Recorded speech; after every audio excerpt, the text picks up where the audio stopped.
Audiobooks full length, your favorite audiobooks for sleeping and relaxing, starts now. Meditations by Emperor of Rome Marcus Aurelius. His first book, concerning himself, wherein Antoninus recordeth what and of whom, whether parents, friends, or masters, by their good examples or good advice and counsel, he had learned, divided into numbers or sections. Antoninus Book 6. Num Roman 48. Whensoever thou wilt rejoice thyself, think and meditate upon those good parts and especial gifts, which thou hast observed in any of them that live with thee, as industry in one, in another modesty, in another bountifulness, in another some other thing. For nothing can so much rejoice thee as the resemblances and parallels of several virtues, eminent in the dispositions of them that live with thee, especially when all at once, as it were, they represent themselves unto thee. See therefore that thou have them always in a readiness. The first book 1. Of my grandfather Varus I have learned to be gentle and meek, and to refrain from all anger and passion. From the fame and memory of him that begot me, I have learned both shamefastness and manlike behavior. Of my mother, I have learned to be religious and bountiful, and to forbear, not only to do, but to intend any evil, to content myself with a spare diet, and to fly all such excess as is incidental to great wealth. Of my great-grandfather, both to frequent public schools and auditories, and to get me good and able teachers at home, and that I ought not to think much, if upon such occasions I were at excessive charges. 2. Of him that brought me up, not to be fondly addicted to either of the two great factions of the coursers in the circus, called Prasini and Venetti, nor in the amphitheatre partially to favor any of the gladiators or fencers as either the Parmularii or the secutors. Moreover, to endure labor, nor to need many things, when I have anything to do it myself rather than by others, not to meddle with many businesses, and not easily to admit of any slander. 3. Of Diognetus, not to busy myself about vain things, and not easily to believe those things which are commonly spoken by such as take upon them to work wonders, and by sorcerers or prestidigitators and impostors, concerning the power of charms, and their driving out of demons or evil spirits, and the like. Not to keep quails for the game, nor to be mad after such things. Not to be offended with other men's liberty of speech, and to apply myself unto philosophy. Him also I must thank, that ever I heard first Bacchius, then Tandaces and Martianus, and that I did write dialogues in my youth, and that I took liking to the philosophers' little couch and skins, and such other things, which by the Grecian discipline are proper to those who profess philosophy. For to Rusticus I am beholding, that I first entered into the conceit that my life wanted some redress and cure, and then that I did not fall into the ambition of ordinary sophists, either to write tracts concerning the common theorems, or to exhort men unto virtue and the study of philosophy by public orations, as also that I never by way of ostentation did affect to show myself an active able man, for any kind of bodily exercises, and that I gave over the study of rhetoric and poetry, and of elegant, neat language, that I did not use to walk about the house in my long robe, nor to do any such things. Moreover, I learned of him to write letters without any affectation or curiosity such as that was, which by him was written to my mother from Sinusa, and to be easy and ready to be reconciled, and well pleased again with them that had offended me, as soon as any of them would be content to seek unto me again, to read with diligence, not to rest satisfied with a light and superficial knowledge, nor quickly to assent to things commonly spoken of, whom also I must thank that ever I lighted upon Epictetus his Hyponemata, or moral commentaries and common factions, which also he gave me of his own. 5. From Apollonius, true liberty and unvariable steadfastness, and not to regard anything at all, though never so little, but right and reason, and always, whether in the sharpest pains, or after the loss of a child, or in long diseases, to be still the same man, who also was a present and visible example unto me, that it was possible for the same man to be both vehement and remiss, a man not subject to be vexed, and offended with the incapacity of his scholars and auditors in his lectures and expositions, and a true pattern of a man who, of all his good gifts and faculties, least esteemed in himself that his excellent skill and ability to teach and persuade others the common theorems and maxims of the Stoic philosophy. Of him also I learned how to receive favors and kindnesses, as commonly they are accounted, from friends, so that I might not become obnoxious unto them, for them, nor more yielding upon occasion than in right I ought, and yet so that I should not pass them neither as an unsensible and unthankful man. 6. Of Sextus, mildness and the pattern of a family governed with paternal affection, and a purpose to live according to nature, to be grave without affectation, to observe carefully the several dispositions of my friends, not to be offended with idiots, nor unseasonably to set upon those that are carried with the vulgar opinions, with the theorems and tenets of philosophers.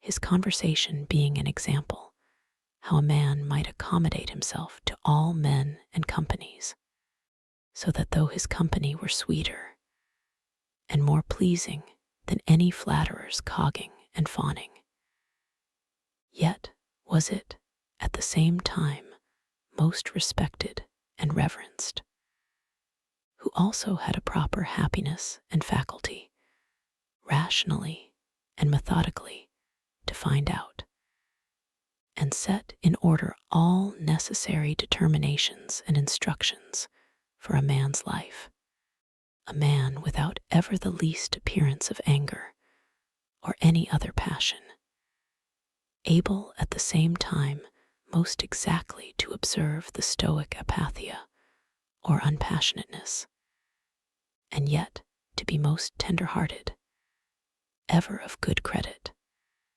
and yet almost without any noise or rumor, very learned, and yet making little show. 7. From Alexander the grammarian to be unreprovable myself, and not reproachfully to reprehend any man for a barbarism, or a solecism, or any false pronunciation, but dexterously by way of answer, or testimony, or confirmation of the same matter, taking no notice of the word, to utter it as it should have been spoken, or by some other such close and indirect admonition, handsomely and civilly to tell him of it. 8. Affronto, to how much envy and fraud and hypocrisy the state of a tyrannous king is subject unto, and how they who are commonly called epsilon letter 1f50 pi alpha tau rho iota delta alpha iota, i.e. nobly born, are in some sort incapable or void of natural affection. 9. Of Alexander the Platonic, not often nor without great necessity to say, or to write to any man in a letter, I am not at leisure, nor in this manner still to put off those duties which we owe to our friends and acquaintances, to every one in his kind, under pretense of urgent affairs. 10.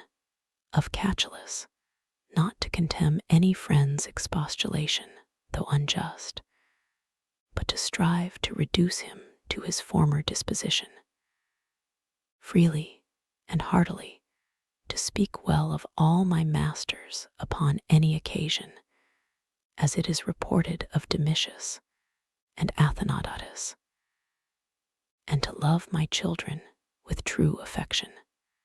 11. From my brother Severus, to be kind and loving to all them of my house and family, by whom also I came to the knowledge of Thracia and Helvidius, and Cato, and Dio, and Brutus. He it was also that did put me in the first conceit and desire of an equal commonwealth, administered by justice and equality, and of a kingdom wherein should be regarded nothing more than the good and welfare of the subjects. Of him also to observe a constant tenor, not interrupted with any other cares and distractions, in the study and esteem of philosophy, to be bountiful and liberal in the largest measure, always to hope the best, and to be confident that my friends love me, in whom I moreover observed open dealing towards those whom he reproved at any time, and that his friends might without all doubt or much observation know what he would or would not, so open and plain was he. 12. From Claudius Maximus, in all things to endeavor to have power of myself, and in nothing to be carried about, to be cheerful and courageous in all sudden chances and accidents, as in sicknesses, to love mildness and moderation and gravity, and to do my business, whatsoever it be, thoroughly and without querulousness. Whatsoever he said, all men believed him that as he spake, so he thought, and whatsoever he did, that he did it with a good intent. His manner was never to wonder at anything, never to be in haste, and yet never slow, nor to be perplexed or dejected, or at any time unseemly or excessively to laugh, nor to be angry or suspicious, but ever ready to do good and to forgive and to speak truth. And all this as one that seemed rather of himself to have been straight and right than ever to have been rectified or redressed. Neither was there any man that ever thought himself undervalued by him, or that could find in his heart to think himself a better man than he. He would also be very pleasant and gracious. 13. In my father, I observed his meekness, his constancy, without wavering in those things, which after a due examination and deliberation he had determined, how free from all vanity he carried himself in matter of honor and dignity, as they are esteemed. his laboriousness and assiduity, his readiness to hear any man that had aught to say tending to any common good, how generally and impartially he would give every man his due, his skill and knowledge when rigor or extremity, or when remissness or moderation was in season, how he did abstain from all unchaste love of youths, his moderate condescending to other men's occasions as an ordinary man, neither absolutely requiring of his friends that they should wait upon him at his ordinary meals, nor that they should of necessity accompany him in his journeys, and that whensoever any business upon some necessary occasions was to be put off and omitted before it could be ended, he was ever found, when he went about it again, the same man that he was before, his accurate examination of things in consultations, and patient hearing of others. He would not hastily give over the search of the matter, as one easy to be satisfied with sudden notions and apprehensions. His care to preserve his friends, how neither at any time he would carry himself towards them with disdainful neglect, and grow weary of them, nor yet at any time be madly fond of them, his contented mind in all things, his cheerful countenance, his care to foresee things afar off, and to take order for the least, without any noise or clamor. Moreover, how all acclamations and flattery were repressed by him, how carefully he observed all things necessary to the government, and kept an account of the common expenses, and how patiently he did abide that he was reprehended by some for this his strict and rigid kind of dealing, how he was neither a superstitious worshipper of the gods, nor an ambitious pleaser of men, or studious of popular applause, but sober in all things, and everywhere observant of that which was fitting, no affecter of novelties, in those things which conduced to his ease and convenience, plenty whereof his fortune did afford him, without pride and bragging, yet with all freedom and liberty, so that as he did freely enjoy them without any anxiety or affectation when they were present, so when absent he found no want of them. Moreover, that he was never commended by any man as either a learned, acute man, or an obsequious, officious man, or a fine orator, but as a ripe, mature man, a perfect, sound man, one that could not endure to be flattered, able to govern both himself and others. Moreover, how much he did honor all true philosophers, without upbraiding those that were not so, his sociableness, his gracious and delightful conversation, but never unto satiety, his care of his body within bounds and measure, not as one that desired to live long or overstudious of neatness and elegancy, and yet not as one that did not regard it, so that through his own care and providence he seldom needed any inward physic or outward applications, but especially how ingeniously he would yield to any that had obtained any peculiar faculty, as either eloquence, or the knowledge of the laws, or of ancient customs, or the like, and how he concurred with them in his best care and endeavor that every one of them might in his kind, for that wherein he excelled, be regarded and esteemed. And although he did all things carefully after the ancient customs of his forefathers, yet even of this was he not desirous that men should take notice, that he did imitate ancient customs. Again, how he was not easily moved and tossed up and down, but loved to be constant, both in the same places and businesses, and how after his great fits of headache, he would return fresh and vigorous to his wonted affairs. Again, that secrets he neither had many nor often, and such only as concerned public matters.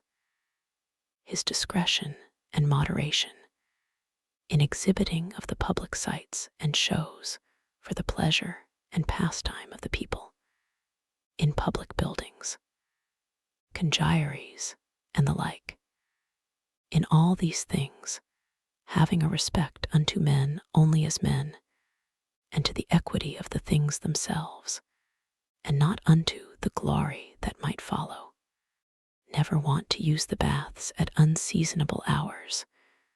No builder, never curious or solicitous, either about his meat, or about the workmanship or color of his clothes, or about anything that belonged to external beauty.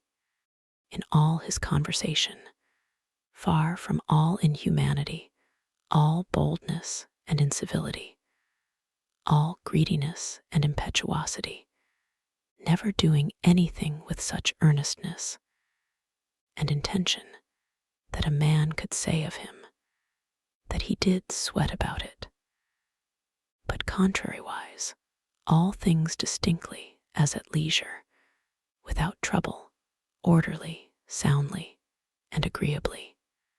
A man might have applied that to him, which is recorded of Socrates, that he knew how to want, and to enjoy those things, in the want whereof most men show themselves weak, and in the fruition intemperate, but to hold out firm and constant, and to keep within the compass of true moderation and sobriety in either estate, is proper to a man who hath a perfect and invincible soul, such as he showed himself in the sickness of Maximus.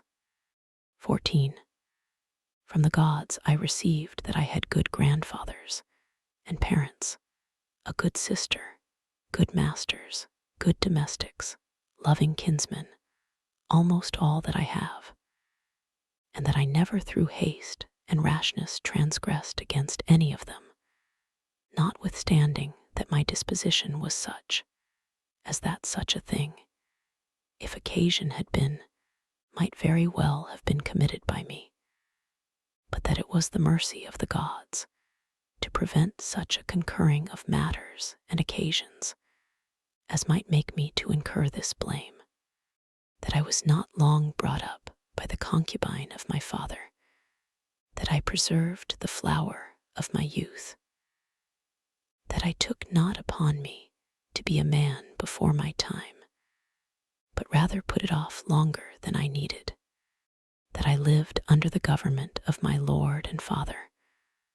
who would take away from me all pride and vainglory, and reduce me to that conceit and opinion that it was not impossible for a prince to live in the court without a troop of guards and followers, extraordinary apparel, such and such torches and statues, and other like particulars of state and magnificence, but that a man may reduce and contract himself almost to the state of a private man, and yet for all that not to become the more base and remiss in those public matters and affairs wherein power and authority is requisite, that I have had such a brother, who by his own example might stir me up to think of myself, and by his respect and love delight and please me, that I have got ingenuous children, and that they were not born distorted, nor with any other natural deformity, that I was no great proficient in the study of rhetoric and poetry, and of other faculties, which perchance I might have dwelt upon if I had found myself to go on in them with success, that I did by times prefer those by whom I was brought up to such places and dignities which they seemed unto me most to desire, and that I did not put them off with hope and expectation, that, since that they were yet but young, I would do the same hereafter, that I ever knew Apollonius and Rusticus and Maximus, that I have had occasion often and effectually to consider and meditate with myself concerning that life which is according to nature, what the nature and manner of it is, so that as for the gods and such suggestions, helps, and inspirations as might be expected from them, nothing did hinder, but that I might have begun long before to live according to nature, or that even now that I was not yet partaker and in present possession of that life, that I myself, in that I did not observe those inward motions and suggestions, yea, and almost plain and apparent instructions and admonitions of the gods, was the only cause of it, that my body in such a life hath been able to hold out so long, that I never had to do with Benedicta and Theodotus, yea, and afterwards, when I fell into some fits of love, I was soon cured, that having been often displeased with Rusticus, I never did him anything for which afterwards I had occasion to repent. That it being so that my mother was to die young, yet she lived with me all her latter years, that as often as I had a purpose to help and succor any that either were poor or fallen into some present necessity, I never was answered by my officers that there was not ready money enough to do it, and that I myself never had occasion to require the like succor from any other, that I have such a wife, so obedient, so loving, so ingenuous, that I had choice of fit and able men to whom I might commit the bringing up of my children, that by dreams I have received help, as for other things, so in particular, how I might stay my casting of blood and cure my dizziness, as that also that happened to the Incagita,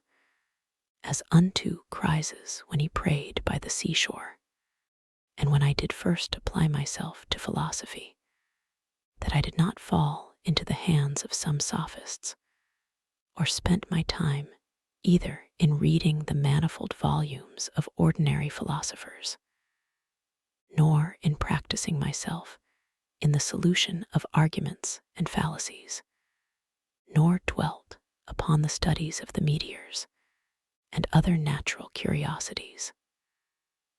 All these things without the assistance of the gods and fortune could not have been. 15. In the country of the Quadi at Granua, these.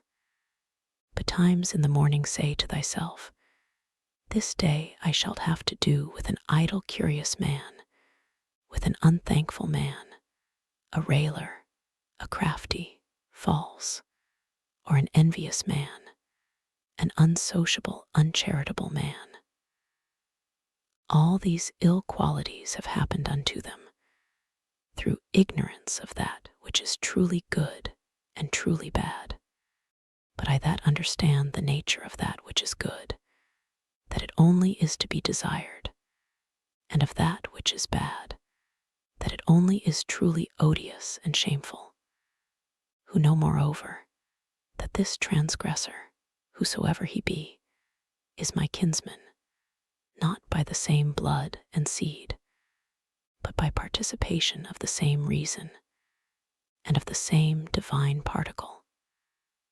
How can I either be hurt by any of those, since it is not in their power to make me incur anything that is truly reproachful, or angry and ill affected towards him, who by nature is so near unto me.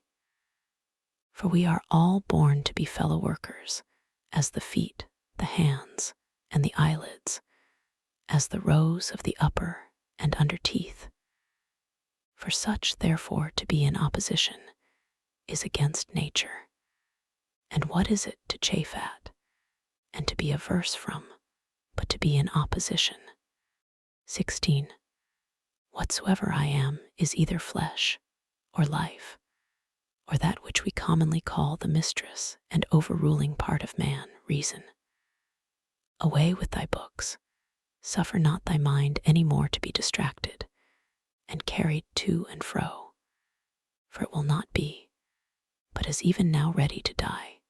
Think little of thy flesh, blood, bones, and a skin, a pretty piece of knit and twisted work, consisting of nerves, veins, and arteries. Think no more of it than so. And as for thy life, consider what it is, a wind, not one constant wind neither, but every moment of an hour let out, and sucked in again. The third is thy ruling part, and here consider thou art an old man. Suffer not that excellent part to be brought in subjection, and to become slavish. Suffer it not to be drawn up and down with unreasonable and unsociable lusts and motions, as it were with wires and nerves. Suffer it not any more, either to repine at anything now present, or to fear and fly anything to come, which the destiny hath appointed thee. 17. Whatsoever proceeds from the gods immediately, that any man will grant, totally depends from their divine providence. As for those things that are commonly said to happen by fortune, even those must be conceived to have dependence from nature, or from that first and general connection and concatenation of all those things which more apparently by the divine providence are administered and brought to pass. All things flow from thence, and whatsoever it is that is both necessary and conducing to the whole part of which thou art, and whatsoever it is that is requisite and necessary for the preservation of the general, must of necessity for every particular nature be good and be hopeful. And as for the whole, it is preserved, as by the perpetual mutation and conversion of the simple elements one into another, so also by the mutation and alteration of things mixed and compounded. Let these things suffice thee, let them be always unto thee, as thy general rules and precepts. As for thy thirst after books, away with it with all speed, that thou die not murmuring and complaining, but truly meek and well satisfied, and from thy heart thankful unto the gods. The second book 1. Remember how long thou hast already put off these things, and how often a certain day and hour, as it were, having been set unto thee by the gods, thou hast neglected it. It is high time for thee to understand the true nature both of the world, whereof thou art a part, and of that Lord and Governor of the world, from whom, as a channel from the spring, thou thyself didst flow, and that there is but a certain limit of time appointed unto thee, which if thou shalt not make use of to calm and allay the many distempers of thy soul, it will pass away, and thou with it, and never after return. 2. Let it be thy earnest and incessant care as a Roman and a man to perform whatsoever it is that thou art about, with true and unfeigned gravity, natural affection, freedom, and justice.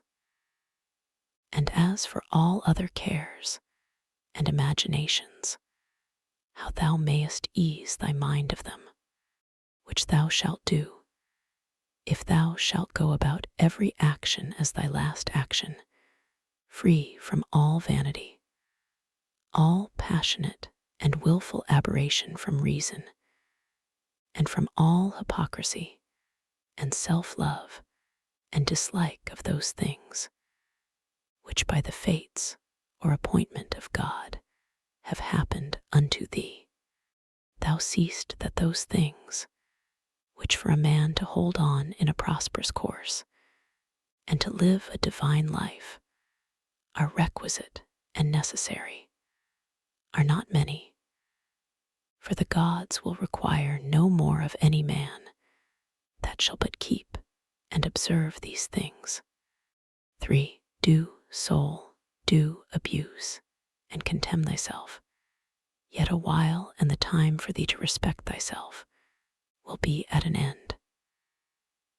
Every man's happiness depends from himself, but behold thy life is almost at an end, whilst affording thyself no respect.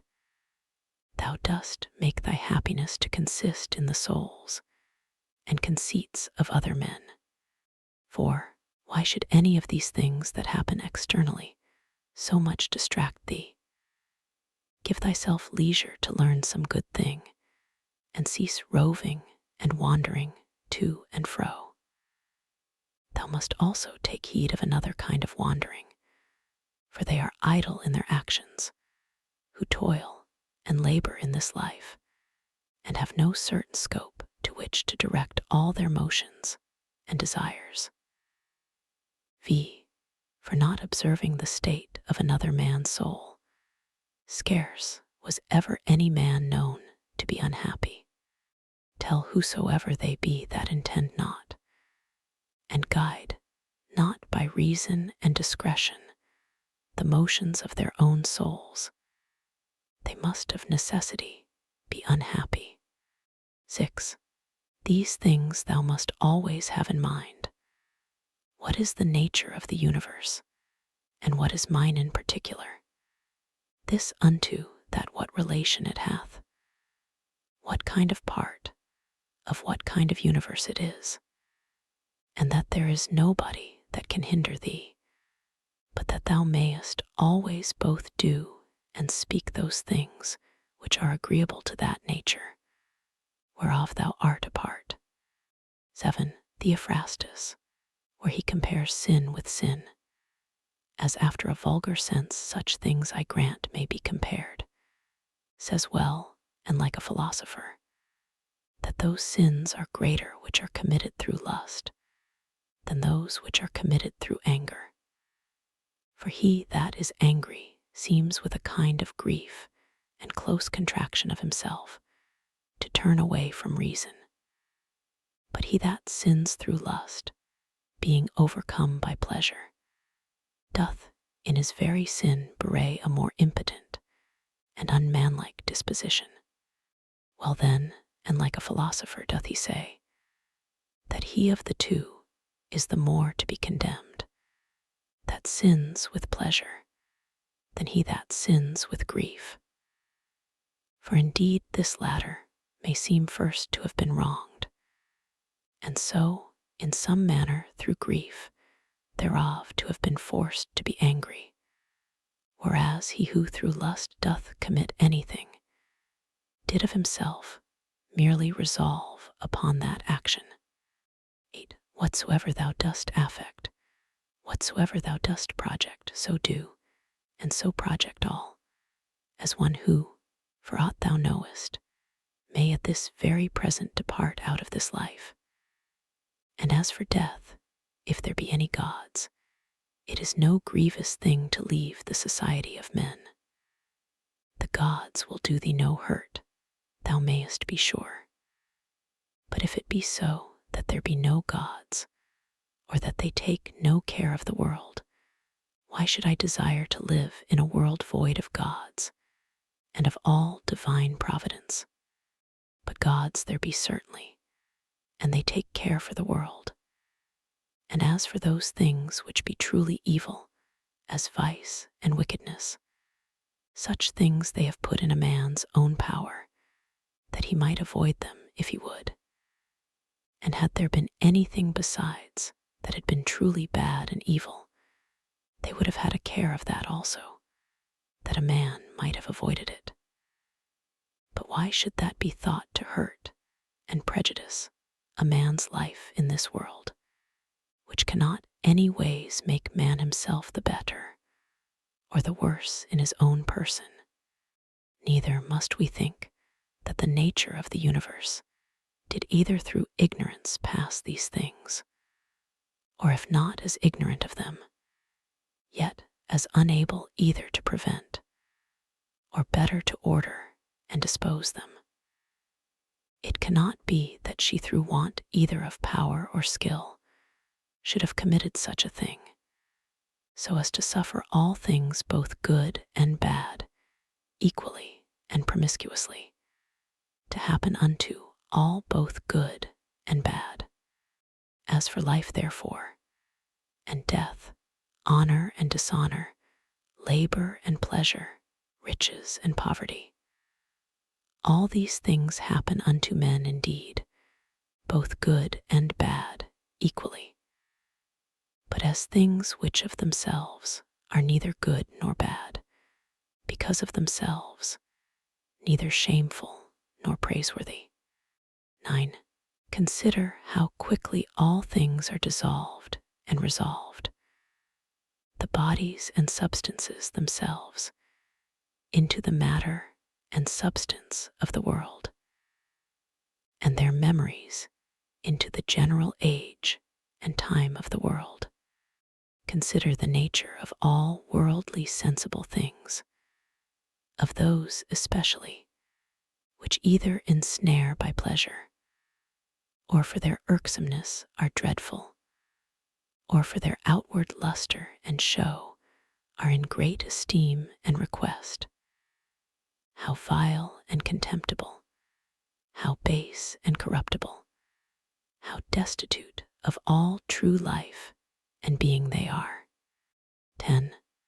It is the part of a man endowed with a good understanding faculty to consider what they themselves are in very deed, from whose bare conceits and voices honor and credit do proceed, as also what it is to die, and how if a man shall consider this by itself alone, to die, and separate from it in his mind all those things which with it usually represent themselves unto us, he can conceive of it no otherwise than as of a work of nature.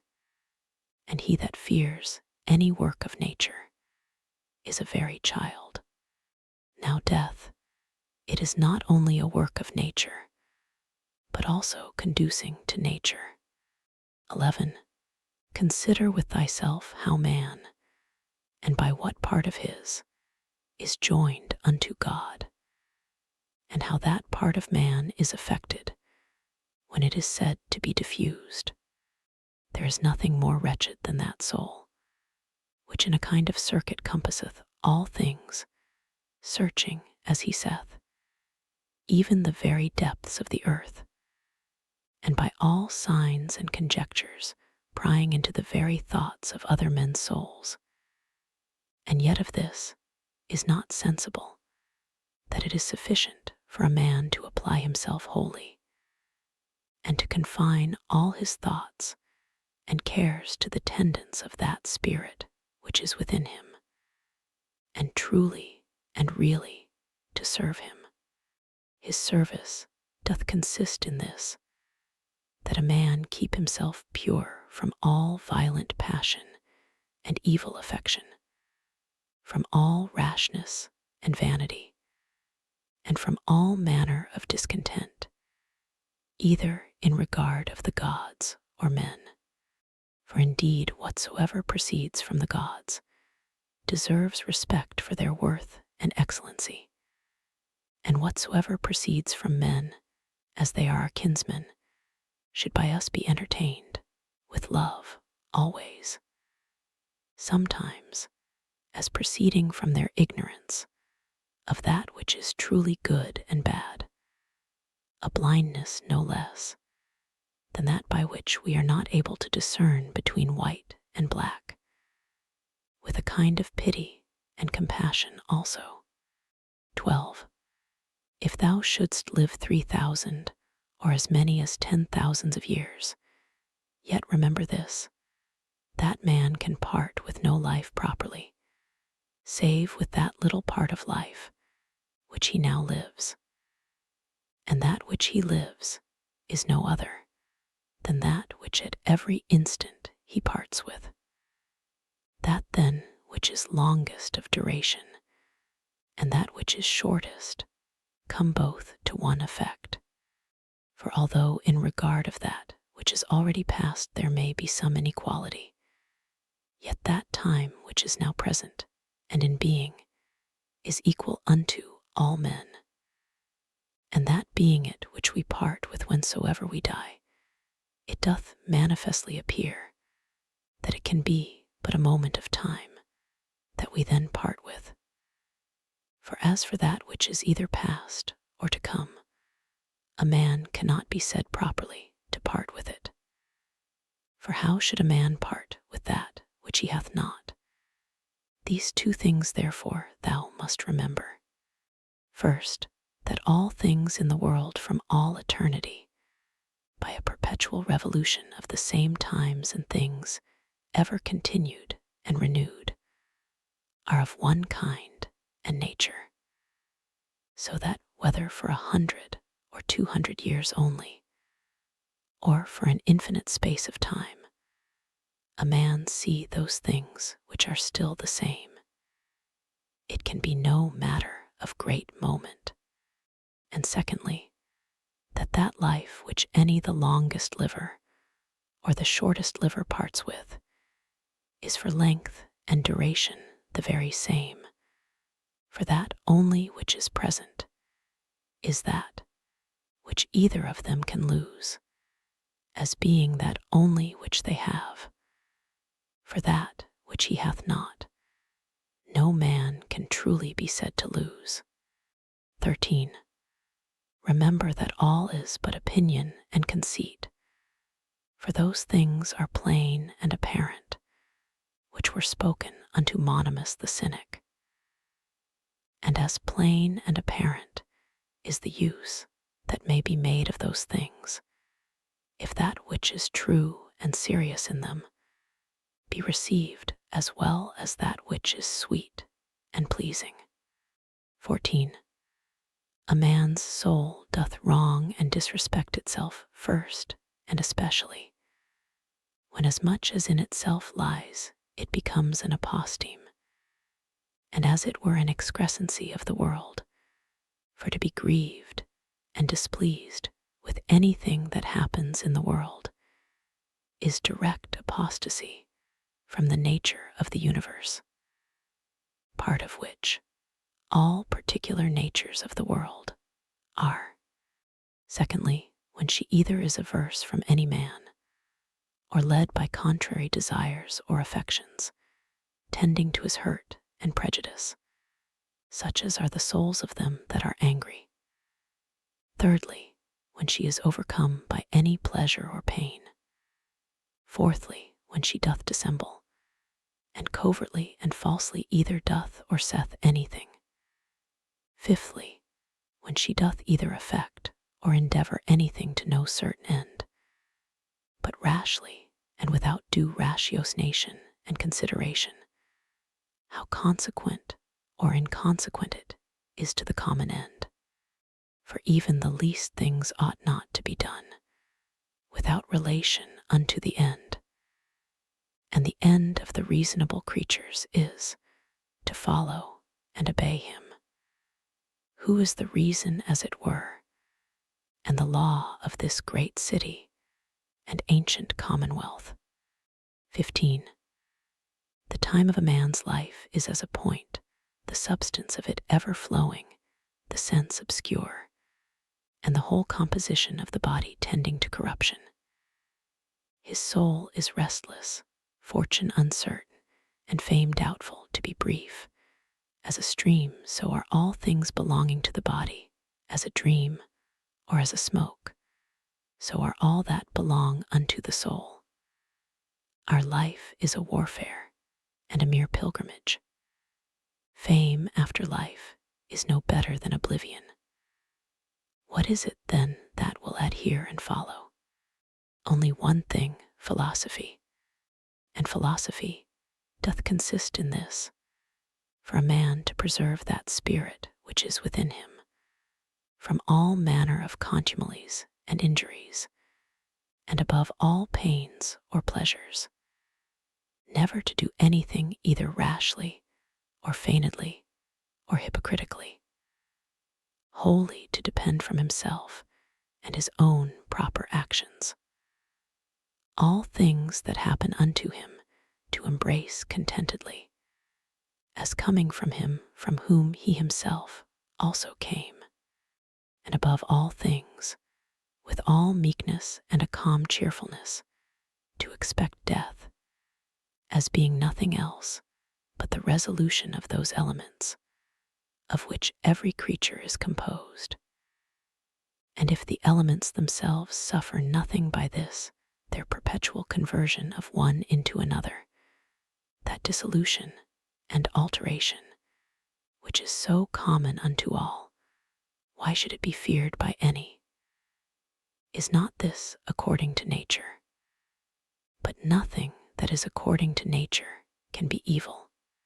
Whilst I was at Carnuntum, the third book 1, a man must not only consider how daily his life wasteth and decreaseth, but this also, that if he live long, he cannot be certain whether his understanding shall continue so able and sufficient for either discreet consideration in matter of businesses, or for contemplation, it being the thing whereon true knowledge of things both divine and human doth depend. For if once he shall begin to dote, his respiration, nutrition, his imaginative and appetitive, and other natural faculties may still continue the same. He shall find no want of them, but how to make that right use of himself that he should, how to observe exactly in all things that which is right and just, how to redress and rectify all wrong, or sudden apprehensions and imaginations, and even of this particular, whether he should live any longer or no, to consider duly. For all such things, wherein the best strength and vigor of the mind is most requisite, his power and ability will be past and gone. Thou must hasten therefore, not only because thou art every day nearer unto death than other, but also because that intellective faculty in thee, whereby thou art enabled to know the true nature of things, and to order all thy actions by that knowledge, doth daily waste and decay, or may fail thee before thou die. 2. This also thou must observe, that whatsoever it is that naturally doth happen to things natural, hath somewhat in itself that is pleasing and delightful, as a great loaf when it is baked. Some parts of it cleave as it were, and part asunder, and make the crust of it rugged and unequal. And yet those parts of it, though in some sort it be against the art and intention of baking itself, that they are thus cleft and parted, which should have been, and were first made all even and uniform, they become it well nevertheless, and have a certain peculiar property to stir the appetite. So figs are accounted fairest and ripest then, when they begin to shrink and wither as it were. So ripe olives, when they are next to putrefaction, Then are they in their proper beauty.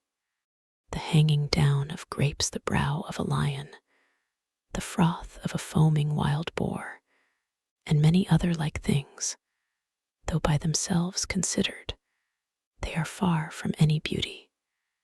Yet, because they happen naturally, they both are comely and delightful, so that if a man shall with a profound mind and apprehension consider all things in the world, even among all those things which are but mere accessories and natural appendices, as it were, there will scarce appear anything unto him wherein he will not find matter of pleasure and delight. So will he behold with as much pleasure the true rictus of wild beasts as those which by skillful painters and other artificers are imitated. So will he be able to perceive the proper ripeness and beauty of old age, whether in man or woman, and whatsoever else it is that is beautiful and alluring in whatsoever is. With chaste and continent eyes, he will soon find out and discern. Those and many other things will he discern, not credible unto everyone, but unto them only who are truly and familiarly acquainted, both with nature itself and all natural things. 3. Hippocrates, having cured many sicknesses, fell sick himself and died. The Chaldeans and astrologers, having foretold the deaths of divers, were afterwards themselves surprised by the fates. Alexander and Pompeius and Caius Caesar, having destroyed so many towns and cut off in the field so many thousands both of horse and foot, yet they themselves at last were fain to part with their own lives. Heraclitus, having written so many natural tracts concerning the last and general conflagration of the world, died afterwards, all filled with water within, and all bedaubed with dirt and dung without. Lice killed Democritus and Socrates, another sort of vermin, wicked, ungodly men. How then stands the case? Thou hast taken ship, thou hast sailed, thou art come to land, go out. If to another life, there also shalt thou find gods, who are everywhere. If all life and sense shall cease, then shalt thou cease also to be subject to either pains or pleasures. And to serve and tend this vile cottage, so much the viler, by how much that which ministers unto it doth excel, the one being a rational substance and a spirit, the other nothing but earth and blood.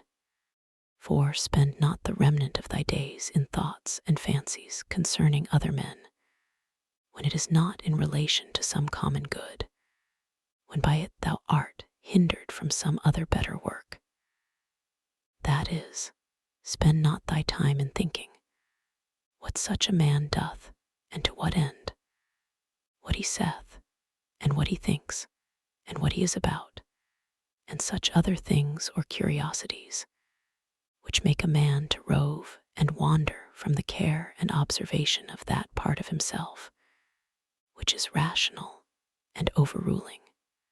See therefore in the whole series and connection of thy thoughts, that thou be careful to prevent whatsoever is idle and impertinent, but especially whatsoever is curious and malicious. And thou must use thyself to think only of such things, of which if a man upon a sudden should ask thee what it is that thou art now thinking, thou mayest answer this, and that freely and boldly, that so by thy thoughts it may presently appear that in all thee is sincere and peaceable, as becometh one that is made for society, and regards not pleasures, nor gives way to any voluptuous imaginations at all. Free from all contentiousness, envy, and suspicion, and from whatsoever else thou wouldest blush to confess thy thoughts were set upon.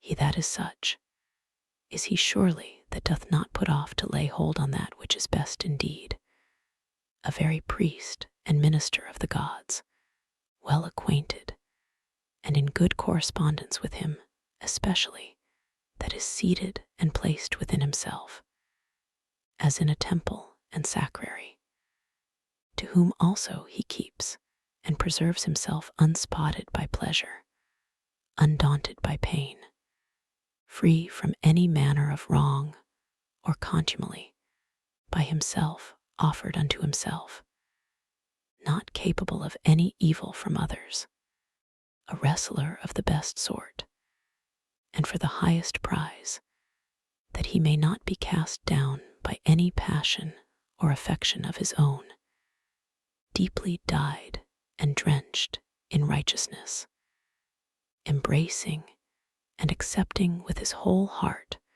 whatsoever either happeneth or is allotted unto him, one who not often, nor without some great necessity tending to some public good, mindeth what any other either speaks or doth or purposeth, for those things only that are in his own power, or that are truly his own, are the objects of his employments, and his thoughts are ever taken up with those things, which of the whole universe are by the fates or providence destinated and appropriated unto himself. Those things that are his own, and in his own power, he himself takes order, for that they be good. And as for those that happen unto him, he believes them to be so. For that lot and portion which is assigned to every one, as it is unavoidable and necessary, so is it always profitable. He remembers besides that whatsoever partakes of reason is akin unto him, and that to care for all men generally is agreeing to the nature of a man. But as for honor and praise, that they ought not generally to be admitted and accepted of from all, but from such only who live according to nature. As for them that do not, what manner of men they be at home or abroad, day or night, how conditioned themselves with what manner of conditions, or with men of what conditions they moil and pass away the time together, he knoweth and remembers right well. He therefore regards not such praise and approbation as proceeding from them who cannot like and approve themselves. 5. Do nothing against thy will, nor contrary to the community, nor without due examination, nor with reluctancy. Affect not to set out thy thoughts with curious neat language. Be neither a great talker, nor a great undertaker. Moreover, let thy God that is in thee to rule over thee find by thee that he hath to do with a man, an aged man, a sociable man, a Roman, a prince, one that hath ordered his life, as one that expecteth, as it were, nothing but the sound of the trumpet, sounding a retreat to depart out of this life with all expedition. One who for his word or actions neither needs an oath, nor any man to be a witness. 6. To be cheerful, and to stand in no need, either of other men's help or attendance, or of that rest and tranquility which thou must be beholding to others for, rather like one that is straight of himself, or hath ever been straight, than one that hath been rectified. 7. If thou shalt find anything in this mortal life better than righteousness, than truth, temperance, fortitude, and in general better than a mind contented both with those things which according to right and reason she doth, and in those which without her will and knowledge happen unto thee by the providence. If I say, thou canst find out anything better than this, apply thyself unto it with thy whole heart, and that which is best wheresoever thou dost find it, enjoy freely. But if nothing thou shalt find worthy to be preferred to that spirit which is within thee, if nothing better than to subject unto thee thine own lusts and desires, and not to give way to any fancies or imaginations before thou hast duly considered of them, nothing better than to withdraw thyself, to use Socrates his words, from all sensuality, and submit thyself unto the gods, and to have care of all men in general. If thou shalt find that all other things in comparison of this are but vile and of little moment, then give not way to any other thing, which being once, though but affected and inclined unto, it will no more be in thy power without all distraction, as thou oughtest to prefer and to pursue after that good, which is thine own and thy proper good. For it is not lawful that anything that is of another and inferior kind and nature, be it what it will, as either popular applause or honor or riches or pleasures, should be suffered to confront and contest, as it were, with that which is rational and operatively good. For all these things, if once, though but for a while, they begin to please, they presently prevail, and pervert a man's mind, or turn a man from the right way. Do thou therefore, I say absolutely and freely, make choice of that which is best, and stick unto it. Now, that they say is best, which is most profitable. If they mean profitable to man as he is a rational man, stand thou to it and maintain it. But if they mean profitable as he is a creature, only reject it. And from this, thy tenet and conclusion, keep off carefully all plausible shows and colors of external appearance, that thou mayest be able to discern things rightly. 8. Never esteem of anything as profitable, which shall ever constrain thee either to break thy faith, or to lose thy modesty, to hate any man, to suspect, to curse, to dissemble, to lust after anything that requireth the secret of walls or veils. But he that preferreth before all things his rational part and spirit, and the sacred mysteries of virtue which issueth from it, he shall never lament and exclaim, never sigh, he shall never want either solitude or company, and which is chiefest of all, he shall live without either desire or fear. And as for life, whether for a long or short time, he shall enjoy his soul thus compassed about with a body, he is altogether indifferent. For if even now he were to depart, he is as ready for it as for any other action, which may be performed with modesty and decency. For all his life long, this is his only care, that his mind may always be occupied in such intentions and objects as are proper to a rational, sociable creature. 9. In the mind that is once truly disciplined and purged, thou canst not find anything, either foul or impure, or as it were festered. Nothing that is either servile or affected, no partial tie, no malicious averseness, nothing obnoxious, nothing concealed. The life of such an one, death can never surprise as imperfect, as of an actor that should die before he had ended, or the play itself were at an end, a man might speak. 10. Use thine opinative faculty with all honor and respect, for in her indeed is all, that thy opinion do not beget in thy understanding anything contrary to either nature or the proper constitution of a rational creature.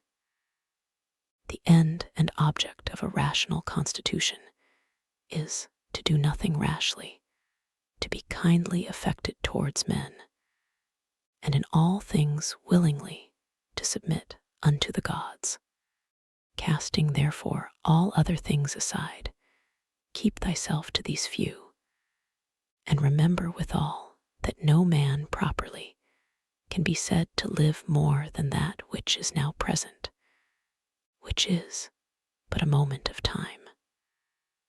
Whatsoever is besides, either is already past or uncertain. The time therefore that any man doth live is but a little, and the place where he liveth is but a very little corner of the earth, and the greatest fame that can remain of a man after his death, even that is but little, and that too, such as it is whilst it is by the succession of silly mortal men preserved, who likewise shall shortly die, and even whiles they live know not what in very deed they themselves are, and much less can no one, who long before is dead and gone. 11. To these ever-present helps and mementos, let one more be added, ever to make a particular description and delineation, as it were of every object that presents itself to thy mind, that thou mayest wholly and throughly contemplate it in its own proper nature, bare and naked, wholly and severally, divided into its several parts and quarters, and then by thyself in thy mind to call both it and those things of which it doth consist, and in which it shall be resolved, by their own proper true names and appellations. For there is nothing so effectual to beget true magnanimity as to be able truly and methodically to examine and consider all things that happen in this life, and so to penetrate into their natures, that at the same time this also may concur in our apprehensions. What is the true use of it, and what is the true nature of this universe to which it is useful? How much in regard of the universe may it be esteemed? How much in regard of man, a citizen of the supreme city, of which all other cities in the world are as it were but houses and families? 12. What is this that now my fancy is set upon? Of what things doth it consist? How long can it last? Which of all the virtues is the proper virtue for this present use, as whether meekness, fortitude, truth, faith, sincerity, contentation, or any of the rest? Of everything therefore thou must use thyself to say, this immediately comes from God, this by that fatal connection and concatenation of things, or which almost comes to one by some coincidental casualty. And as for this, it proceeds from my neighbor, my kinsman, my fellow, through his ignorance indeed, because he knows not what is truly natural unto him. But I know it, and therefore carry myself towards him according to the natural law of fellowship, that is kindly and justly. As for those things that of themselves are altogether indifferent, as in my best judgment I conceive everything to deserve more or less, so I carry myself towards it, 13. If thou shalt intend that which is present, following the rule of right, and reason carefully, solidly, meekly, and shalt not intermix any other businesses, but shall study this only to preserve thy spirit unpolluted and pure, and shall cleave unto him without either hope or fear of anything, in all things that thou shalt either do or speak, contenting thyself with heroical truth, thou shalt live happily, and from this there is no man that can hinder thee. 14. As physicians and chirurgeons have always their instruments ready at hand for all sudden cures, so have thou always thy digmata in a readiness for the knowledge of things, both divine and human. And whatsoever thou dost, even in the smallest things that thou dost, thou must ever remember that mutual relation and connection that is between these two things divine and things human. For without relation unto God, thou shalt never speed in any worldly actions, nor on the other side in any divine, without some respect had to things human. 15. Be not deceived, for thou shalt never live to read thy moral commentaries, nor the acts of the famous Romans and Grecians, nor those excerpta from several books, all which thou hadst provided and laid up for thyself against thine old age. Hasten therefore to an end, and giving over all vain hopes, help thyself in time if thou carest for thyself, as thou oughtest to do. 16.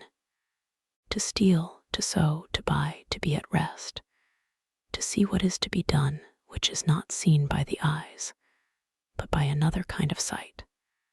What these words mean, and how many ways to be understood, they do not understand. The body, the soul, the understanding.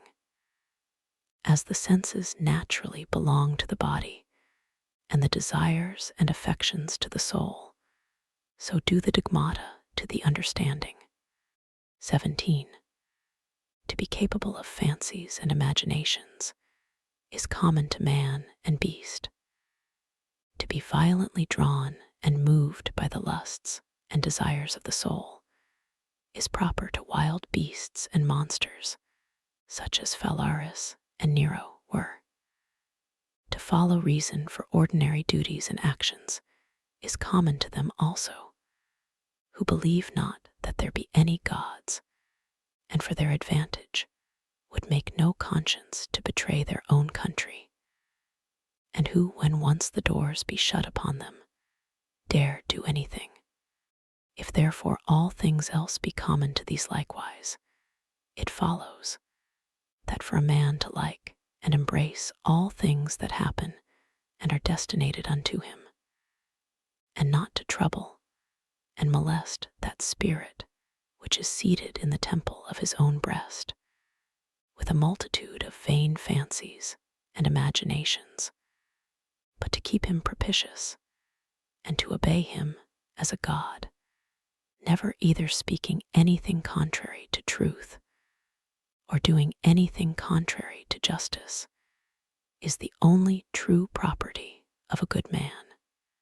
And such a one, though no man should believe that he liveth as he doth, either sincerely and conscionably, or cheerful and contentedly, yet is he neither with any man at all angry for it, nor diverted by it from the way that leadeth to the end of his life, through which a man must pass pure, ever ready to depart, and willing of himself, without any compulsion, to fit and accommodate himself to his proper lot and portion. The fourth book 1. That inward mistress part of man, if it be in its own true natural temper, is towards all worldly chances and events ever so disposed and affected, that it will easily turn and apply itself to that which may be, and is within its own power to compass, when that cannot be which at first it intended. For it never doth absolutely addict and apply itself to any one object, but whatsoever it is that it doth now intend and prosecute, it doth prosecute it with exception and reservation, so that whatsoever it is that falls out contrary to its first intentions, even that afterwards it makes its proper object, even as the fire when it prevails upon those things that are in his way, by which things indeed a little fire would have been quenched, but a great fire doth soon turn to its own nature, and so consume whatsoever comes in his way. Yea, by those very things it is made greater and greater. 2. Let nothing be done rashly and at random, but all things according to the most exact and perfect rules of art. 3. They seek for themselves private retiring places, as country villages, the seashore, mountains. Yea, thou thyself art wont to long much after such places.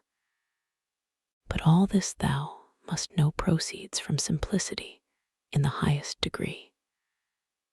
At what time soever thou wilt, it is in thy power to retire into thyself, and to be at rest, and free from all businesses.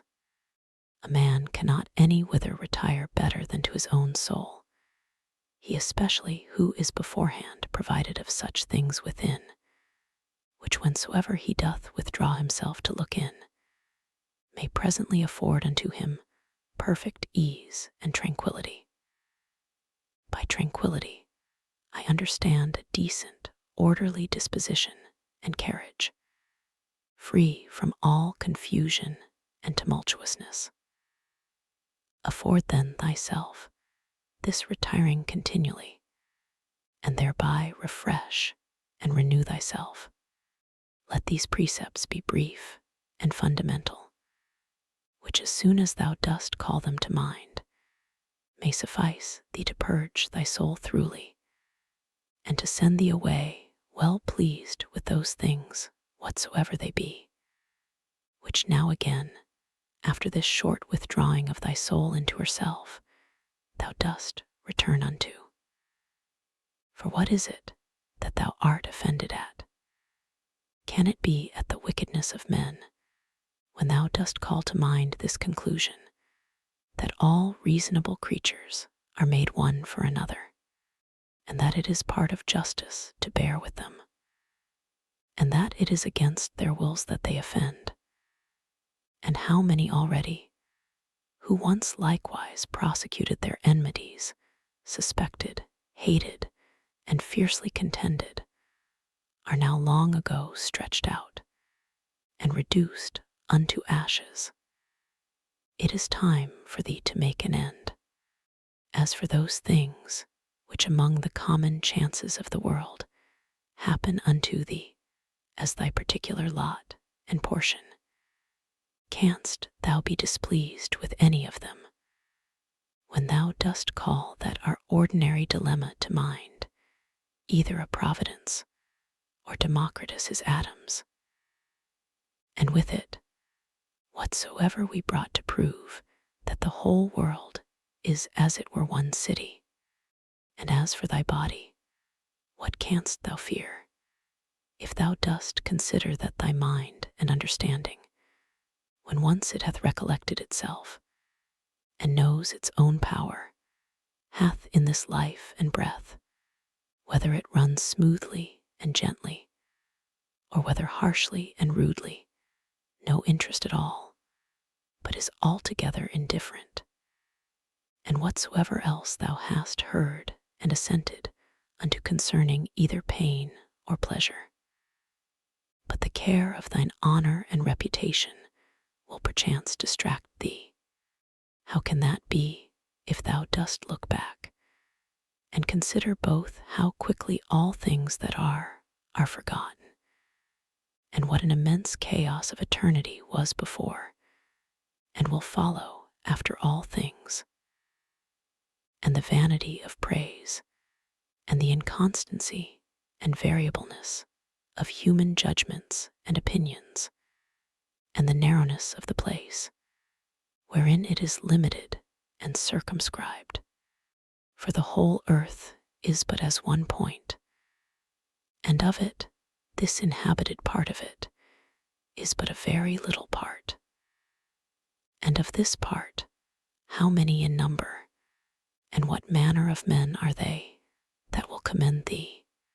What remains then, but that thou often put in practice this kind of retiring of thyself to this little part of thyself, and above all things keep thyself from distraction, and intend not anything vehemently, but be free and consider all things as a man whose proper object is virtue, as a man whose true nature is to be kind and sociable, as a citizen, as a mortal creature, among other things, which to consider and look into thou must use to withdraw thyself.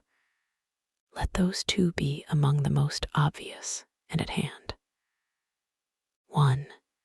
That the things or objects themselves reach not unto the soul, but stand without still and quiet, and that it is from the opinion only which is within, that all the tumult and all the trouble doth proceed. The next, that all these things, which now thou seest, shall within a very little while be changed, and be no more. And ever call to mind how many changes and alterations in the world thou thyself hast already been an eyewitness of in thy time. This world is mere change, and this life, opinion. For if to understand and to be reasonable be common unto all men, then is that reason, for which we are termed reasonable, common unto all. If reason is general, then is that reason also, which prescribeth what is to be done, and what not, common unto all. If that, then law. If law, then are we fellow citizens. If so, then are we partners in some one commonweal. If so, then the world is as it were a city. For which other commonweal is it, that all men can be said to be members of? From this common city it is, that understanding, reason, and law is derived unto us. For from whence else? For as that which in me is earthly I have from some common earth, and that which is moist from some other element is imparted, as my breath and life hath its proper fountain, and that likewise which is dry and fiery in me. For there is nothing which doth not proceed from something, as also there is nothing that can be reduced unto mere nothing. So also is there some common beginning from whence my understanding hath proceeded. 5. As generation is, so also death, a secret of nature's wisdom, a mixture of elements resolved into the same elements again, a thing surely which no man ought to be ashamed of, in a series of other fatal events and consequences, which a rational creature is subject unto, not improper or incongruous, nor contrary to the natural and proper constitution of man himself. 6. Such and such things from such and such causes must of necessity proceed. He that would not have such things to happen is as he that would have the fig tree grow without any sap or moisture. In sum, remember this, that within a very little while both thou and he shall both be dead, after a little while more, not so much as your names and memories shall be remaining. 7. Let opinion be taken away, and no man will think himself wronged. If no man shall think himself wronged, then is there no more any such thing as wrong. That which makes not man himself the worse cannot make his life the worse, neither can it hurt him either inwardly or outwardly. It was expedient in nature that it should be so, and therefore necessary. 8. Whatsoever doth happen in the world doth happen justly, and so, if thou dost well take heed, thou shalt find it. I say not only in right order by a series of inevitable consequences, but according to justice, and as it were by way of equal distribution, according to the true worth of everything. Continue then to take notice of it, as thou hast begun, and whatsoever thou dost, do it not without this proviso, that it be a thing of that nature, that a good man, as the word good is properly taken, may do it. This observe carefully in every action. 9. Conceit no such things, as he that wrongeth thee conceiveth, or would have thee to conceive, but look into the matter itself, and see what it is in very truth. 10.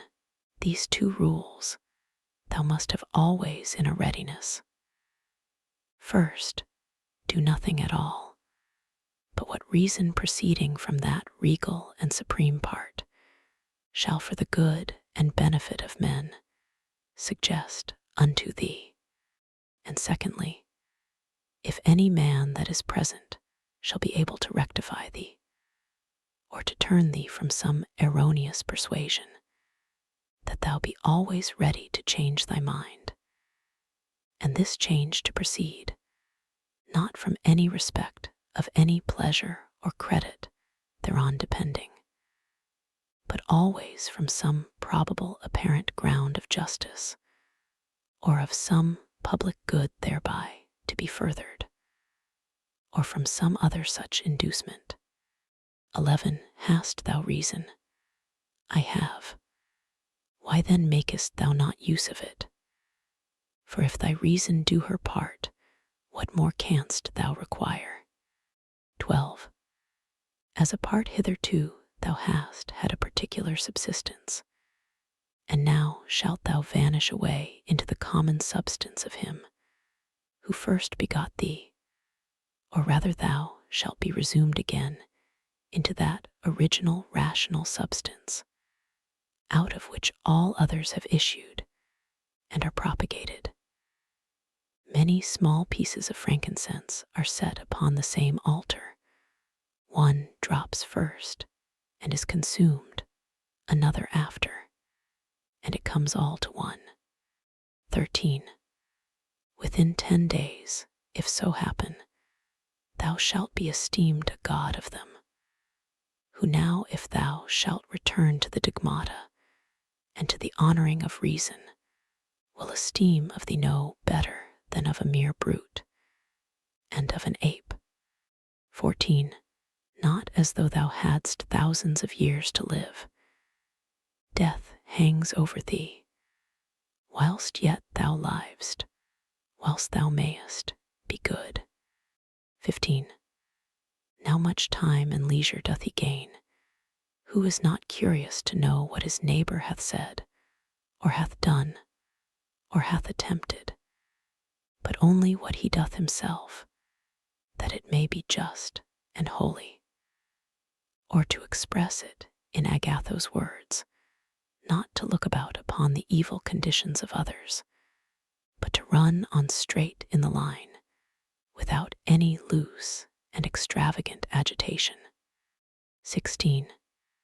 He who is greedy of credit and reputation after his death doth not consider that they themselves by whom he is remembered shall soon after every one of them be dead, and they likewise that succeed those, until at last all memory, which hitherto by the succession of men admiring, and soon after dying hath had its course, be quite extinct. But suppose that both they that shall remember thee, and thy memory with them should be immortal, what is that to thee? I will not say to thee after thou art dead, but even to thee living, what is thy praise? But only for a secret and politic consideration, which we call Omicron letter 1F30, Kappa Omicron mu iota alpha nu, or dispensation. For as for that it is the gift of nature, whatsoever is commended in thee, what might be objected from thence? Let that now that we are upon another consideration be omitted as unseasonable. That which is fair and goodly, whatsoever it be, and in what respect soever it be, that it is fair and goodly, it is so of itself, and terminates in itself, not admitting praise as a part or member. That therefore which is praised is not thereby made either better or worse. This I understand even of those things that are commonly called fair and good, as those which are commended either for the matter itself, or for curious workmanship. As for that which is truly good, what can it stand in need of more than either justice or truth, or more than either kindness and modesty? Which of all those either becomes good or fair because commended, or dispraised suffers any damage? Doth the emerald become worse in itself, or more vile if it be not commended? Doth gold or ivory or purple? Is there anything that doth though never so common as a knife, a flower, or a tree? 17. If so be that the souls remain after death, say they that will not believe it, how is the air from all eternity able to contain them? How is the earth, say I, ever from that time able to contain the bodies of them that are buried? For as here the change and resolution of dead bodies into another kind of subsistence, whatsoever it be, makes place for other dead bodies, so the souls after death transferred into the air, after they have conversed there a while, are either by way of transmutation, or transfusion, or conflagration, received again into that original rational substance, from which all others do proceed, and so give way to those souls, who before coupled and associated unto bodies, now begin to subsist single. This upon a supposition that the souls after death do for a while subsist single may be answered. And here, besides the number of bodies, so buried and contained by the earth, we may further consider the number of several beasts, eaten by us men and by other creatures.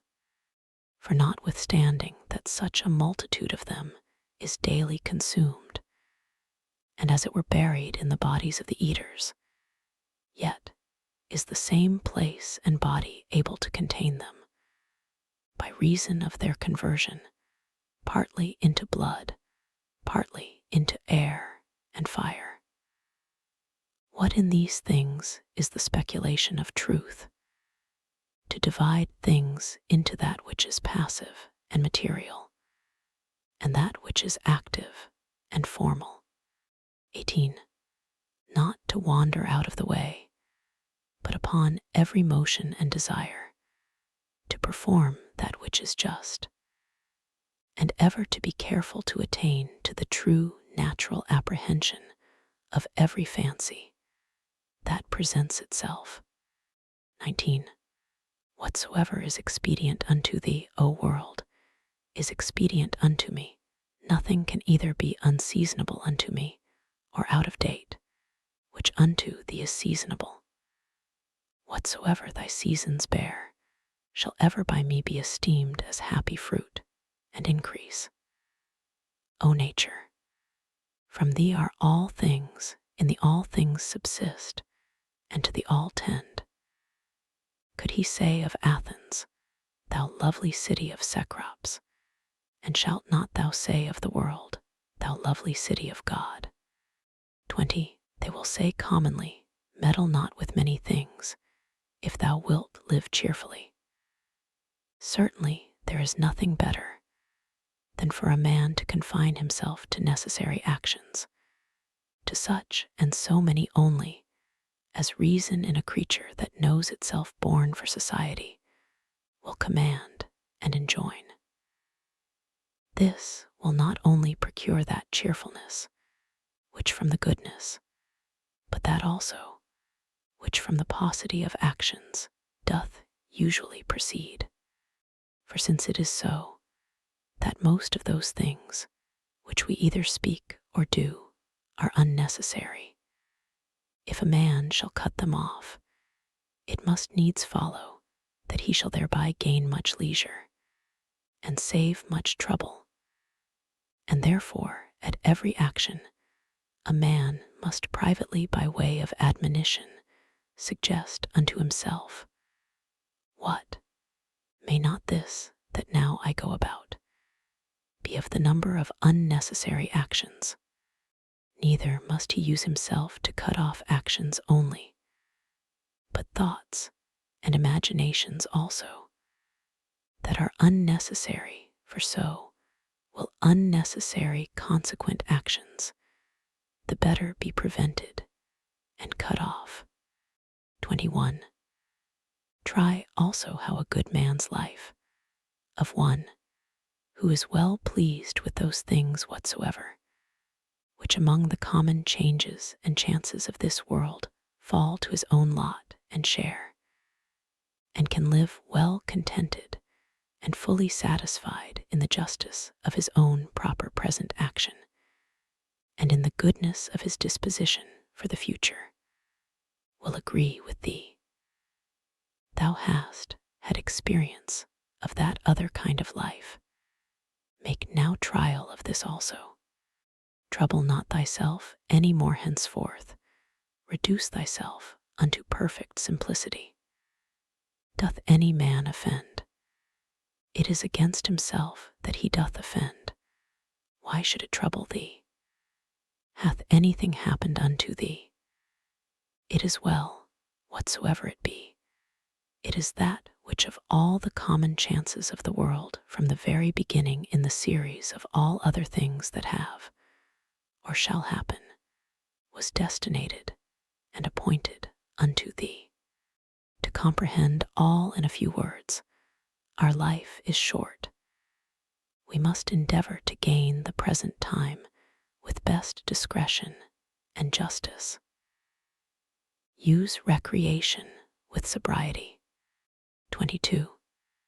Either this world is a kappa omicron sigma mu omicron sigma, or comely peace, because all disposed and governed by certain order, or if it be a mixture, though confused, yet still it is a comely peace.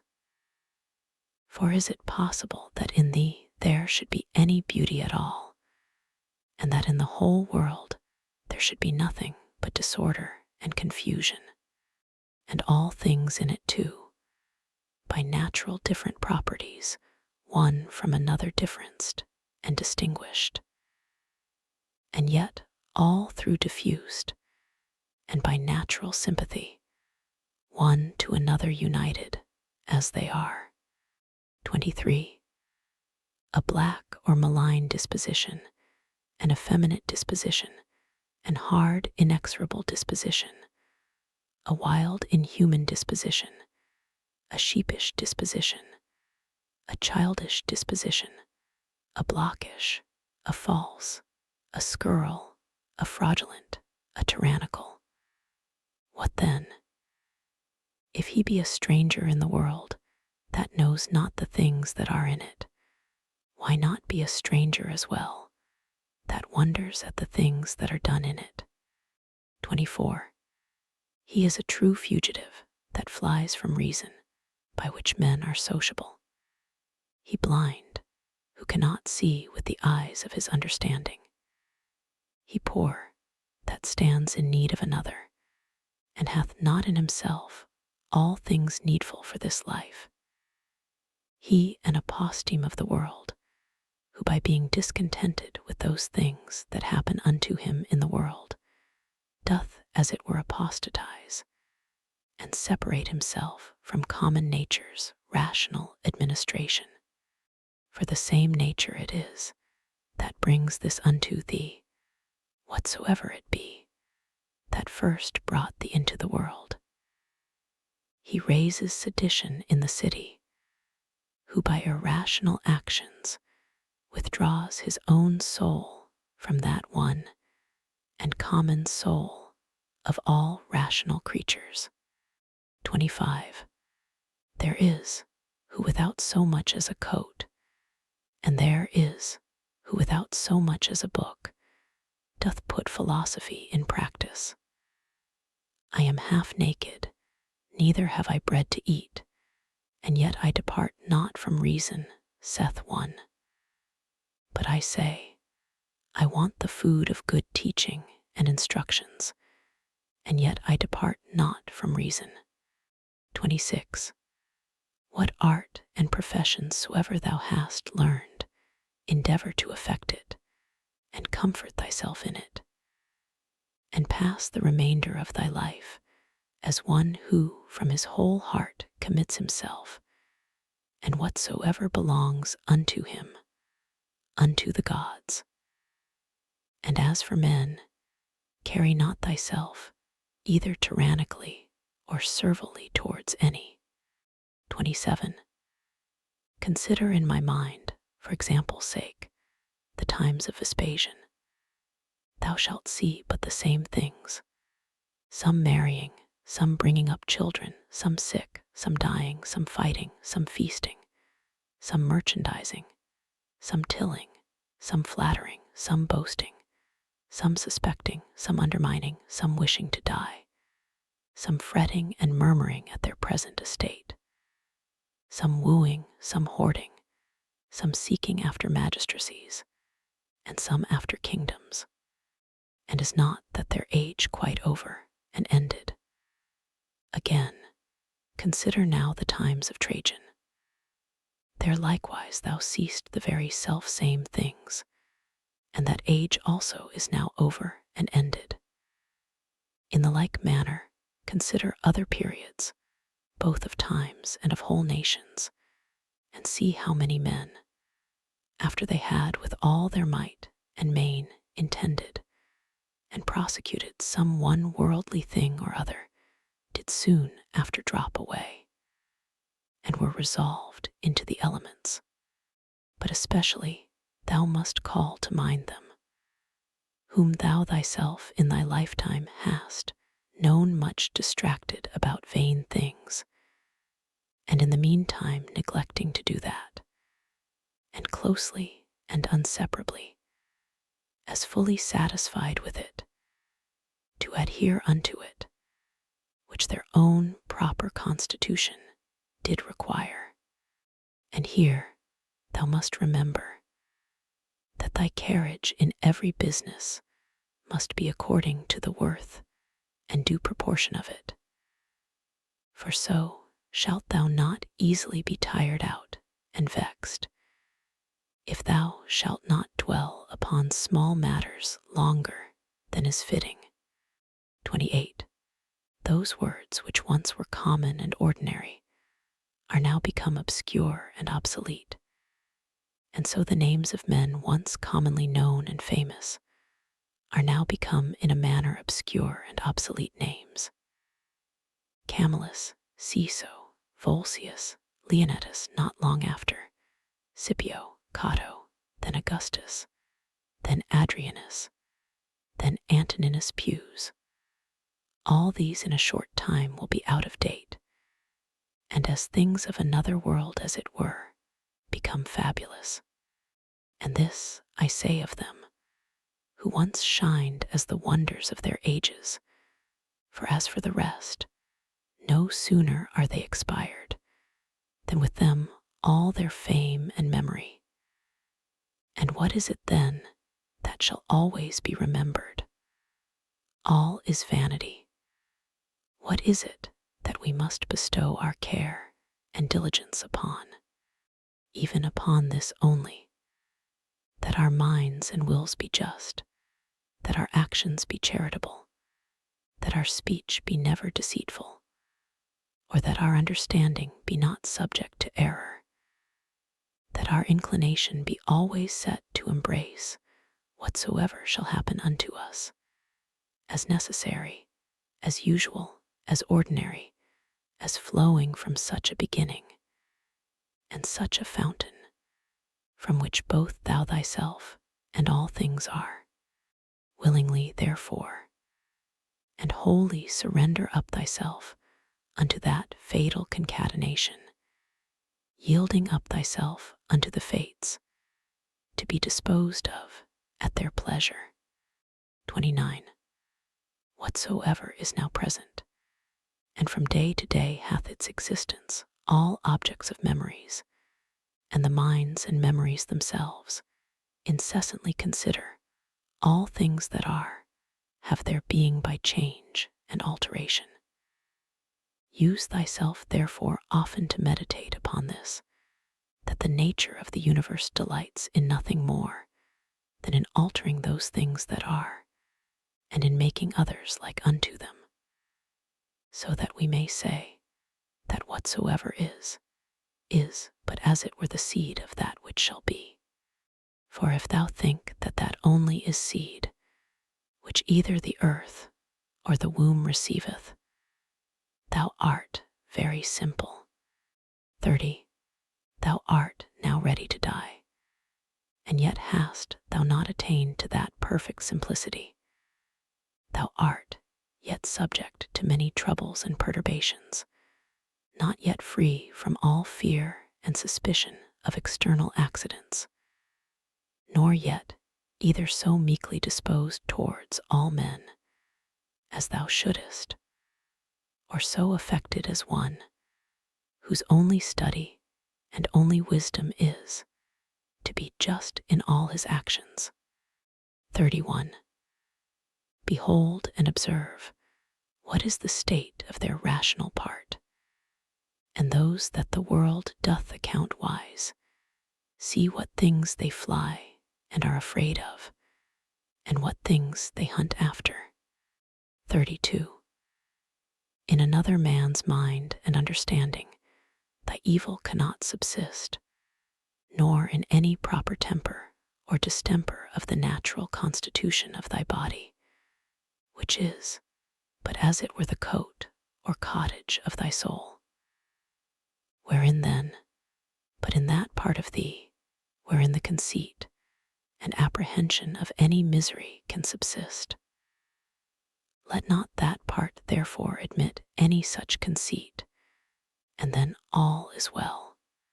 Though thy body which is so near it should either be cut or burnt, or suffer any corruption or putrefaction, yet let that part to which it belongs to judge of these be still at rest. That is, let her judge this, that whatsoever it is, that equally may happen to a wicked man, and to a good man, is neither good nor evil. For that which happens equally to him that lives according to nature, and to him that doth not, is neither according to nature, nor against it, and by consequent, neither good nor bad. 33. Ever consider and think upon the world as being but one living substance, and having but one soul, and how all things in the world are terminated into one sensitive power, and are done by one general motion, as it were, and deliberation of that one soul, and how all things that are concur in the cause of one another's being, and by what manner of connection and concatenation all things happen. 34. What art thou, that better and divine part accepted? But as Epictetus said well, a wretched soul, appointed to carry a carcass up and down. 35. To suffer change can be no hurt, as no benefit it is, by change to attain to being. The age and time of the world is as it were a flood and swift current, consisting of the things that are brought to pass in the world. For as soon as anything hath appeared and is passed away, another succeeds, and that also will presently out of sight. 36. Whatsoever doth happen in the world is in the course of nature, as usual and ordinary as a rose in the spring, and fruit in summer. Of the same nature is sickness and death, slander, and lying in wait, and whatsoever else ordinarily doth unto fools use to be occasion either of joy or sorrow. That, whatsoever it is, that comes after, doth always very naturally, and as it were familiarly, follow upon that which was before. For thou must consider the things of the world, not as a loose, independent number, consisting merely of necessary events, but as a discrete connection of things orderly and harmoniously disposed. There is then to be seen in the things of the world not a bare succession, but an admirable correspondence and affinity. 37. Let that of Heraclitus never be out of thy mind, that the death of earth is water, and the death of water is air, and the death of air is fire, and so on the contrary. Remember him also who was ignorant whither the way did lead, and how that reason being the thing by which all things in the world are administered, and which men are continually and most inwardly conversant with, yet is the thing which ordinarily they are most in opposition with, and how those things which daily happen among them cease not daily to be strange unto them, and that we should not either speak or do anything as men in their sleep, by opinion and bare imagination. For then we think we speak and do, and that we must not be as children who follow their father's example, for best reason alleging their bare kappa alpha theta omicron tau iota, pi alpha rho epsilon io, lambda eta phi alpha mu epsilon u. Or, as by successive tradition from our forefathers, we have received it. 38. Even as if any of the gods should tell thee, thou shalt certainly die tomorrow, or next day, thou wouldst not, except thou wert extremely base and pusillanimous, take it for a great benefit, rather to die the next day after than tomorrow. For alas, what is the difference? So, for the same reason, think it no great matter to die rather many years after than the very next day. 39. Let it be thy perpetual meditation, how many physicians who once looked so grim and so theatrically shrunk their brows upon their patients are dead and gone themselves.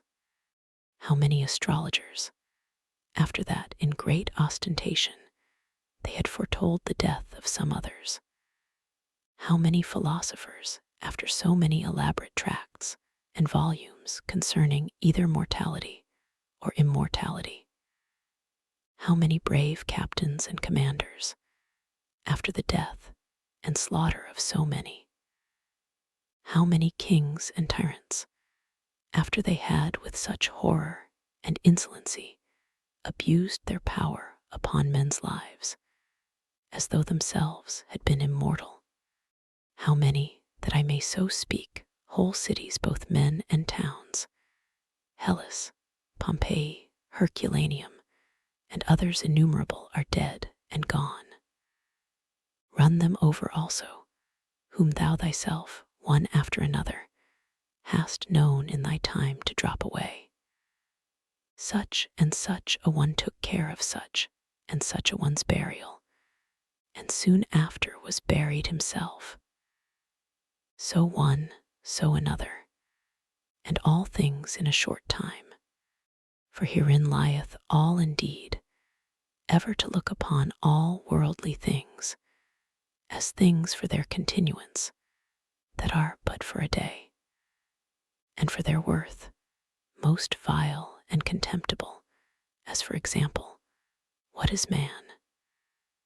That which but the other day when he was conceived was vile snivel, and within few days shall be either an embalmed carcass or mere ashes.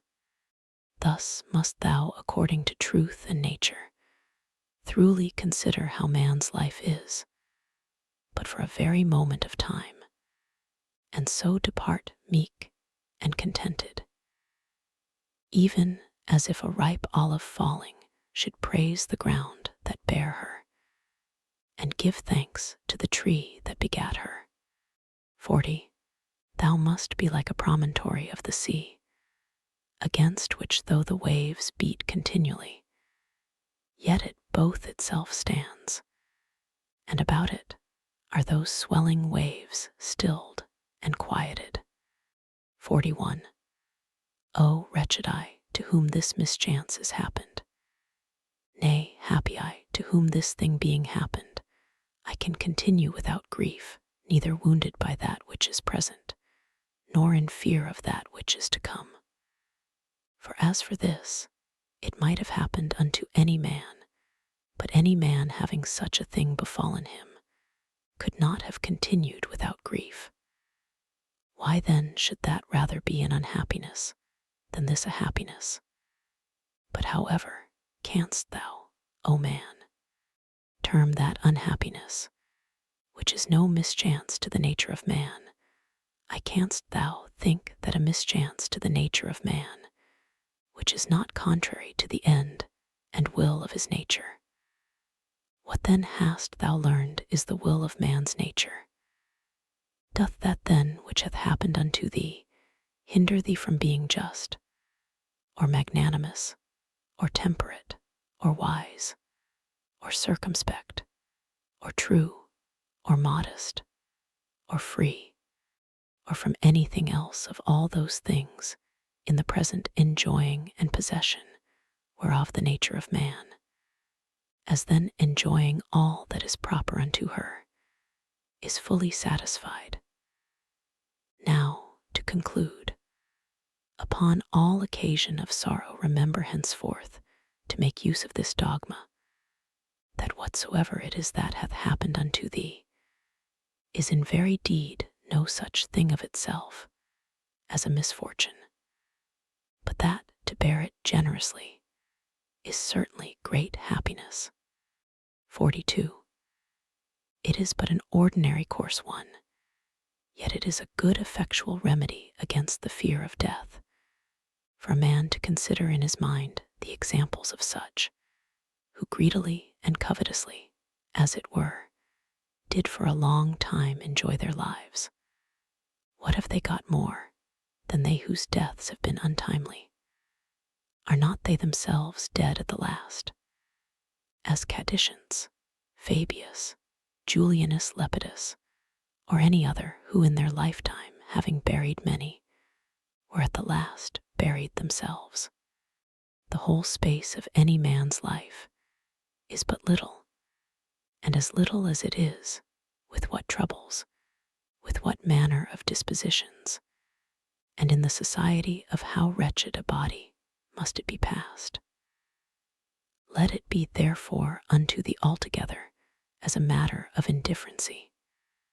For if thou shalt look backward, behold, what an infinite chaos of time doth present itself unto thee, and as infinite a chaos if thou shalt look forward. In that which is so infinite, what difference can there be between that which liveth but 3 days, and that which liveth 3 ages? 43. Let thy course ever be the most compendious way. The most compendious is that which is according to nature. That is, in all both words and deeds, ever to follow that which is most sound and perfect. For such a resolution will free a man from all trouble, strife, dissembling, and ostentation. The Fifth Book 1. In the morning, when thou findest thyself unwilling to rise, consider with thyself presently, it is to go about a man's work that I am stirred up. Am I then yet unwilling to go about that for which I myself was born and brought forth into this world? Or was I made for this, to lay me down and make much of myself in a warm bed? Oh, but this is pleasing. And was it then for this that thou wert born, that thou mightest enjoy pleasure? Was it not in very truth for this, that thou mightest always be busy and in action? Seest thou not how all things in the world besides, how every tree empty plant, how sparrows and ants, spiders and bees, how all in their kind are intent, as it were orderly to perform whatsoever, towards the preservation of this orderly universe, naturally doth become and belong unto thin? And wilt not thou do that which belongs unto a man to do? Wilt not thou run to do that which thy nature doth require? But thou must have some rest. Yes, thou must. Nature hath of that also, as well as of eating and drinking, allowed thee a certain stint. But thou guessed beyond thy stint, and beyond that which would suffice, and in matter of action, there thou comest short of that which thou mayest. It must needs be, therefore, that thou dost not love thyself, for if thou didst, thou wouldst also love thy nature, and that which thy nature doth propose unto herself as her end. Others, as many as take pleasure in their trade and profession, can even pine themselves at their works, and neglect their bodies and their food for it. And doest thou less honor thy nature than an ordinary mechanic his trade, or a good dancer his art, than a covetous man his silver, and vainglorious man applause? These, to whatsoever they take an affection, can be content to want their meat and sleep, to further that every one which he affects. And shall actions tending to the common good of human society seem more vile unto thee, or worthy of less respect and intention? 2. How easy a thing is it for a man to put off from him all turbulent adventitious imaginations, and presently to be in perfect rest and tranquility. 3. Think thyself fit and worthy to speak, or to do anything that is according to nature, and let not the reproach or report of some that may ensue upon it ever deter thee. If it be right and honest to be spoken or done, undervalue not thyself so much as to be discouraged from it.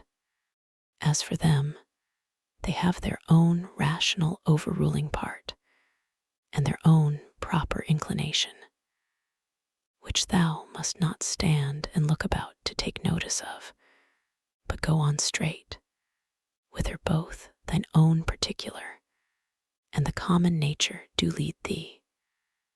And the way of both these is but one. For I continue my course by actions according to nature, until I fall and cease, breathing out my last breath into that air. by which continually breathed in I did live, and falling upon that earth, out of whose gifts and fruits my father gathered his seed, my mother her blood, and my nurse her milk, out of which for so many years I have been provided, both of meat and drink, and lastly, which beareth me that tread upon it, and beareth with me that so many ways do abuse it, or so freely make use of it, so many ways to so many ends. 5.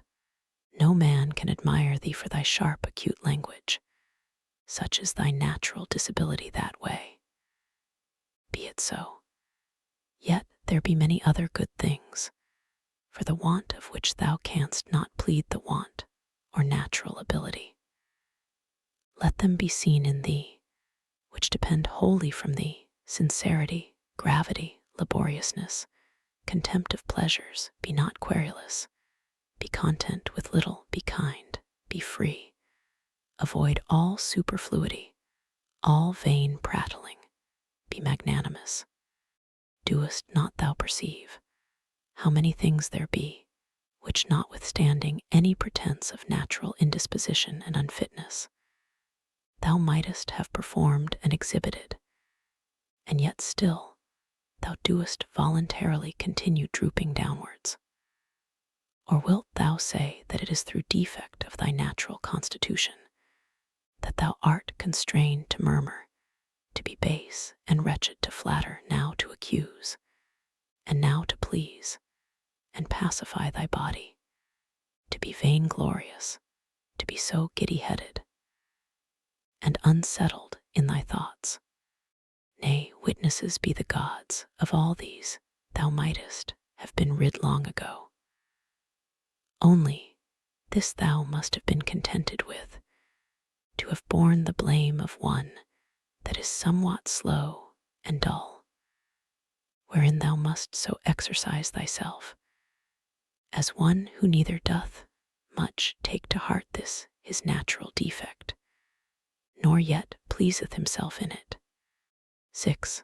Such there be, who when they have done a good turn to any, are ready to set them on the score for it, and to require retaliation.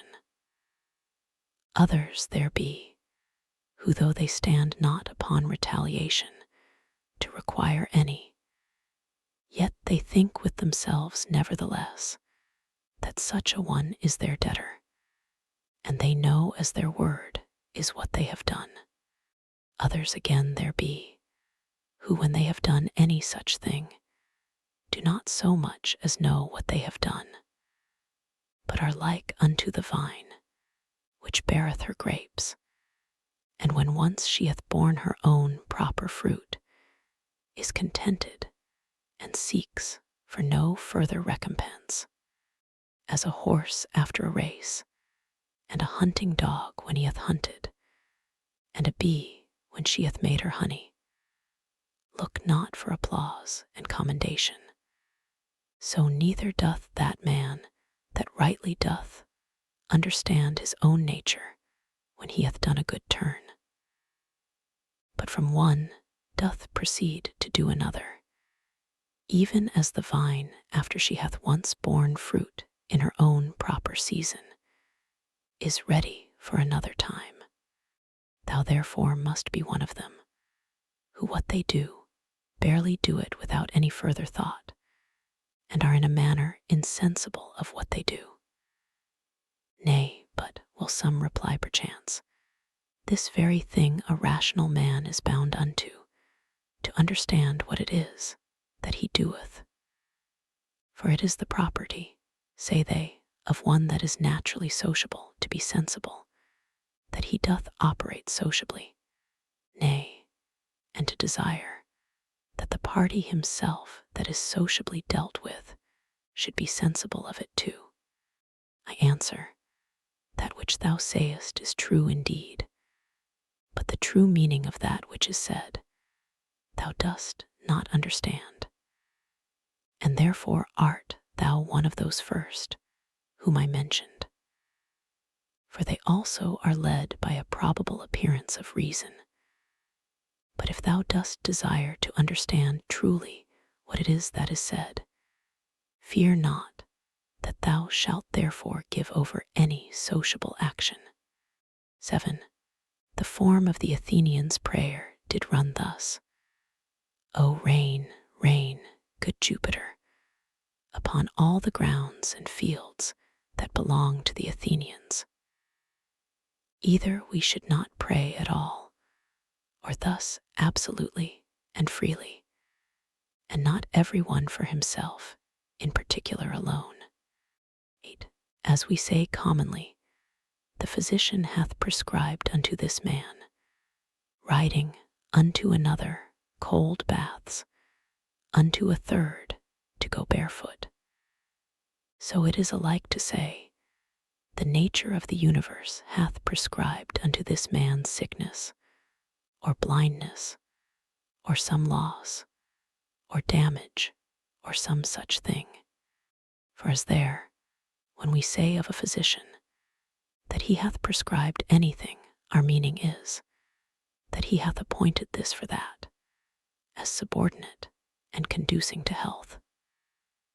So here, whatsoever doth happen unto any is ordained unto him as a thing subordinate unto the fates. And therefore do we say of such things that they do sigma upsilon mu beta alpha ot nu epsilon iota nu, that is, happen or fall together, as of square stones, when either in walls or pyramids in a certain position they fit one another, and agree as it were in an harmony. The masons say that they do sigma upsilon mu beta alpha iota nu epsilon iota nu, as if thou shouldest say, fall together. So that in the general, though the things be divers that make it, yet the consent or harmony itself is but one. And as the whole world is made up of all the particular bodies of the world, one perfect and complete body, of the same nature that particular bodies, so is the destiny of particular causes and events one general one, of the same nature that particular causes are. What I now say, even they that are mere idiots are not ignorant of. For they say commonly tau omicron letter 1f e6, tau omicron letter 1f 145 epsilon rho epsilon u letter 1f 00, upsilon tau letter 1f f7. That is, this his destiny hath brought upon him. This therefore is by the fates properly and particularly brought upon this, as that unto this in particular is by the physician prescribed. These therefore let us accept of in like manner, as we do those that are prescribed unto us our physicians. For them also in themselves shall we find to contain many harsh things, but we nevertheless, in hope of health and recovery, accept of them. Let the fulfilling and accomplishment of those things which the common nature hath determined be unto thee as thy health. Accept then, and be pleased with whatsoever doth happen, though otherwise harsh and unpleasing, as tending to that end, to the health and welfare of the universe, and to Jove's happiness and prosperity. For this whatsoever it be should not have been produced, had it not conduced to the good of the universe. For neither doth any ordinary particular nature bring anything to pass that is not to whatsoever is within the sphere of its own proper administration and government agreeable and subordinate. For these two considerations, then, thou must be well pleased with anything that doth happen unto thee. First, because that for thee properly it was brought to pass, and unto thee it was prescribed, and that from the very beginning by the series and connection of the first causes, it hath ever had a reference unto thee. And secondly, because the good success and perfect welfare, and indeed the very continuance of him, that is the administrator of the whole, doth in a manner depend on it. For the whole, because whole, therefore entire and perfect, is maimed and mutilated, if thou shalt cut off anything at all, whereby the coherence and contiguity as of parts, so of causes, is maintained and preserved. Of which certain it is, that thou doest as much as lieth in thee cut off, and in some sort violently take somewhat away, as often as thou art displeased with anything that happeneth. 9. Be not discontented, be not disheartened, be not out of hope, if often it succeed not so well with thee punctually and precisely to do all things according to the right digmata, but being once cast off, return unto them again. And as for those many and more frequent occurrences, either of worldly distractions or human infirmities, which as a man thou canst not, but in some measure be subject unto, be not thou discontented with them, but however, love and affect that only which thou dost return unto. A philosopher's life and proper occupation after the most exact manner. And when thou dost return to thy philosophy, return not unto it, as the manner of some is, after play and liberty, as it were, to their schoolmasters and pedagogues, but as they that have sore eyes to their sponge and egg, or as another to his cataplasm, or as others to their fomentations. So shalt not thou make it a matter of ostentation at all to obey reason, but of ease and comfort. And remember that philosophy requireth nothing of thee, but what thy nature requireth. And wouldest thou thyself desire anything that is not according to nature? For which of these sayest thou, that which is according to nature or against it, is of itself more kind and pleasing? Is it not for that respect especially, that pleasure itself is to so many men's hurt and overthrow, most prevalent, because esteemed commonly most kind and natural?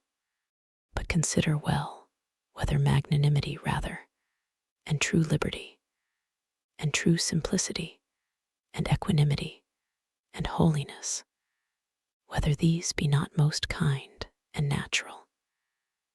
And prudency itself, what more kind and amiable than it, when thou shalt truly consider with thyself what it is through all the proper objects of thy rational intellectual faculty currently to go on without any fall or stumble. As for the things of the world, their true nature is in a manner so involved with obscurity, that unto many philosophers, and those no mean ones, they seemed altogether incomprehensible, and the Stoics themselves, though they judge them not altogether incomprehensible, yet scarce, and not without much difficulty, comprehensible, so that all assent of ours is fallible. For who is he that is infallible in his conclusions? From the nature of things, pass now unto their subjects and matter. How temporary, how vile are they such as may be in the power and possession of some abominable loose liver, of some common strumpet, of some notorious oppressor and extortioner. Pass from thence to the dispositions of them that thou doest ordinarily converse with. How hardly do we bear, even with the most loving and amiable, that I may not say, how hard it is for us to bear even with our own selves in such obscurity and impurity of things, in such and so continual a flux, both of the substances and time, both of the motions themselves and things moved, what it is that we can fasten upon, either to honor and respect especially, or seriously and studiously to seek after. I cannot so much as conceive, for indeed they are things contrary. 10. Thou must comfort thyself in the expectation of thy natural dissolution, and in the meantime not grieve at the delay, but rest contented in those two things. First, that nothing shall happen unto thee which is not according to the nature of the universe. Secondly, that it is in thy power to do nothing against thine own proper God and inward spirit. For it is not in any man's power to constrain thee to transgress against him. 11. What is the use that now at this present I make of my soul? Thus from time to time, and upon all occasions, thou must put this question to thyself: what is now that part of mine which they call the rational mistress part, employed about? Whose soul do I now properly possess? A child's, or a youth's, a woman's, or a tyrant's, some brute, or some wild beast's soul? 12. What those things are in themselves, which by the greatest part are esteemed good, thou mayest gather even from this. For if a man shall hear things mentioned as good, which are really good indeed, such as are prudence, temperance, justice, fortitude, after so much heard and conceived, he cannot endure to hear of any more, for the word good is properly spoken of them. But as for those which by the vulgar are esteemed good, if he shall hear them mentioned as good, he doth hearken for more. He is well contented to hear that what is spoken by the comedian is but familiarly and popularly spoken, so that even the vulgar apprehend the difference. For why is it else that this offends not and needs not to be excused, when virtues are styled good? But that which is spoken in commendation of wealth, pleasure, or honor, we entertain it only as merrily and pleasantly spoken. Proceed therefore, and inquire further, whether it may not be that those things also which being mentioned upon the stage were merrily, and with great applause of the multitude, scoffed at with this jest, that they that possessed them had not in all the world of their own. Such was their affluence and plenty, so much as a place were to avoid their excrements. Whether, I say, those ought not also in very deed to be much respected and esteemed of as the only things that are truly good. 13. All that I consist of is either form or matter. No corruption can reduce either of these unto nothing, for neither did I of nothing become a subsistent creature. Every part of mine then will by mutation be disposed into a certain part of the whole world, and that in time into another part, and so in infinitum, by which kind of mutation I also became what I am, and so did they that begot me, and they before them, and so upwards in infinitum. For so we may be allowed to speak, though the age and government of the world be to some certain periods of time limited and confined. 14. Reason and rational power are faculties which content themselves with themselves and their own proper operations. And as for their first inclination and motion that they take from themselves, but their progress is right to the end and object, which is in their way, as it were, and lieth just before them. That is, which is feasible and possible, whether it be that which at the first they proposed to themselves, or no. For which reason also such actions are termed kappa alpha tau omicron rho theta, mega sigma epsilon iota sigma, to intimate the directness of the way by which they are achieved. Nothing must be thought to belong to man, which doth not belong unto him, as he is a man. These, the event of purposes, are not things required in a man. The nature of man doth not profess any such things. The final ends and consummations of actions are nothing at all to a man's nature. The end, therefore, of a man, or the summum bonum whereby that end is fulfilled, cannot consist in the consummation of actions purposed and intended. Again, concerning these outward worldly things, were it so that any of them did properly belong unto man, then would it not belong unto man to condemn them and to stand in opposition with them. Neither would he be praiseworthy that can live without them, or he good, if these were good indeed, who of his own accord doth deprive himself of any of them. But we see contrariwise, that the more a man doth withdraw himself from these wherein external pomp and greatness doth consist, or any other like these, or the better he doth bear with the loss of these, the better he is accounted. 15. Such as thy thoughts and ordinary cogitations are, such will thy mind be in time. For the soul doth as it were receive its tincture from the fancies and imaginations. Diet therefore, and thoroughly soak it with the assiduity of these cogitations.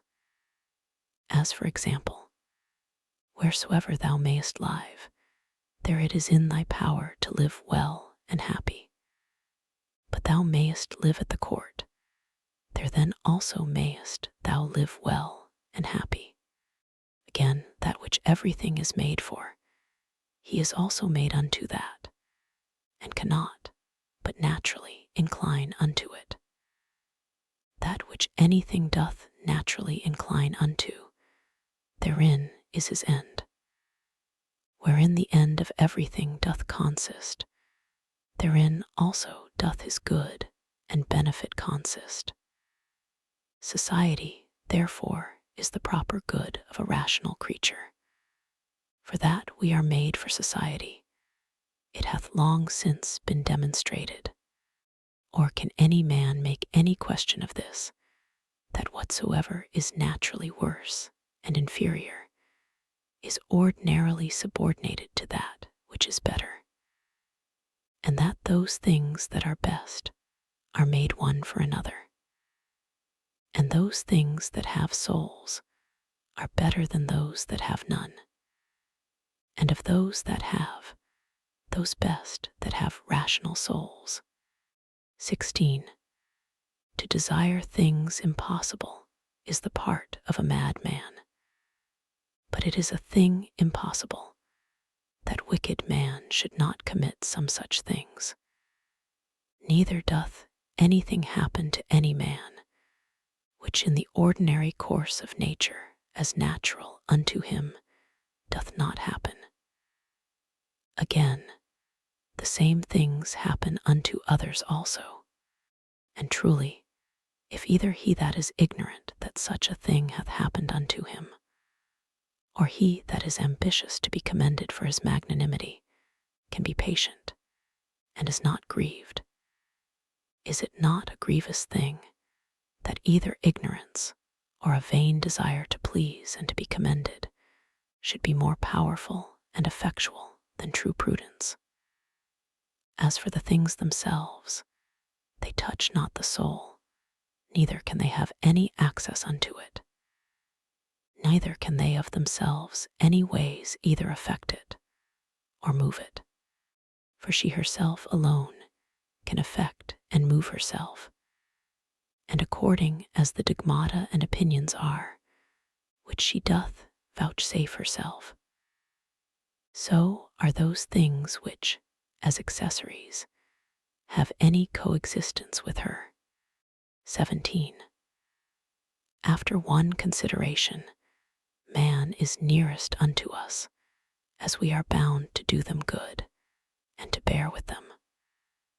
But as he may oppose any of our true proper actions, so man is unto me, but as a thing indifferent, even as the sun, or the wind, or some wild beast.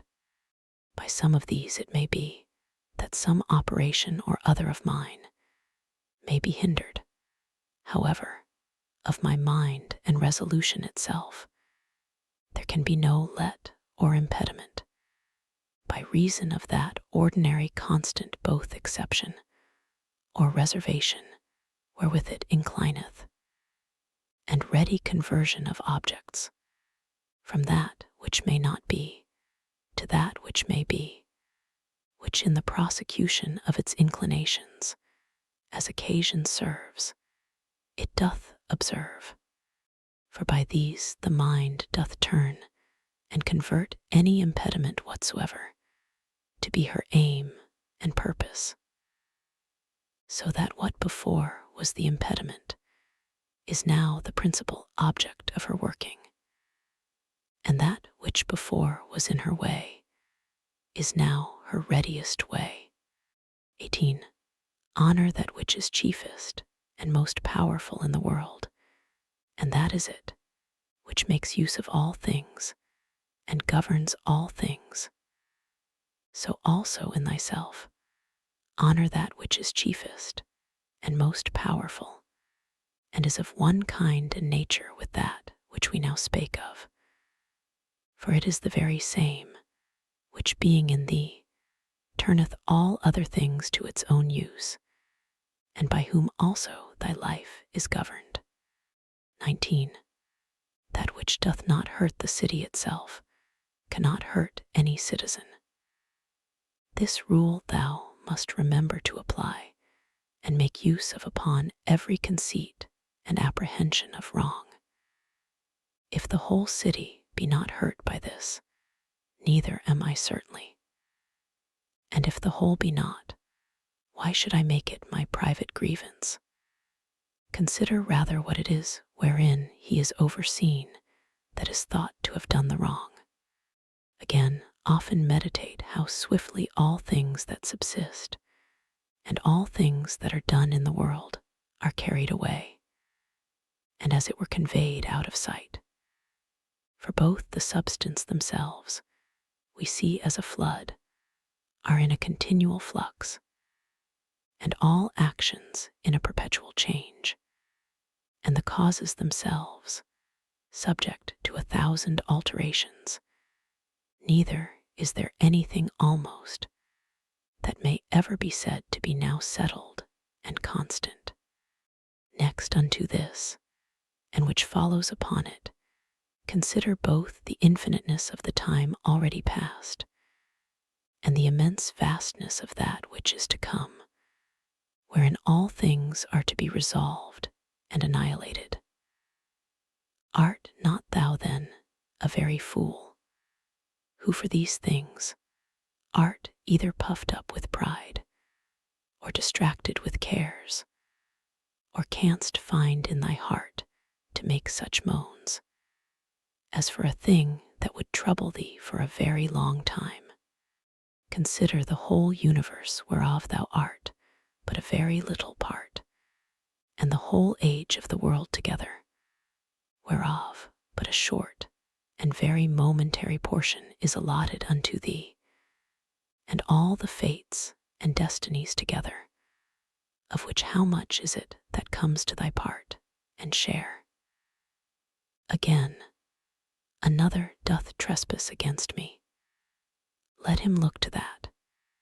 He is master of his own disposition and of his own operation, I, for my part, am in the meantime in possession of as much as the common nature would have me to possess, and that which mine own nature would have me do, I do.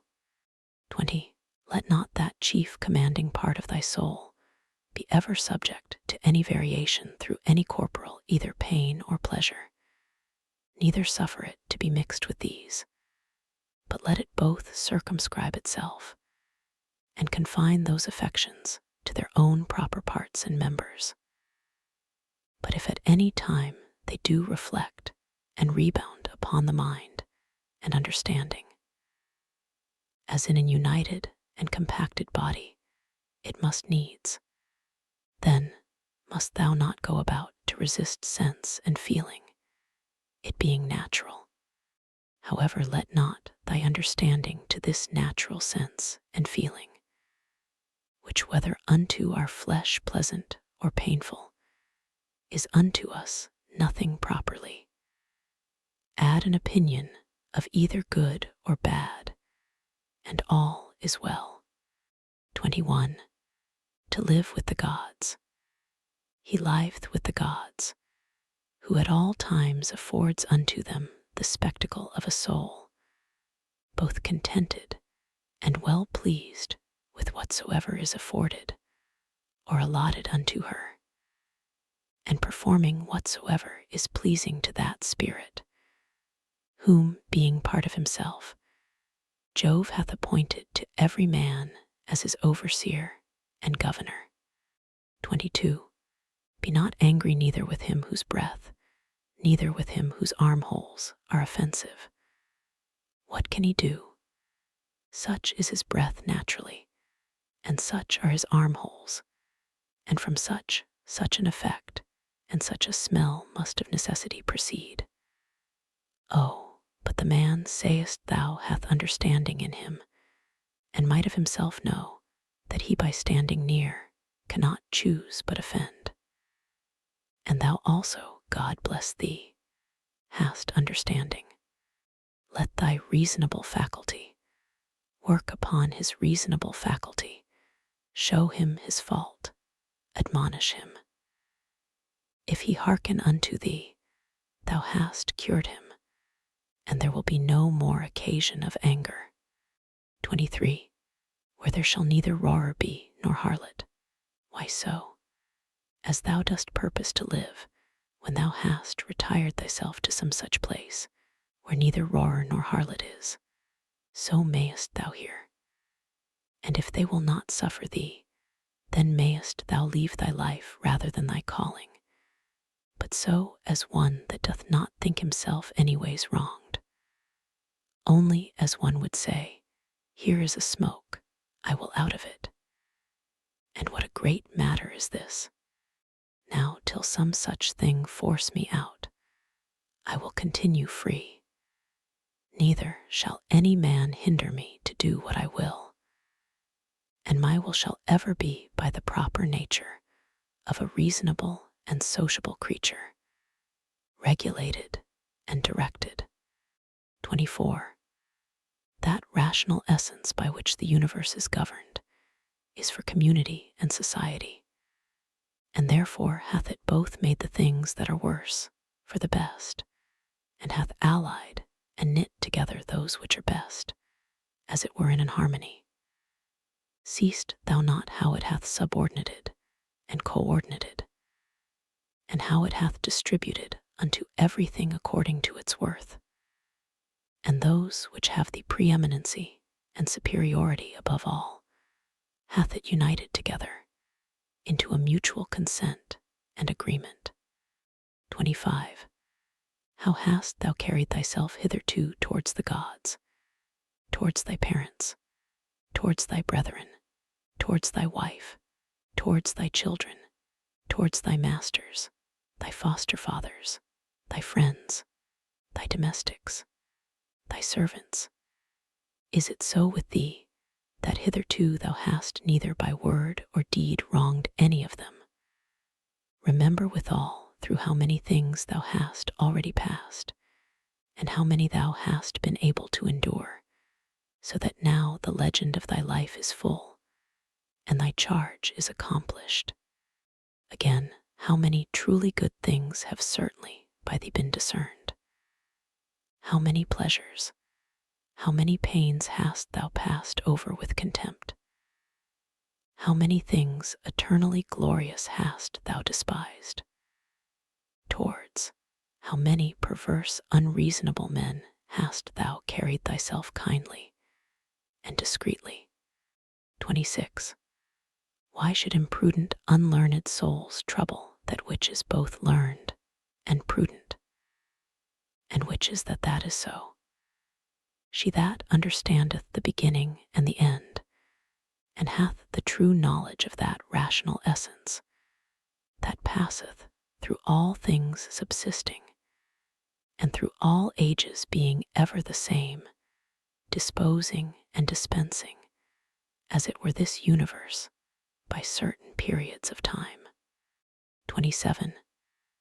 Within a very little while thou wilt be either ashes or a celadum, and a name perchance, and perchance not so much as a name.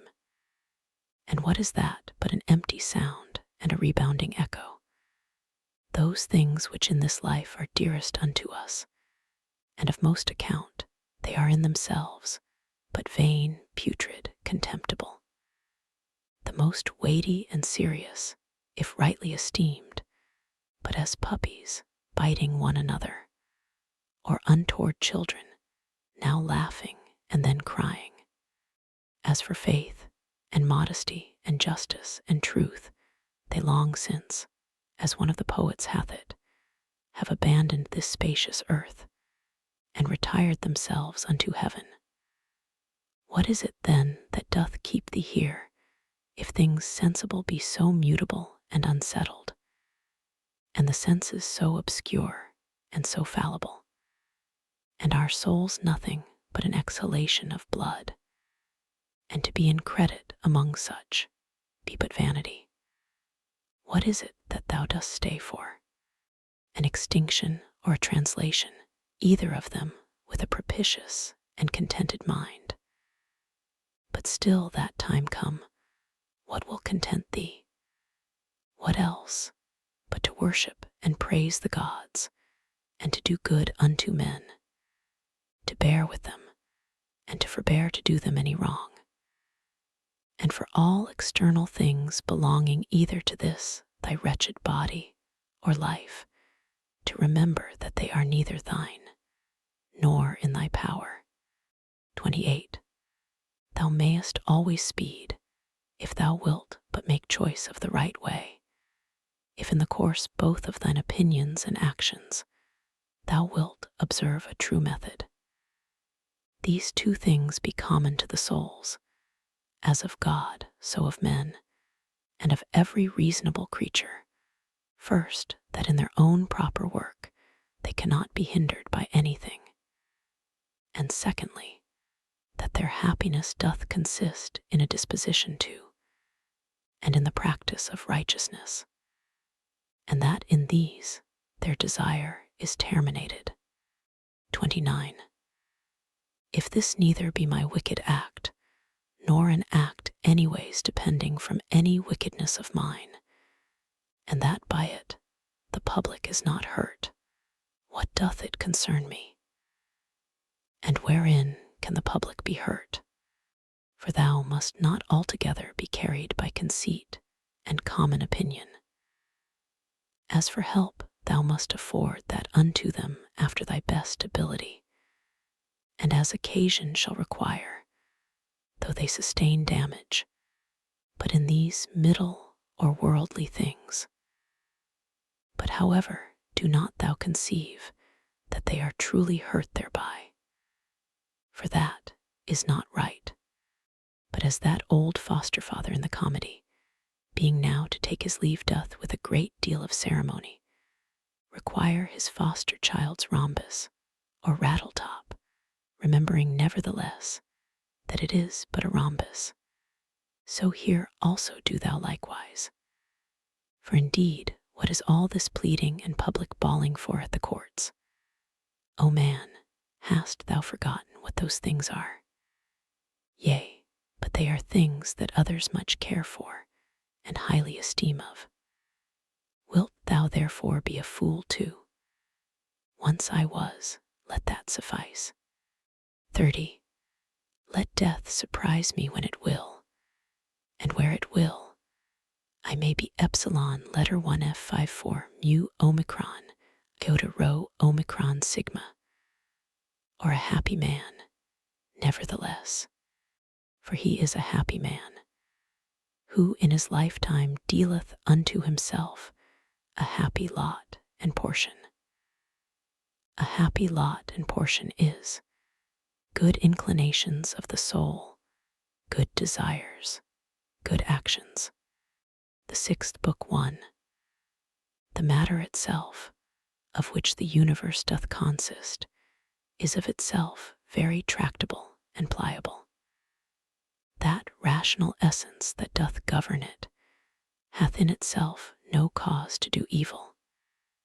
It hath no evil in itself, neither can it do anything that is evil, neither can anything be hurt by it. And all things are done and determined according to its will and prescript. 2. Be it all one unto thee, whether half frozen or well warm, whether only slumbering, or after a full sleep, whether discommended or commended thou do thy duty, or whether dying or doing somewhat else, for that also to die must among the rest be reckoned as one of the duties and actions of our lives. 3. Look in. Let not either the proper quality or the true worth of anything pass thee before thou hast fully apprehended it. 4. All substances come soon to their change, and either they shall be resolved by way of exhalation. If so be that all things shall be reunited into one substance, or as others maintain, they shall be scattered and dispersed. As for that rational essence by which all things are governed, as it best understandeth itself, both its own disposition, and what it doth, and what matter it hath to do with, and accordingly doth all things. So we that do not, no wonder, if we wonder at many things, the reasons whereof we cannot comprehend. 5. The best kind of revenge is not to become like unto them. 6. Let this be thy only joy, and thy only comfort, from one sociable kind action, without intermission, to pass unto another, God being ever in thy mind. 7. The rational commanding part, as it alone can stir up and turn itself, so it maketh both itself to be, and everything that happeneth to appear unto itself, as it will itself. 8. According to the nature of the universe, all things particular are determined, not according to any other nature, either about compassing and containing, or within dispersed and contained, or without depending. Either this universe is a mere confused mass and an intricate context of things, which shall in time be scattered and dispersed again, or it is an union consisting of order and administered by providence. If the first, why should I desire to continue any longer in this fortuite confusion and commixtion? Or why should I take care for anything else, but that as soon as may be I may be earth again? And why should I trouble myself any more whilst I seek to please the gods? Whatsoever I do, dispersion is my end, and will come upon me whether I will or no. But if the latter be, then am not I religious in vain. Then will I be quiet and patient, and put my trust in him, who is the governor of all. 9. Whensoever by some present hard occurrences thou art constrained to be in some sort troubled and vexed. Return unto thyself as soon as may be, and be not out of tune longer than thou must needs. For so shalt thou be the better able to keep thy part another time, and to maintain the harmony, if thou dost use thyself to this continually, once out, presently to have recourse unto it, and to begin again. 10. If it were that thou hadst at one time both a stepmother and a natural mother living, thou wouldst honor and respect her also. Nevertheless, to thine own natural mother would thy refuge and recourse be continually. So let the court and thy philosophy be unto thee. Have recourse unto it often, and comfort thyself in her, by whom it is that those other things are made tolerable unto thee, and thou also in those things not intolerable unto others. 11. How marvelous useful it is for a man to represent unto himself meats, and all such things that are for the mouth, under a right apprehension and imagination. As for example, this is the carcass of a fish, this of a bird, and this of a hog. And again, more generally, this falernum, this excellent highly commended wine, is but the bare juice of an ordinary grape. This purple robe, but sheep's hairs, dyed with the blood of a shellfish. So for coitus, it is but the attrition of an ordinary base entrail, and the excretion of a little vile snivel, with a certain kind of convulsion, according to Hippocrates, his opinion. How excellent useful are these lively fancies and representations of things, thus penetrating and passing through the objects, to make their true nature known and apparent. This must thou use all thy life long, and upon all occasions, and then especially when matters are apprehended as of great worth and respect. Thy art and care must be to uncover them, and to behold their vileness, and to take away from them all those serious circumstances and expressions under which they made so grave a show. For outward pomp and appearance is a great juggler, and then especially art thou most in danger to be beguiled by it, when to a man's thinking thou most seemest to be employed about matters of moment. 12. See what Crates pronounceth concerning Xenocrates himself. 13.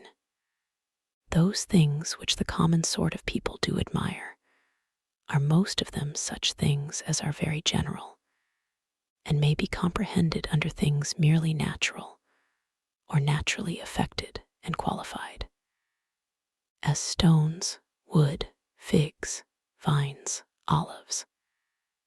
Those that be admired by them that are more moderate and restrained are comprehended under things animated, as flocks and herds.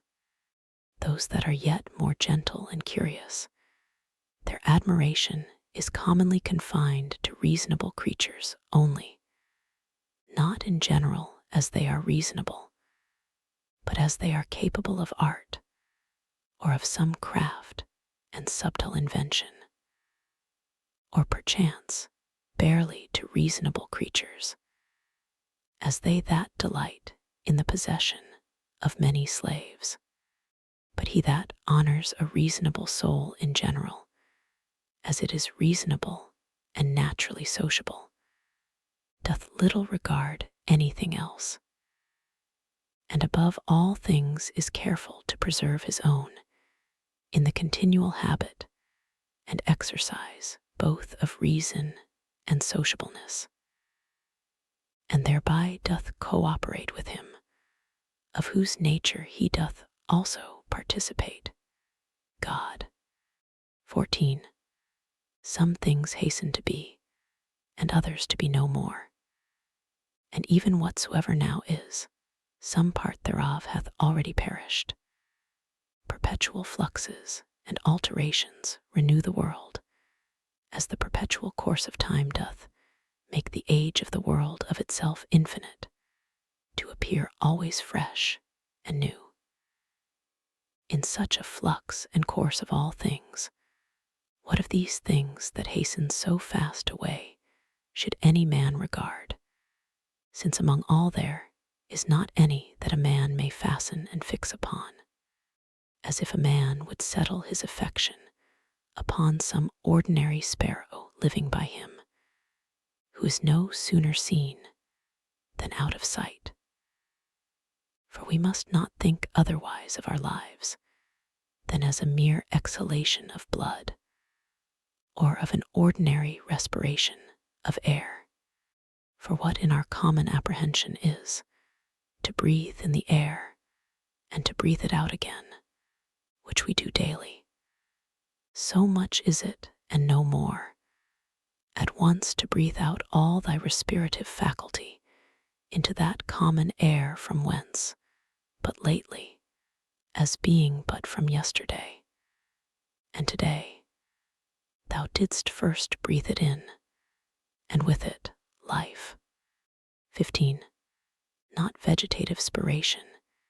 It is not surely which plants have, that in this life should be so dear unto us, nor sensitive respiration, the proper life of beasts, both tame and wild, nor this our imaginative faculty, nor that we are subject to be led and carried up and down by the strength of our sensual appetites, or that we can gather and live together, or that we can feed. For that in effect is no better than that we can void the excrements of our food. What is it then that should be dear unto us? To hear a clattering noise. If not that, then neither to be applauded by the tongues of men. For the praises of many tongues is in effect no better than the clattering of so many tongues. If then neither applause, what is there remaining that should be dear unto thee? This I think, that in all thy motions and actions thou be moved, and restrained according to thine own true natural constitution and construction only, and to this even ordinary arts and professions do lead us. For it is that which every art doth aim at, that whatsoever it is, that is by art effected and prepared, may be fit for that work that it is prepared for. This is the end that he that dresseth the vine, and he that takes upon him either to tame colts or to train up dogs, doth aim at. What else doth the education of children and all learned professions tend unto? Certainly then it is that which should be dear unto us also. If in this particular it go well with thee, care not for the obtaining of other things. But is it so, that thou canst not but respect other things also? Then canst not thou truly be free. Then canst thou not have self-content. Then wilt thou ever be subject to passions. For it is not possible, but that thou must be envious and jealous and suspicious of them, whom thou knowest can bereave thee of such things, and again, a secret underminer of them, whom thou seest in present possession of that which is dear unto thee.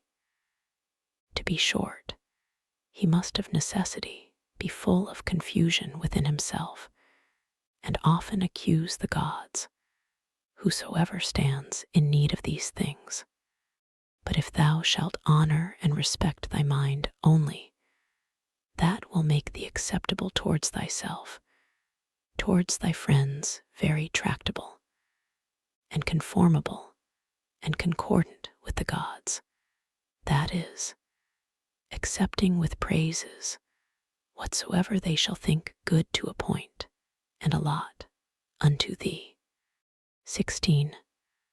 Under, above, and about are the motions of the elements, but the motion of virtue is none of those motions, but is somewhat more excellent and divine, whose way to speed and prosper in it must be through a way that is not easily comprehended.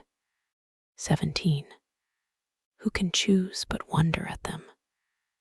They will not speak well of them that are at the same time with them and live with them. Yet they themselves are very ambitious, that they that shall follow, whom they have never seen, nor shall ever see, should speak well of them. As if a man should grieve that he hath not been commended by them that lived before him. 18. Do not ever conceive anything impossible to man, which by thee cannot, or not without much difficulty be effected. But whatsoever in general thou canst conceive possible and proper unto any man, think that very possible unto thee also. 19. Suppose that at the palestra somebody hath all to torn thee with his nails, and hath broken thy head. Well, thou art wounded, yet thou dost not exclaim, thou art not offended with him. Thou dost not suspect him for it afterwards, as one that watcheth to do thee a mischief. Yea, even then, though thou dost thy best to save thyself from him, yet not from him as an enemy.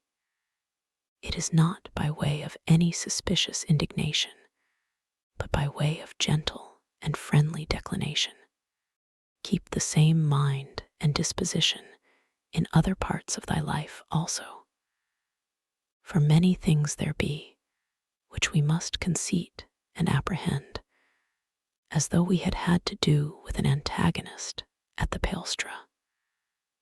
For as I said, it is very possible for us to avoid and decline, though we neither suspect nor hate. 20. If anybody shall reprove me, and shall make it apparent unto me, that in any either opinion or action of mine I do err, I will most gladly retract. For it is the truth that I seek after, by which I am sure that never any man was hurt, and as sure that he is hurt that continueth in any error or ignorance whatsoever. 21. I for my part will do what belongs unto me. As for other things, whether things unsensible or things irrational, or if rational, yet deceived and ignorant of the true way, they shall not trouble or distract me. For as for those creatures which are not endued with reason, and all other things and matters of the world whatsoever I freely and generously, as one endued with reason, of things that have none, make use of them. And as for men, towards them as naturally partakers of the same reason, my care is to carry myself sociably. But whatsoever it is that thou art about, remember to call upon the gods. And as for the time how long thou shalt live to do these things, let it be altogether indifferent unto thee, for even 3 such hours are sufficient. 22. Alexander of Macedon, and he that dressed his mules, when once dead both came to one. For either they were both resumed into those original rational essences, from whence all things in the world are propagated, or both, after one fashion, were scattered into atoms. 23. Consider how many different things, whether they concern our bodies or our souls, in a moment of time come to pass in every one of us, And so thou wilt not wonder if many more things, or rather all things that are done, can at one time subsist and coexist in that both one and general, which we call the world. 24. If any should put this question unto thee, how this word Antoninus is written, wouldst thou not presently fix thine intention upon it, and utter out in order every letter of it? And if any shall begin to gainsay thee, and quarrel with thee about it, wilt thou quarrel with him again, or rather go on meekly as thou hast begun, until thou hast numbered out every letter? Here then likewise remember, that every duty that belongs unto a man doth consist of some certain letters, or numbers as it were, to which without any noise or tumult keeping thyself, thou must orderly proceed to thy proposed end, forbearing to quarrel with him that would quarrel and fall out with thee. 25.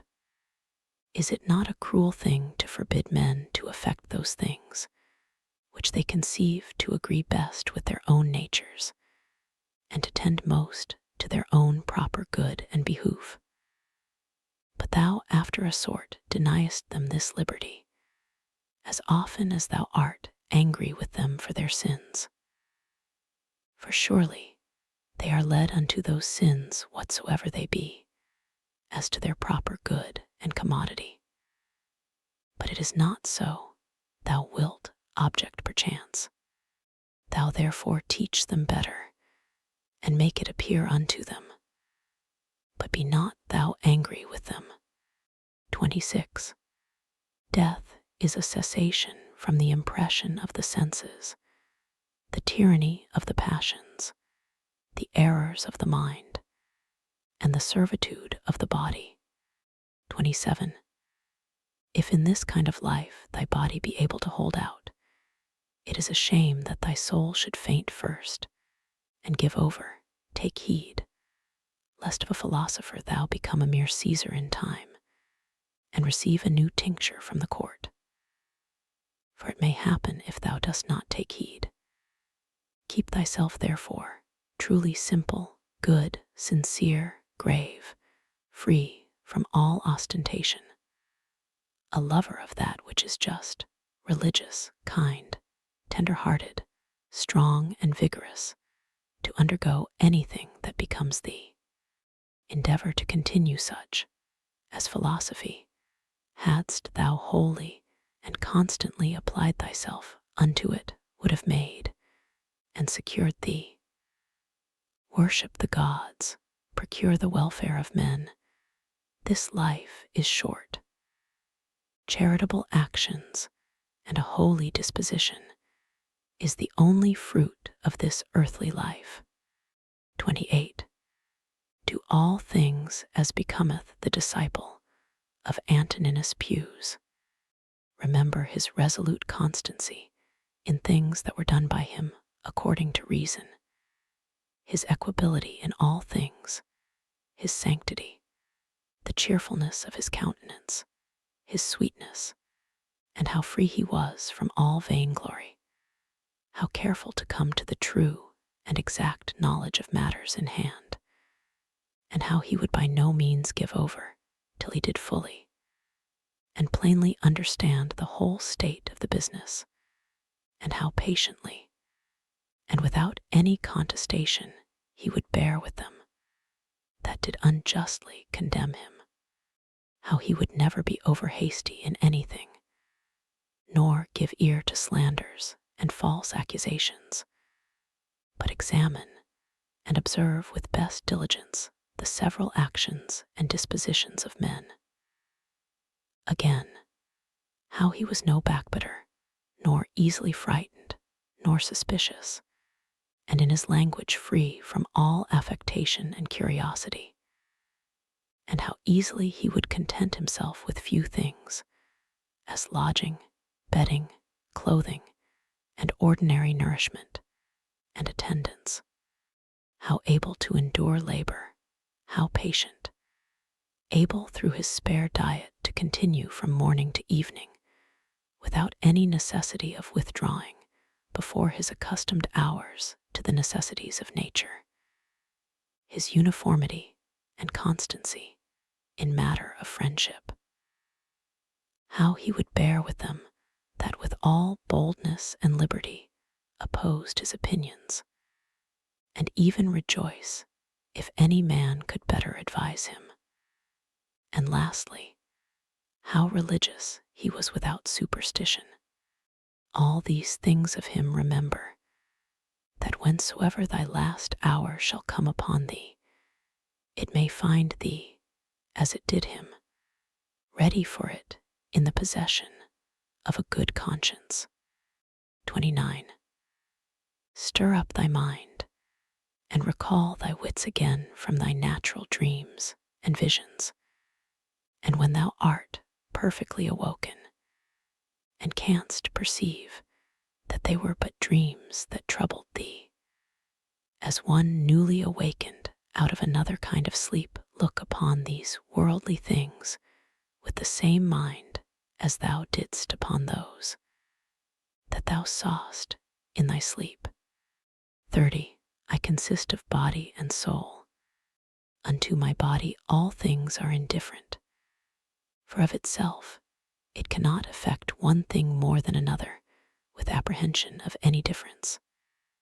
As for my mind, all things which are not within the verge of her own operation are indifferent unto her, and for her own operations, those altogether depend of her. Neither does she busy herself about any, but those that are present. For as for future and past operations, those also are now at this present indifferent unto her. 31. As long as the foot doth that which belongeth unto it to do, and the hand that which belongs unto it, their labor, whatsoever it be, is not unnatural. So a man, as long as he doth that which is proper unto a man, his labor cannot be against nature. And if it be not against nature, then neither is it hurtful unto him.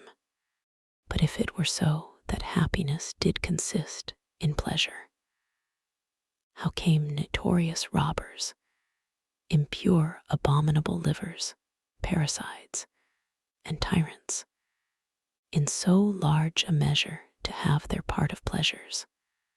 32. Dost thou not see how even those that profess mechanic arts, though in some respect they be no better than mere idiots, yet they stick close to the course of their trade, neither can they find in their heart to decline from it? And is it not a grievous thing that an architect or a physician shall respect the course and mysteries of their profession, more than a man the proper course and condition of his own nature, reason, which is common to him and to the gods? 33. Asia, Europe, what are they but as corners of the whole world, of which the whole sea is but as one drop, and the great Mount Athos but as a clod, as all present time is but as one point of eternity?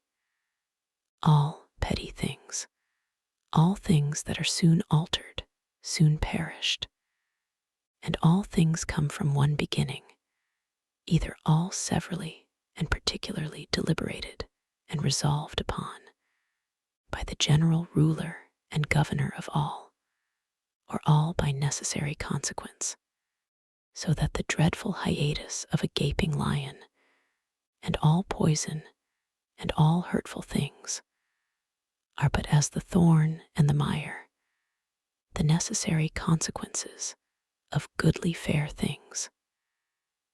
Think not of these, therefore, as things contrary to those which thou dost much honor and respect, but consider in thy mind the true fountain of all. 34. He that seeth the things that are now hath seen all that either was ever, or ever shall be, for all things are of one kind, and all like one unto another. Meditate often upon the connection of all things in the world, and upon the mutual relation that they have one unto another.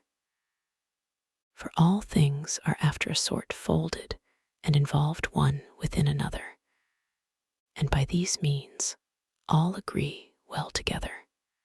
For one thing is consequent unto another, by local motion, by natural conspiration and agreement, and by substantial union, or reduction of all substances into one.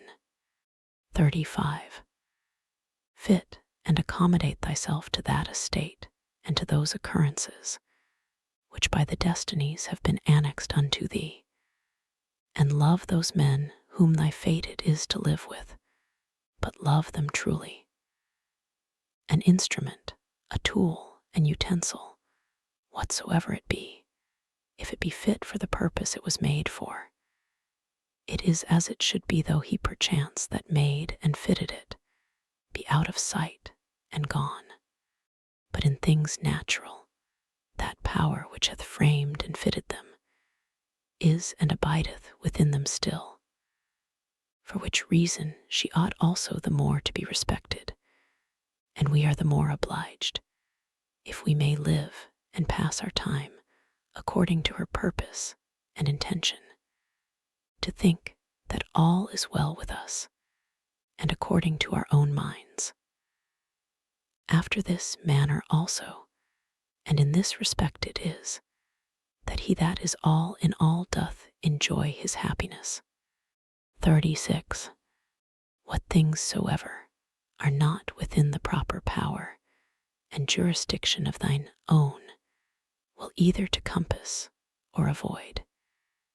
If thou shalt propose unto thyself any of those things as either good or evil, it must needs be that according as thou shalt either fall into that which thou dost think evil, or miss of that which thou dost think good, so wilt thou be ready both to complain of the gods and to hate those men, who either shall be so indeed, or shall by thee be suspected as the cause either of thy missing of the one, or falling into the other. And indeed, we must needs commit many evils, if we incline to any of these things more or less, with an opinion of any difference.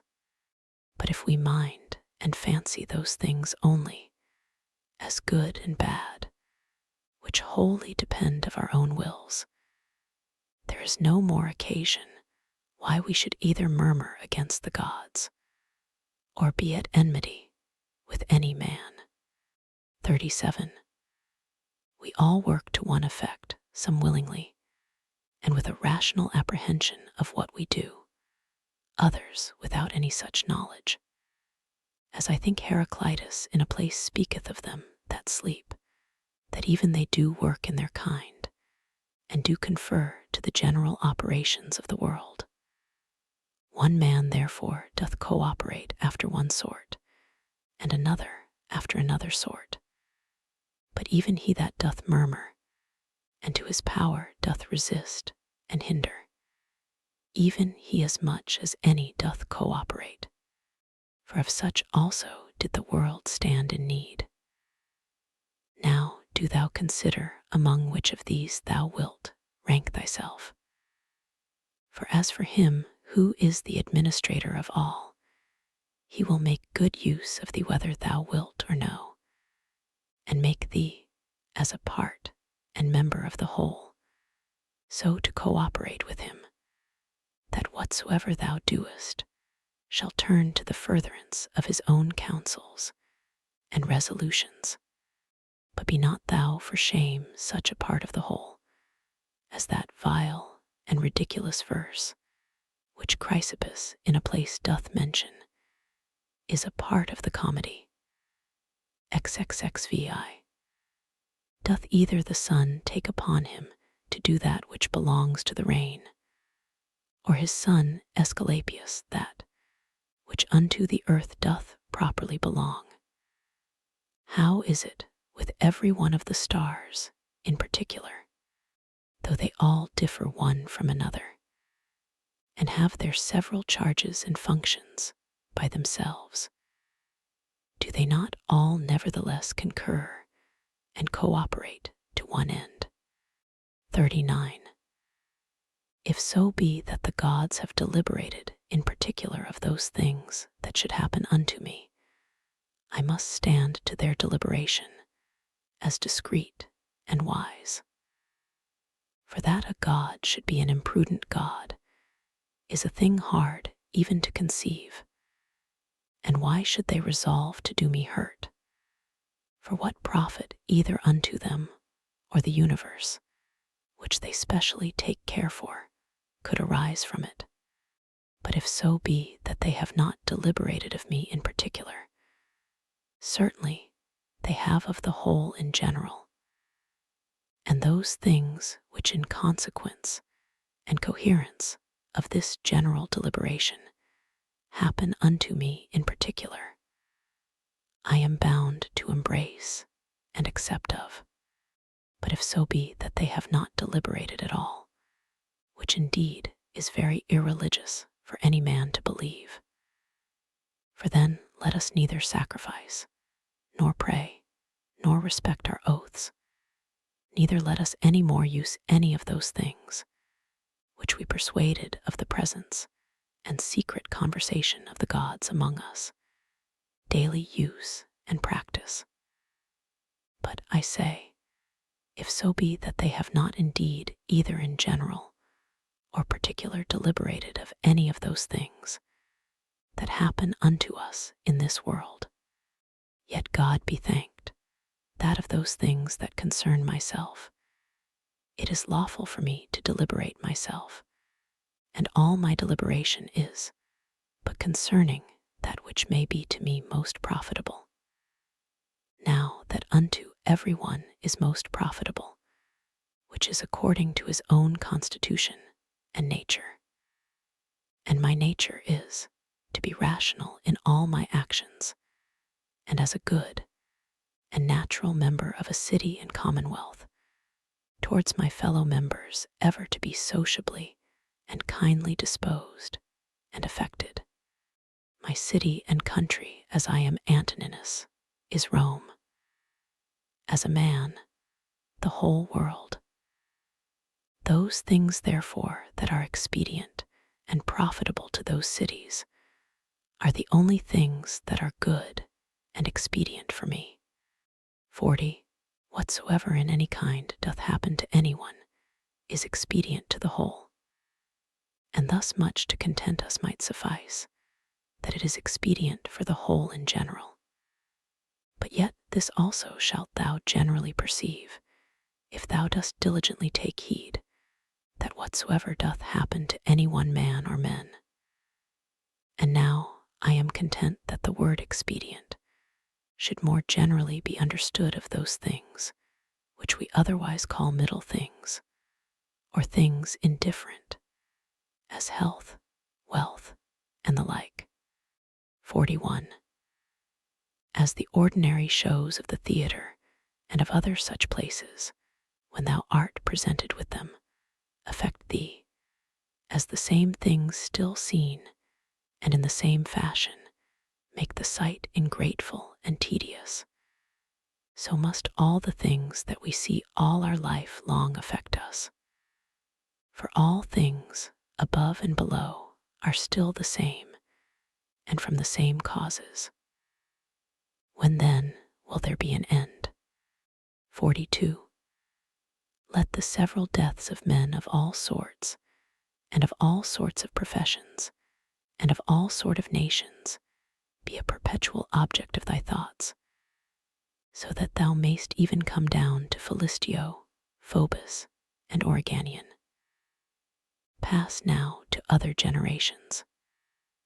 Thither shall we after many changes, where so many brave orators are, where so many grave philosophers, Heraclitus, Pythagoras, Socrates, where so many heroes of the old times, and then so many brave captains of the latter times, and so many kings. After all these were Eudoxus, Hipparchus, Archimedes, were so many other sharp, generous, industrious, subtle, peremptory dispositions, and among others, even they that have been the greatest scoffers and deriders of the frailty and brevity of this, our human life, as Menipus and others, as many as there have been such as he. Of all these consider that they long since are all dead and gone. And what do they suffer by it? Nay, they that have not so much as a name remaining, what are they the worse for it? One thing there is, and that only, which is worth our while in this world, and ought by us much to be esteemed. And that is, according to truth and righteousness, meekly and lovingly to converse with false and unrighteous men. 43. When thou wilt comfort and cheer thyself, call to mind the several gifts and virtues of them, whom thou dost daily converse with, as for example, the industry of the one, the modesty of another, the liberality of a third, of another some other thing. For nothing can so much rejoice thee as the resemblances and parallels of several virtues, visible and eminent in the dispositions of those who live with thee, especially when all at once, as near as may be, they represent themselves unto thee. And therefore thou must have them always in a readiness. 44. Dost thou grieve that thou dost weigh but so many pounds, and not 300 rather? Just as much reason hast thou to grieve that thou must live but so many years, and not longer. For as for bulk and substance, thou dost content thyself with that proportion of it that is allotted unto thee, so shouldst thou for time. 45. Let us do our best endeavors to persuade them, but however, if reason and justice lead thee to it, do it, though they be never so much against it. But if any shall by force withstand thee, and hinder thee in it, convert thy virtuous inclination from one object unto another, from justice to contented equanimity and cheerful patience, so that what in the one is thy hindrance, thou mayst make use of it for the exercise of another virtue. And remember that it was with due exception and reservation that thou didst at first incline and desire. For thou didst not set thy mind upon things impossible. Upon what then?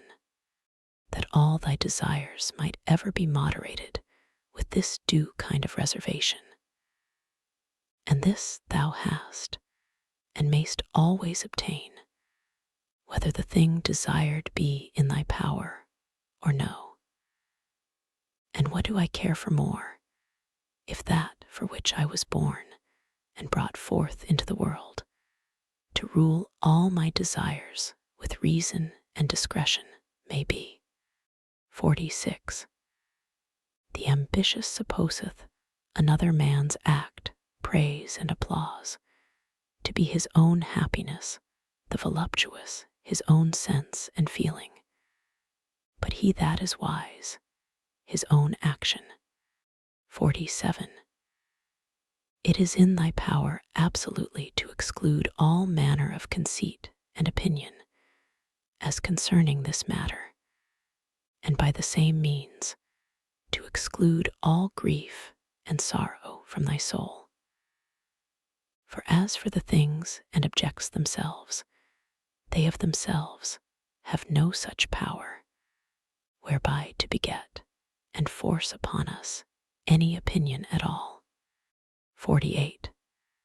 Use thyself when any man speaks unto thee, so to hearken unto him, as that in the interim thou give not way to any other thoughts, that so thou mayst, as far as is possible, seem fixed and fastened to his very soul, whosoever he be that speaks unto thee. 49. That which is not good for the beehive cannot be good for the bee. 50. Will either passengers or patients find fault and complain, either the one if they be well carried, or the others if well cured? Do they take care for any more than this, the one, that their shipmaster may bring them safe to land, and the other, that their physician may effect their recovery? 51. How many of them who came into the world at the same time when I did are already gone out of it? 52. To them that are sick of the jaundice, honey seems bitter, and to them that are bitten by a mad dog, the water terrible, and to children, a little ball seems a fine thing. And why then should I be angry? Or do I think that error and false opinion is less powerful to make men transgress than either choler, being immoderate and excessive, to cause the jaundice, or poison to cause rage? 53. No man can hinder thee to live as thy nature doth require. Nothing can happen unto thee but what the common good of nature doth require. 54. What manner of men they be whom they seek to please, and what to get, and by what actions. How soon time will cover and bury all things, and how many it hath already buried. The 7th Book 1. What is wickedness? It is that which many time and often thou hast already seen and known in the world, and so oft as anything doth happen that might otherwise trouble thee, let this memento presently come to thy mind, that it is that which thou hast already often seen and known. Generally, above and below, thou shalt find but the same things, the very same things whereof ancient stories, middle-age stories, and fresh stories are full, whereof towns are full, and houses full. There is nothing that is new. All things that are both usual and of little continuance. 2. What fear is there that thy dogmata, or philosophical resolutions and conclusions, should become dead in thee, and lose their proper power and efficacy to make thee live happy, as long as those proper and correlative fancies and representations of things on which they mutually depend, which continually to stir up and revive is in thy power, are still kept fresh and alive? It is in my power concerning this thing that has happened, whatsoever it be, to conceit that which is right and true. If it be, why then am I troubled? Those things that are without my understanding are nothing to it at all, and that is it only which doth properly concern me. Be always in this mind, and thou wilt be right. 3. That which most men would think themselves most happy for, and would prefer before all things, if the gods would grant it unto them after their deaths, thou mayst, whilst thou livest, grant unto thyself to live again. See the things of the world again, as thou hast already seen them. For what is it else to live again? Public shows and solemnities with much pomp and vanity, stage plays, flocks and herds, conflicts and contentions, a bone thrown to company of hungry curs, a bait for greedy fishes, the painfulness and continual burden-bearing of wretched ants, the running to and fro of terrified mice, little puppets drawn up and down with wires and nerves. These be the objects of the world. Among all these thou must stand steadfast, meekly affected, and free from all manner of indignation, with this right ratiocination and apprehension, that, as the worth is of those things which a man doth affect, so is in very deed every man's worth more or less. For word after word, every one by itself, must the things that are spoken be conceived and understood, and so the things that are done, purpose after purpose, every one by itself likewise.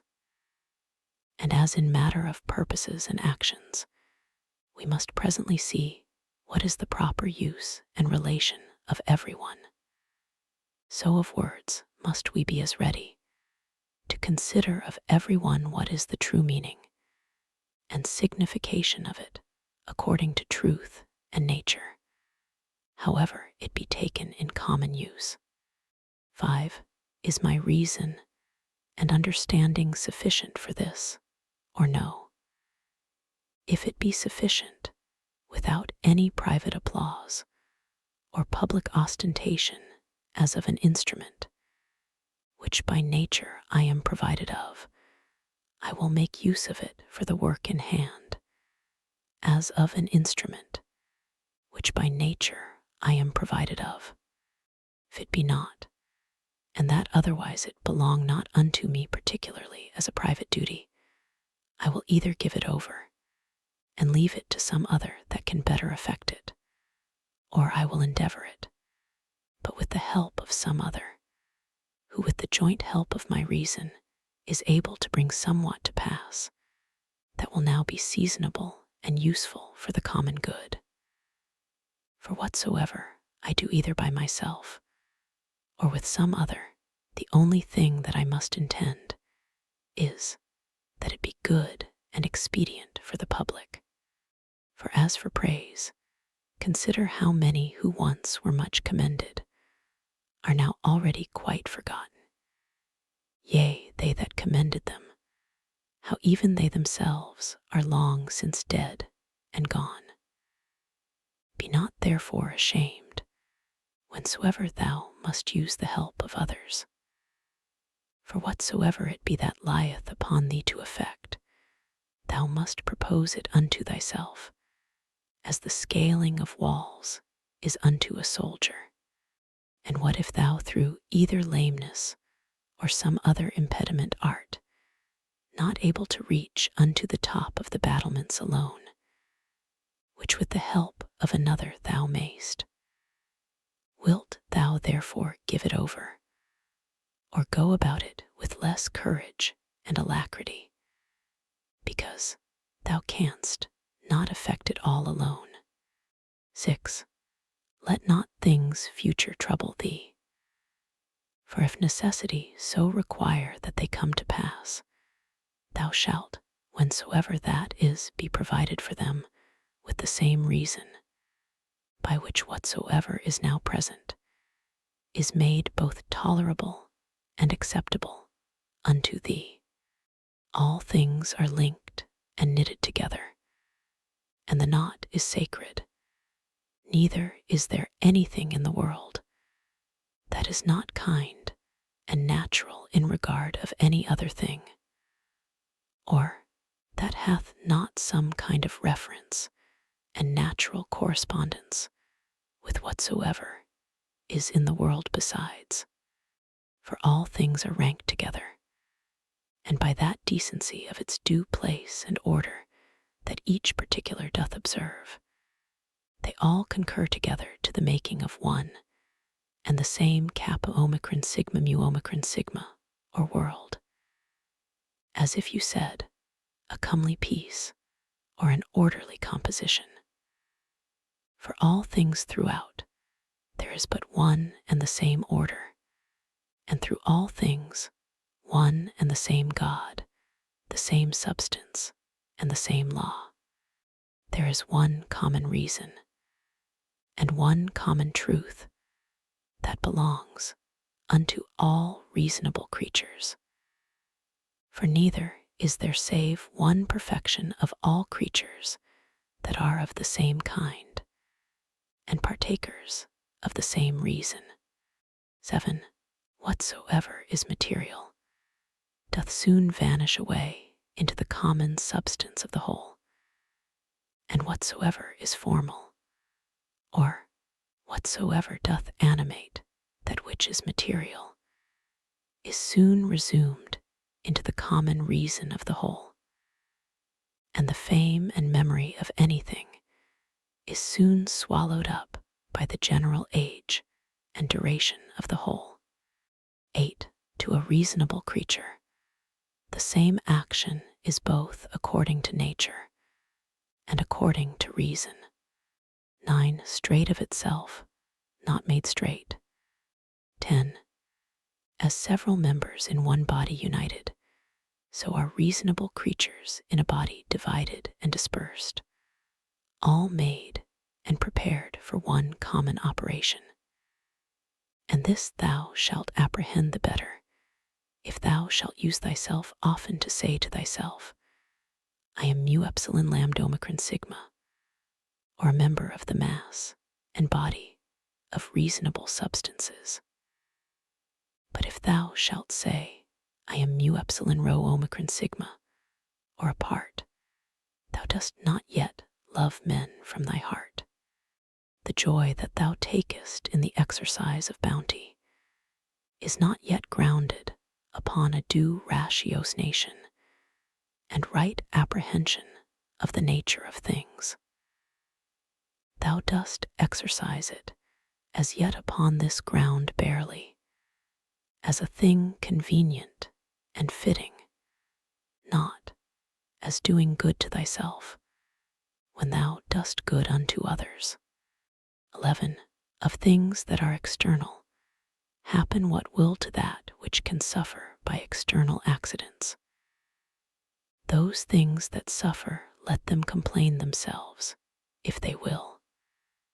As for me, as long as I conceive no such thing, that which is happened is evil, I have no hurt, and it is in my power not to conceive any such thing. 12.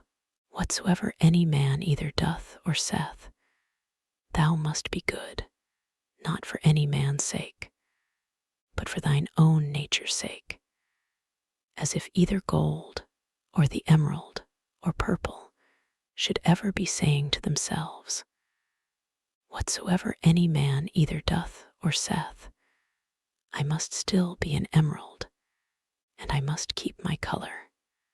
13. This may ever be my comfort and security, my understanding, that ruleth over all, will not of itself bring trouble and vexation upon itself. This I say, it will not put itself in any fear, it will not lead itself into any concupiscence. If it be in the power of any other to compel it to fear, or to grieve, it is free for him to use his power. But sure if itself do not of itself, through some false opinion or supposition, incline itself to any such disposition, there is no fear. For as for the body, why should I make the grief of my body to be the grief of my mind? If that itself can either fear or complain, let it. But as for the soul, which indeed can only be truly sensible of either fear or grief, to which only it belongs according to its different imaginations and opinions, to admit of either of these, or of their contraries, thou mayst look to that thyself, that it suffer nothing. Induce her not to any such opinion or persuasion. The understanding is of itself sufficient unto itself, and needs not, if itself doth not bring itself to need, any other thing besides itself, and by consequent, as it needs nothing, so neither can it be troubled or hindered by anything, if itself doth not trouble and hinder itself. 14. What is epsilon letter 1F50 delta alpha, iota mu omicron nu iota alpha, or happiness? But letter 1F00 gamma alpha theta, letter 1F78 sigma delta alpha iota mu omega nu, or a good demon or spirit. What then dost thou do here, O opinion? By the gods I adjure thee, that thou get thee gone, as thou earnest, for I need thee not. Thou earnest indeed unto me according to thy ancient wonted manner. It is that all men have ever been subject unto. That thou camest therefore, I am not angry with thee, only begone, now that I have found thee what thou art. 15. Is any man so foolish as to fear change, to which all things that once were not owe their being? And what is it that is more pleasing and more familiar to the nature of the universe? How couldst thou thyself use thy ordinary hot baths, should not the wood that heateth them first be changed? How couldst thou receive any nourishment from those things that thou hast eaten, if they should not be changed? Can anything else almost that is useful and profitable be brought to pass without change? How then dost not thou perceive that for thee also, by death, to come to change, is a thing of the very same nature, and as necessary for the nature of the universe? 16. Through the substance of the universe, as through a torrent pass all particular bodies, being all of the same nature, and all joint workers with the universe itself, as in one of our bodies, so many members among themselves. How many such as Chrysippus? How many such as Socrates? How many such as Epictetus hath the age of the world long since swallowed up and devoured? Let this be at either men or businesses that thou hast occasion to think of, to the end that thy thoughts be not distracted, and thy mind too earnestly set upon anything. Upon every such occasion presently come to thy mind. Of all my thoughts and cares, one only thing shall be the object, that I myself do nothing which to the proper constitution of man, either in regard of the thing itself, or in regard of the manner, or of the time of doing, is contrary. The time when thou shalt have forgotten all things is at hand, and that time also is at hand when thou thyself shalt be forgotten by all. Whilst thou art, apply thyself to that especially which unto man as he is a mart is most proper and agreeable, and that is, for a man even to love them that transgress against him. This shall be, if at the same time that any such thing doth happen, thou call to mind that they are thy kinsmen, that it is through ignorance and against their wills that they sin, and that within a very short while after, both thou and he shall be no more.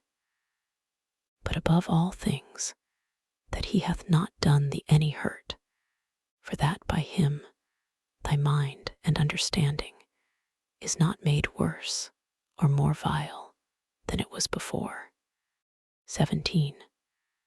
The nature of the universe, of the common substance of all things as it were of so much wax, hath now perchance formed a horse, and then, destroying that figure, hath new tempered and fashioned the matter of it into the form and substance of a tree, then that again into the form and substance of a man, and then that again into some other. Now every one of these doth subsist but for a very little while, As for dissolution, if it be no grievous thing to the chest or trunk to be joined together, why should it be more grievous to be put asunder? 18. An angry countenance is much against nature, and it is oftentimes the proper countenance of them that are at the point of death. But were it so, that all anger and passion were so thoroughly quenched in thee, that it were altogether impossible to kindle it any more, yet herein must not thou rest satisfied, but further endeavor, by good consequence of true ratiocination, perfectly to conceive and understand that all anger and passion is against reason. For if thou shalt not be sensible of thine innocence, if that also shall be gone from thee, the comfort of a good conscience, that thou doest all things according to reason, what shouldest thou live any longer for? All things that now thou seest are but for a moment. That nature, by which all things in the world are administered, will soon bring change and alteration upon them, and then of their substances make other things like unto them, and then soon after others again of the matter and substance of these, that so by these means the world may still appear fresh and new. 19. Whensoever any man doth trespass against other, presently consider with thyself what it was that he did suppose to be good, what to be evil, when he did trespass. For this when thou knowest, thou wilt pity him, thou wilt have no occasion either to wonder or to be angry, for either thou thyself dost yet live in that error and ignorance, as that thou dost suppose either that very thing that he doth, or some other like worldly thing, to be good. And so thou art bound to pardon him if he have done that which thou in the like case wouldst have done thyself. Or if so be that thou dost not any more suppose the same things to be good or evil that he doth, how canst thou but be gentle unto him that is in an error? 20. Fancy not to thyself things future, as though they were present, but of those that are present, take some aside, that thou takest most benefit of, and consider of them particularly, how wonderfully thou wouldst want them, if they were not present. But take heed withal, lest that whilst thou dost settle thy contentment in things present, thou grow in time so to overprize them, as that the want of them, whensoever it shall so fall out, should be a trouble and a vexation unto thee. Wind up thyself into thyself. Such is the nature of thy reasonable commanding part, as that, if it exercise justice, and have by that means tranquillity within itself, it doth rest fully satisfied with itself, without any other thing. 21. Wipe off all opinion, stay the force and violence of unreasonable lusts and affections. Circumscribe the present time, examine whatsoever it be that has happened, either to thyself or to another. Divide all present objects, either in that which is formal or material. Think of the last hour. That which thy neighbor hath committed, where the guilt of it lieth, there let it rest. Examine in order whatsoever is spoken. Let thy mind penetrate both into the effects and into the causes.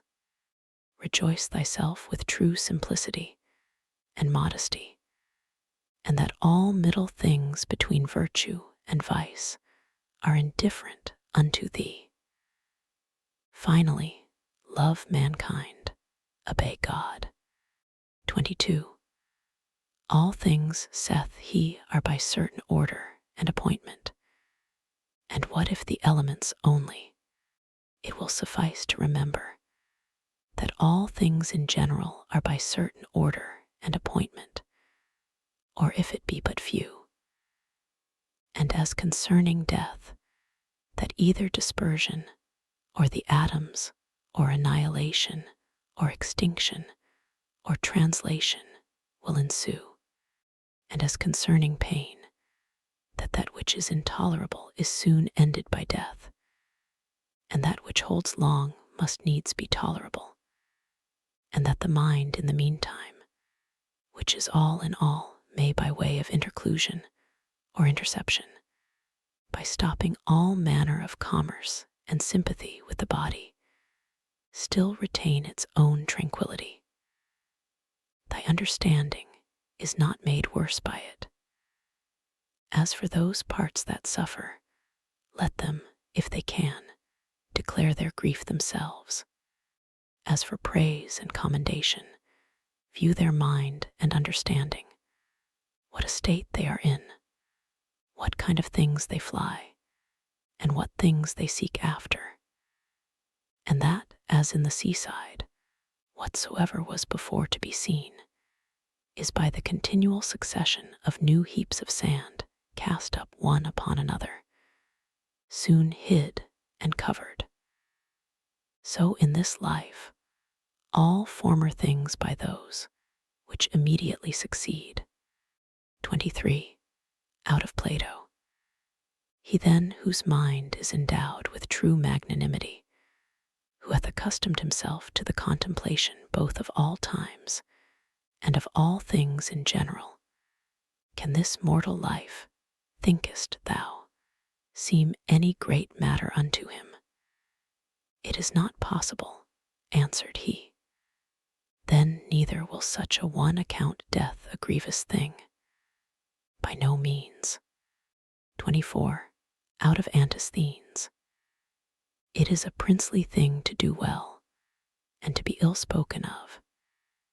It is a shameful thing that the face should be subject unto the mind, to be put into what shape it will, and to be dressed by it as it will, and that the mind should not bestow so much care upon herself as to fashion herself, and to dress herself as best becometh her.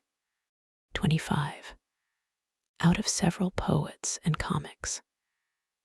It will but little avail thee to turn thine anger and indignation upon the things themselves that have fallen across unto thee. For as for them, they are not sensible of it. And see thou shalt but make thyself a laughingstock both unto the gods and men, and see our life is reaped like a ripe ear of corn. One is yet standing, and another is down. And see, but if so be that I and my children be neglected by the gods, there is some reason even for that. And see, as long as right and equity is of my side, and see not to lament with them, not to tremble, and see. 26. Out of Plato. My answer, full of justice and equity, should be this: thy speech is not right, O man. If thou supposest that he that is of any worth at all should apprehend either life or death as a matter of great hazard and danger, and should not make this rather his only care, to examine his own actions, whether just or unjust, whether actions of a good or of a wicked man, and see for thus in very truth stands the case, O ye men of Athens, what place or station soever a man either hath chosen to himself, judging it best for himself, or is by lawful authority put and settled in, therein do I think all appearance of danger notwithstanding, that he should continue, as one who feareth neither death nor anything else, so much as he feareth to commit anything that is vicious and shameful. And see, but, O noble sir, consider, I pray, whether true generosity and true happiness do not consist in somewhat else rather than in the preservation either of our or other men's lives.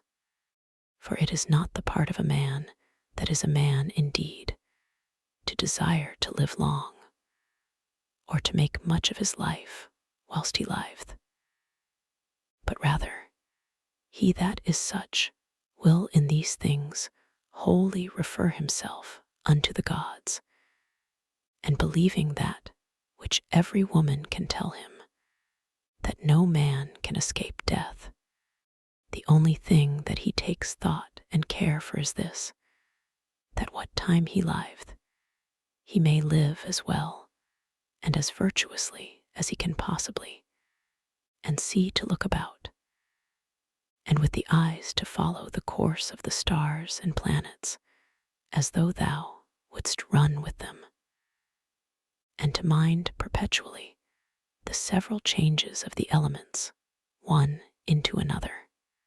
For such fancies and imaginations help much to purge away the dross and filth of this our earthly life. And see that also is a fine passage of Plato's, where he speaketh of worldly things in these words: Thou must also as from some higher place look down, as it were, upon the things of this world, as flocks, armies, husbandmen's labors, marriages, divorces, generations, deaths, the tumults of courts and places of judicatures, desert places, the several nations of barbarians, public festivals, mournings, fairs, markets. How all things upon earth are pell-mell, and how miraculously things contrary one to another concur to the beauty and perfection of this universe. 27. To look back upon things of former ages, as upon the manifold changes and conversions of several monarchies and commonwealths. We may also foresee things future, for they shall all be of the same kind. Neither is it possible that they should leave the tune, or break the concert that is now begun, as it were, by these things that are now done and brought to pass in the world. It comes all to one, therefore, whether a man be a spectator of the things of this life but 40 years, or whether he see them 10,000 years together. For what shall he see more? And as for those parts that came from the earth, they shall return unto the earth again. And those that came from heaven, they also shall return unto those heavenly places. Whether it be a mere dissolution and unbinding of the manifold intricacies and entanglements of the confused atoms, or some such dispersion of the simple and incorruptible elements, with meats and drinks and divers charms, they seek to divert the channel, that they might not die. Yet must we needs endure that blast of wind that cometh from above, though we toil and labor never so much. 28. He hath a stronger body, and is a better wrestler than I. What then? Is he more bountiful? Is he more modest? Doth he bear all adverse chances with more equanimity, or with his neighbor's offenses with more meekness and gentleness than I? 29. Where the matter may be effected agreeably to that reason, which both unto the gods and men is common, there can be no just cause of grief or sorrow. For where the fruit and benefit of an action well begun and prosecuted according to the proper constitution of man may be reaped and obtained, or is sure and certain, it is against reason that any damage should there be suspected. In all places and at all times, it is in thy power religiously to embrace whatsoever by by God's appointment is happened unto thee, and justly to converse with those men whom thou hast to do with, and accurately to examine every fancy that presents itself, that nothing may slip and steal in before thou hast rightly apprehended the true nature of it. 30. Look not about upon other men's minds and understandings, but look right on forwards with their nature, both that of the universe, in those things that happen unto thee, and thine in particular, in those things that are done by thee, doth lead and direct thee. Now every one is bound to do that which is consequent and agreeable to that end, which by his true natural constitution he was ordained unto. As for all other things, they are ordained for the use of reasonable creatures. As in all things we see that that which is worse and inferior is made for that which is better. Reasonable creatures, they are ordained one for another. That therefore which is chief in every man's constitution is that he intend the common good. The second is that he yield not to any lusts and motions of the flesh, for it is the part and privilege of the reasonable and intellective faculty that she can so bound herself as that neither the sensitive nor the appetitive faculties may not anyways prevail upon her. For both these are brutish, and therefore over both she challengeth mastery, and cannot anyways endure, if in her right temper, to be subject unto either. And this indeed most justly, for by nature she was ordained to command all in the body. The third thing proper to man by his constitution is to avoid all rashness and precipitancy, and not to be subject to error. To these things then let the mind apply herself and go straight on, without any distraction about other things, and she hath her end, and by consequent her happiness. 31. As one who had lived, and were now to die by right, whatsoever is yet remaining, bestow that wholly as a gracious overplus upon a virtuous life. Love and affect that only, whatsoever it be that happeneth, and is by the fates appointed unto thee. For what can be more reasonable?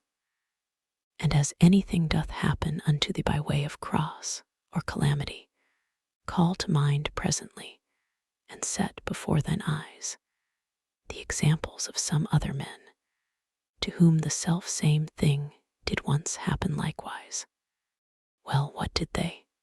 They grieved, they wondered, they complained. And where are they now? All dead and gone. Wilt thou also be like one of them? Or rather leaving to men of the world, whose life both in regard of themselves and them that they converse with is nothing but mere mutability, or men of as fickle minds, as fickle bodies, ever changing and soon changed themselves. Let it be thine only care and study how to make a right use of all such accidents, for there is good use to be made of them, and they will prove fit matter for thee to work upon, if it shall be both thy care and thy desire, that whatsoever thou doest, thou thyself mayst like and approve thyself for it. And both these see that thou remember well, according as the diversity of the matter of the action that thou art about shall require. Look within. Within is the fountain of all good. Such a fountain, where springing waters can never fail, so thou dig still deeper and deeper. 32. Thou must use thyself also to keep thy body fixed and steady, free from all loose fluctuant either motion or posture. And as upon thy face and looks, thy mind hath easily power over them, to keep them to that which is grave and decent, so let it challenge the same power over the whole body also. But so observe all things in this kind, as that it be without any manner of affectation. 33. The art of true living in this world is more like a wrestler's than a dancer's practice. For in this they both agree, to teach a man whatsoever falls upon him, that he may be ready for it, and that nothing may cast him down. 34. Thou must continually ponder and consider with thyself what manner of men they be, and for their minds and understandings, what is their present estate, whose good word and testimony thou dost desire. For then neither wilt thou see cause to complain of them that offend against their wills, or find any want of their applause, if once thou dost but penetrate into the true force and ground both of their opinions and of their desires. No soul saith he is willingly bereft of the truth, and by consequent, neither of justice, or temperance, or kindness, and mildness, nor of anything that is of the same kind. It is most needful that thou shouldst always remember this, for so shalt thou be far more gentle and moderate towards all men. 35.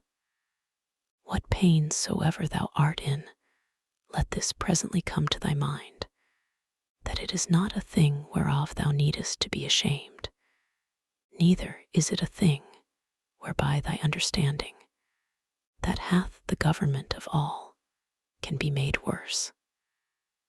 For neither in regard of the substance of it, nor in regard of the end of it, which is to intend the common good, can it alter and corrupt it. This also of Epicurus mayst thou in most pains find some help of, that it is neither intolerable nor eternal. So thou keep thyself to the true bounds and limits of reason, and give not way to opinion. This also thou must consider, that many things there be, which oftentimes unsensibly trouble and vex thee, as not armed against them with patience, because they go not ordinarily under the name of pains, which in very deed are of the same nature as pain, as to slumber unquietly, to suffer heat, to want appetite. When therefore any of these things make thee discontented, check thyself with these words: Now hath pain given thee the foil, thy courage hath failed thee. 36. Take heed lest at any time thou stand so affected, though towards unnatural evil men, as ordinary men are commonly one towards another. 37. How know we whether Socrates were so eminent indeed, and of so extraordinary a disposition? For that he died more gloriously, that he disputed with the sophists more subtlety, that he watched in the frost more assiduously, that being commanded to fetch innocent Salaminius, he refused to do it more generously. All this will not serve. Nor that he walked in the streets with much gravity and majesty, as was objected unto him by his adversaries, which nevertheless a man may well doubt of, whether it were so or no, or, which above all the rest, if so be that it were true, a man would well consider of, whether commendable or discommendable.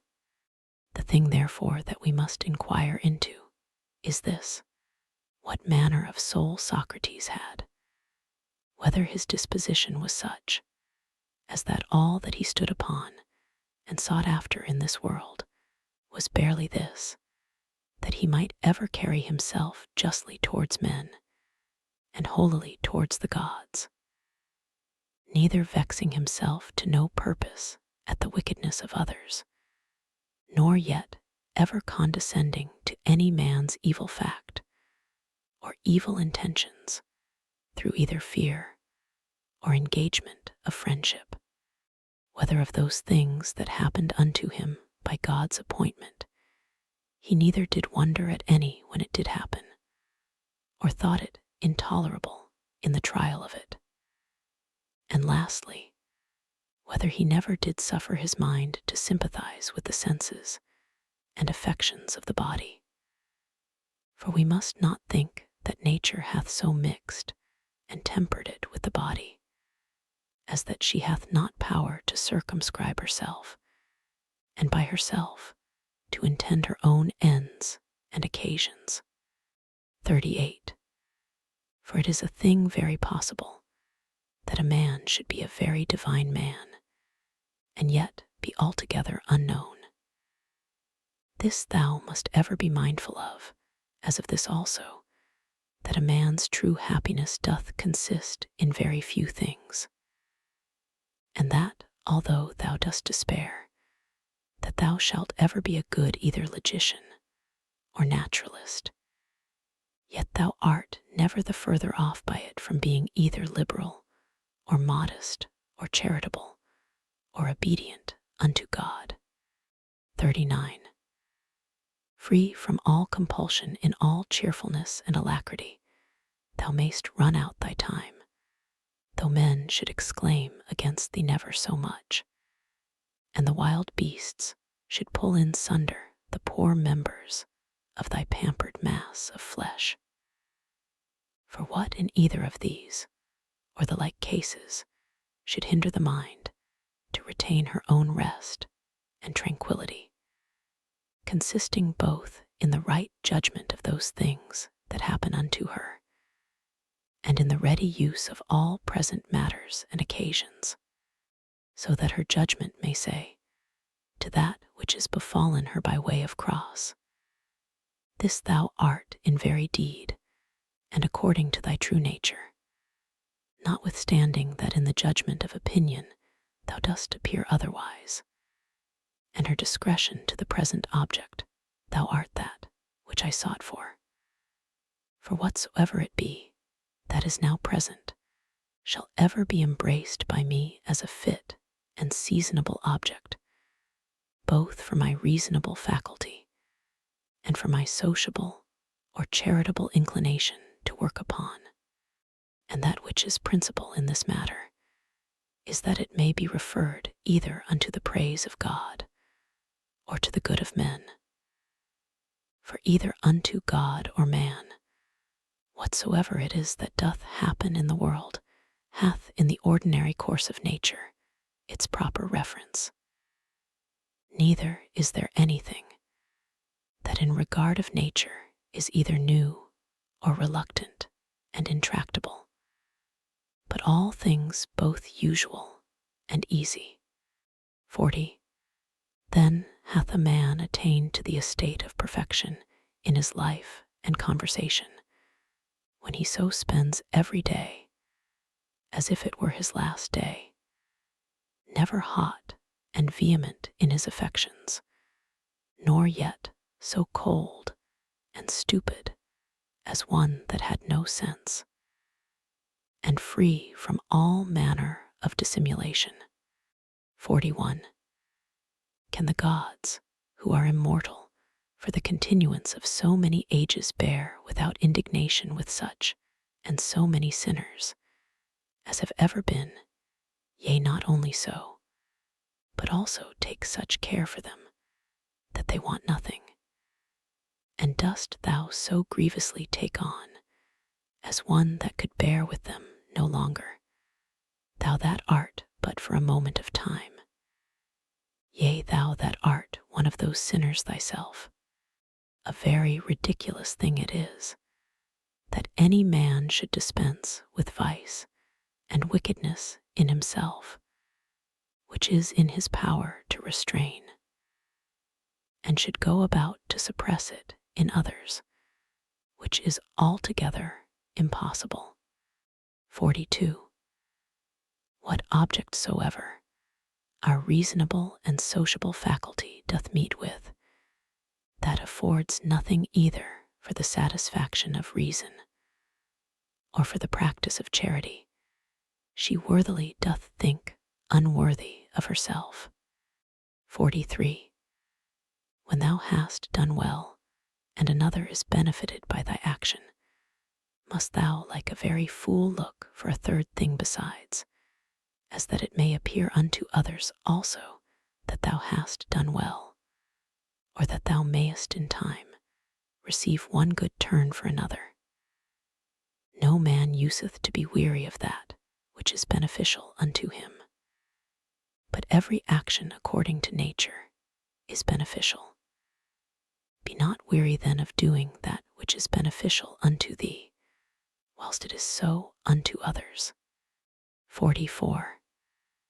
The nature of the universe did once certainly, before it was created, whatsoever it hath done since, deliberate, and so resolve upon the creation of the world.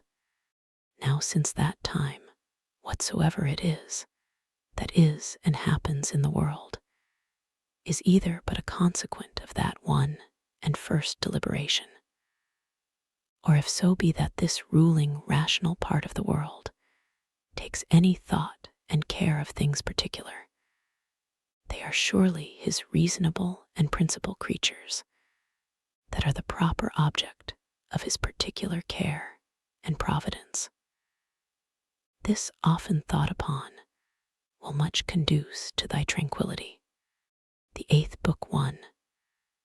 This also, among other things, may serve to keep thee from vainglory, if thou shalt consider that thou art now altogether incapable of the commendation of one who all his life long, or from his youth at least, hath lived a philosopher's life.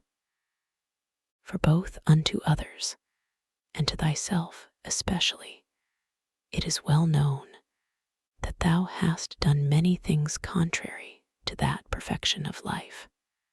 Thou hast therefore been confounded in thy course, and henceforth it will be hard for thee to recover the title and credit of a philosopher, and to it also is thy calling and profession repugnant.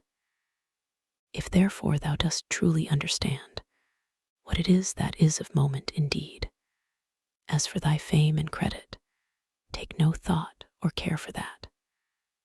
Let it suffice thee if all the rest of thy life, be it more or less, thou shalt live as thy nature requireth, or according to the true and natural end of thy making.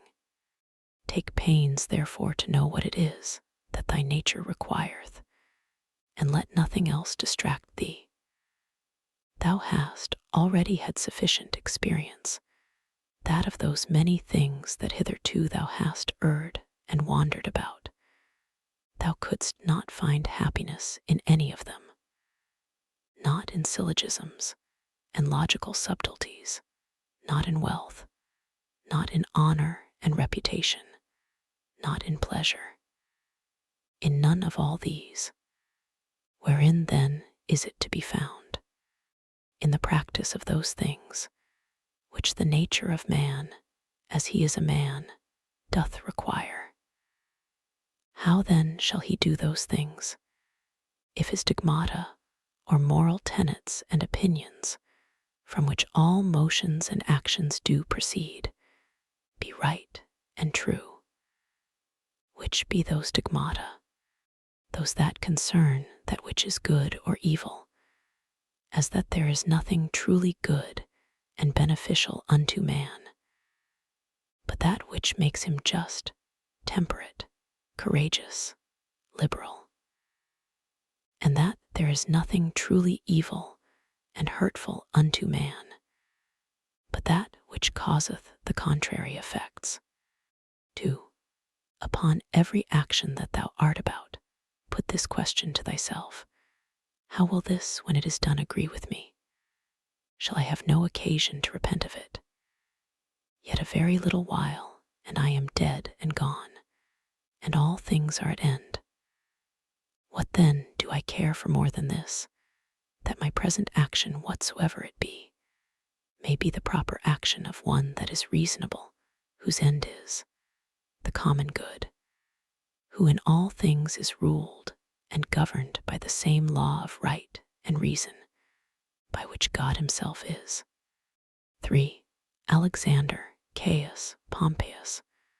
What are these to Diogenes, Heraclitus, and Socrates?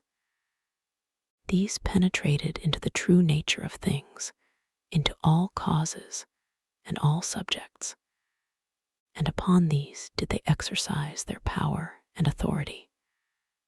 But as for those, as the extent of their error was, so far did their slavery extend. For what they have done, they will still do, although thou shouldst hang thyself. First, let it not trouble thee. For all things both good and evil come to pass according to the nature and general condition of the universe, and within a very little while all things will be at an end. No man will be remembered. As now of Africanus, for example, and Augustus, it is already come to pass.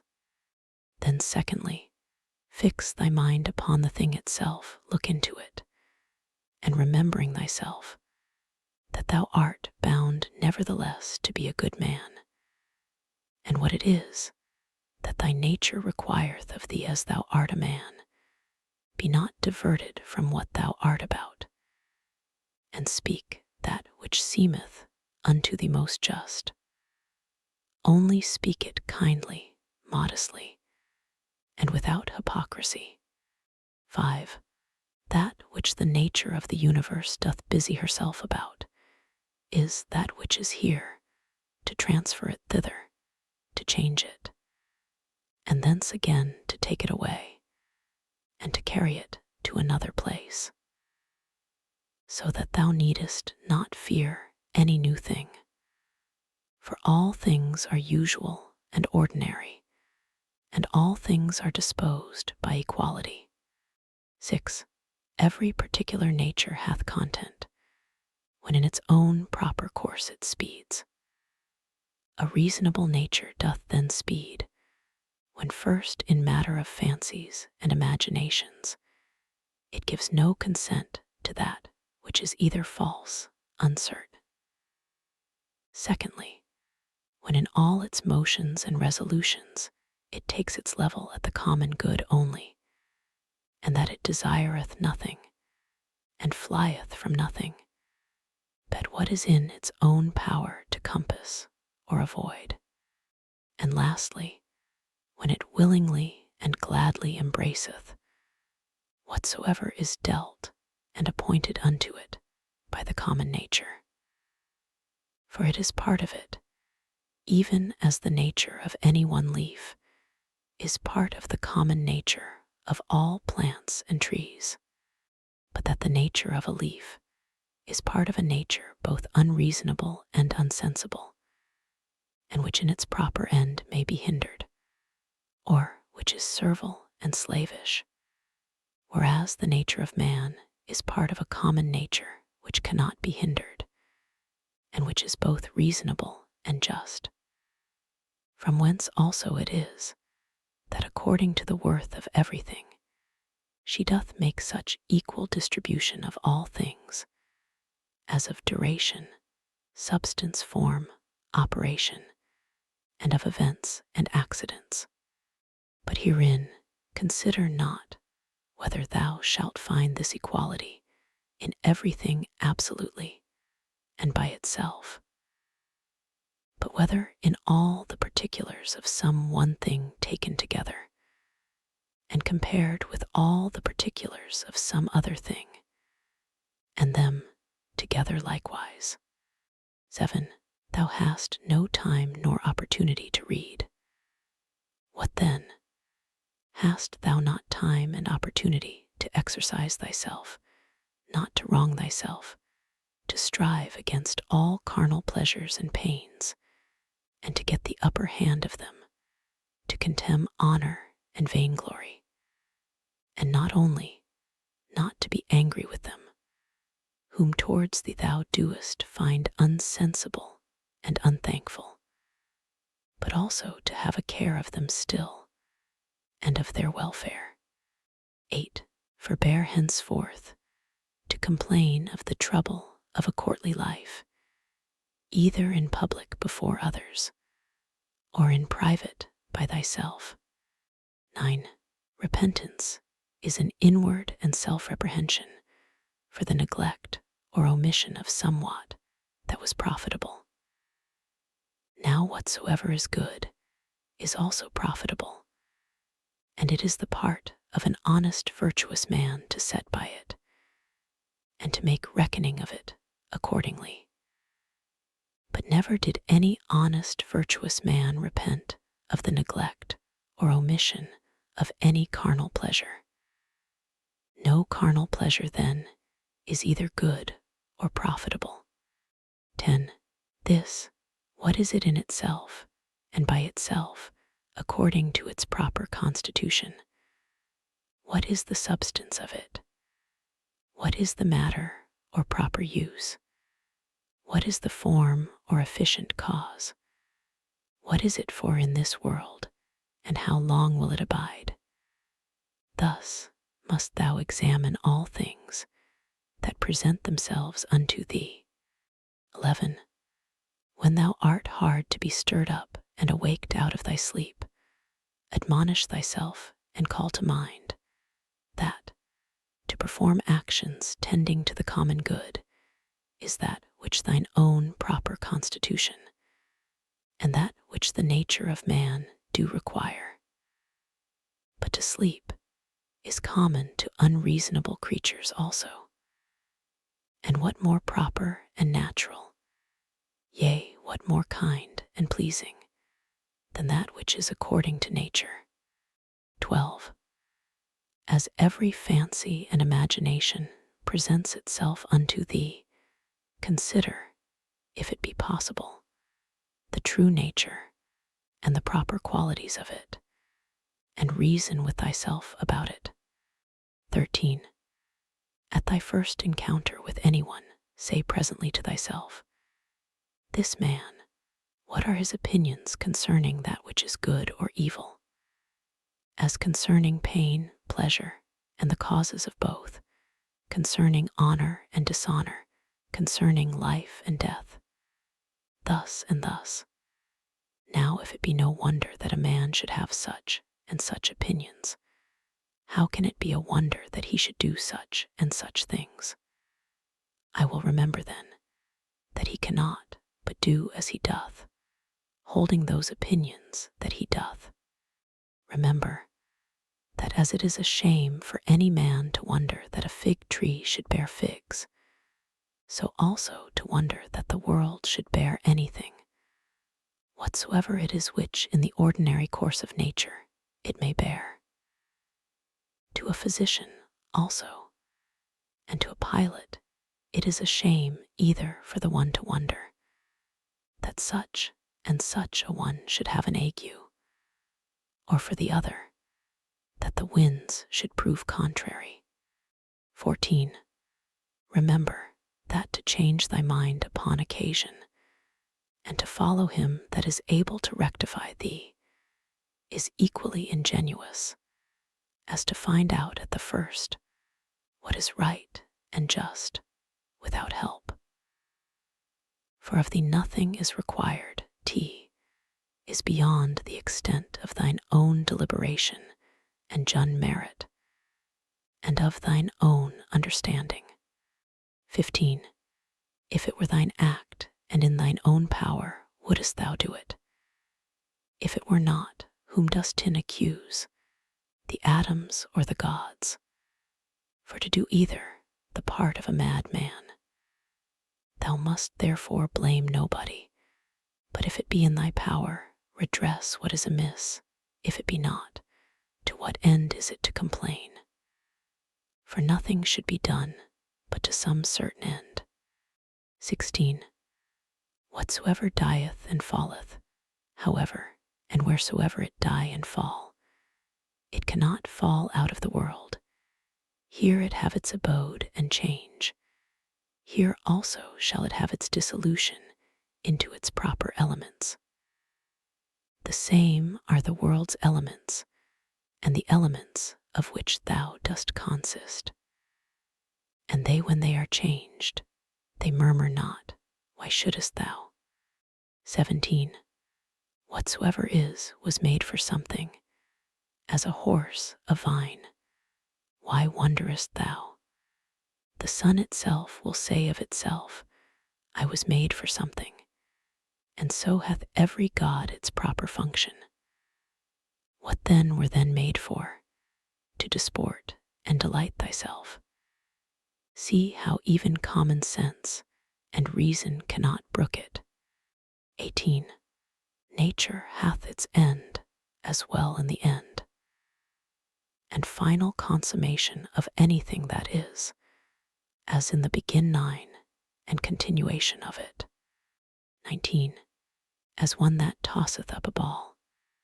And what is a ball the better if the motion of it be upwards, or the worse if it be downwards, or if it chance to fall upon the ground?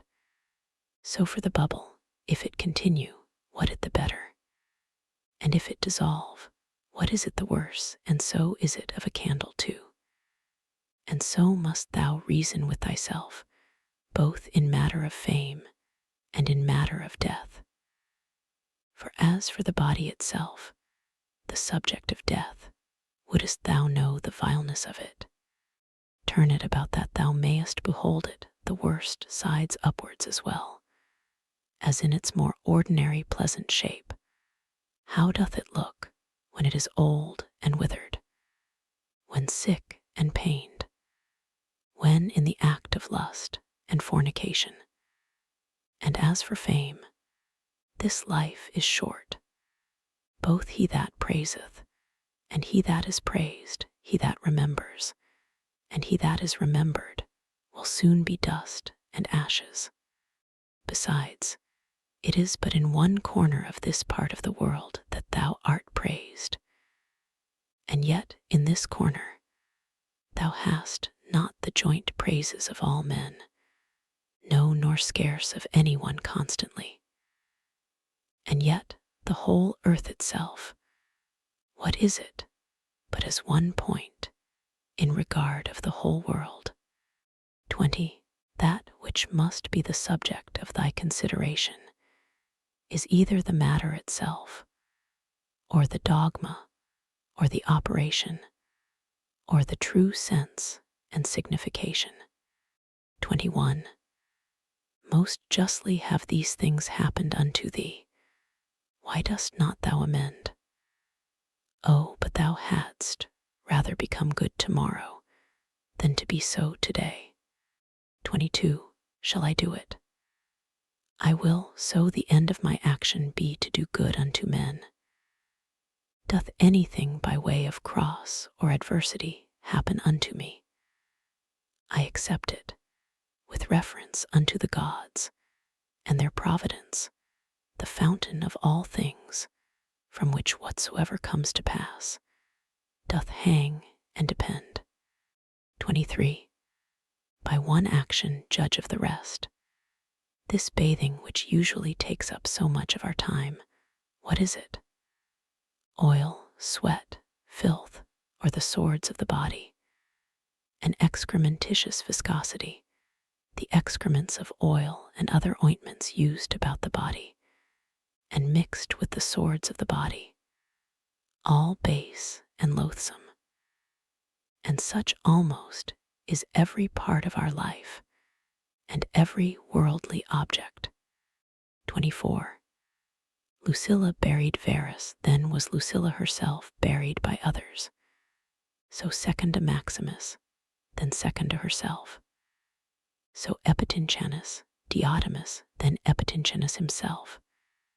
So Antoninus Pius, Faustina his wife, then Antoninus himself. This is the course of the world. first seller Adrianus, then Adrianus himself, and those austere ones, those that foretold other men's deaths, those that were so proud and stately, where are they now? Those austere ones I mean, such as were Charax, and Demetrius the Platonic, and Eudaemon, and others like unto those. They were all but for one day all dead and gone long since. Some of them no sooner dead than forgotten. Others soon turned into fables. Of others, even that which was fabulous is now long since forgotten. This thereafter thou must remember, that whatsoever thou art compounded of shall soon be dispersed, and that thy life and breath, or thy soul, shall either be no more or shall translated sb, and appointed to some certain place and station. 25. The true joy of a man is to do that which properly belongs unto a man. That which is most proper unto a man is first to be kindly affected towards them that are of the same kind and nature as he is himself, to contemn all sensual motions and appetites, to discern rightly all plausible fancies and imaginations, to contemplate the nature of the universe, both it and things that are done in it, in which kind of contemplation 3 several relations are to be observed: the first, to the apparent secondary cause; the second, to the first original cause, God, from whom originally proceeds whatsoever doth happen in the world; the third and last, to them that we live and converse with, what use may be made of it, to their use and benefit. 26.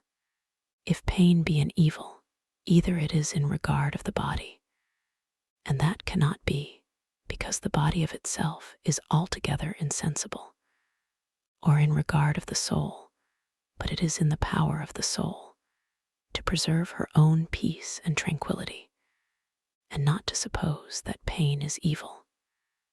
For all judgment and deliberation, all prosecution or aversion is from within, whither the sense of evil, except it be let in by opinion, cannot penetrate. 27. Wipe off all idle fancies, and say unto thyself incessantly, now if I will, it is in my power to keep out of this my soul all wickedness, all lust and concupiscences, all trouble and confusion. But on the contrary, to behold and consider all things according to their true nature, and to carry myself towards everything according to its true worth. Remember then this thy power that nature hath given thee. 28. Whether thou speak in the Senate, or whether thou speak to any particular, let thy speech in always grave and modest. But thou must not openly and vulgarly observe that sound and exact form of speaking, concerning that which is truly good and truly civil, the vanity of the world and of worldly men, which otherwise truth and reason doth prescribe. 29.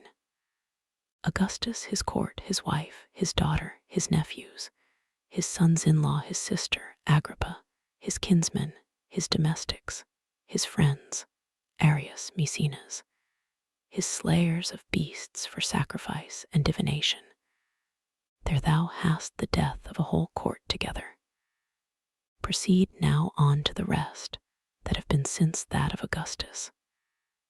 Hath death dwelt with them otherwise, though so many and so stately whilst they lived, than it doth use to deal with any one particular man? Consider now the death of a whole kindred and family, as of that of the Pompeys, as that also that useth to be written upon some monuments. He was the last of his own kindred.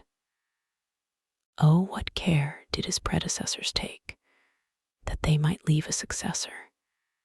Yet behold, at last one or other must of necessity be the last. Here again, therefore, consider the death of a whole kindred. 30. Contract thy whole life to the measure and proportion of one single action.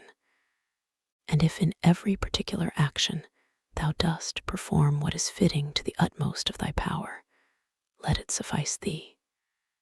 And who can hinder thee, but that thou mayest perform what is fitting? But there may be some outward let and impediment. Not any that can hinder thee, but that whatsoever thou dost, thou may do it justly, temperately, and with the praise of God.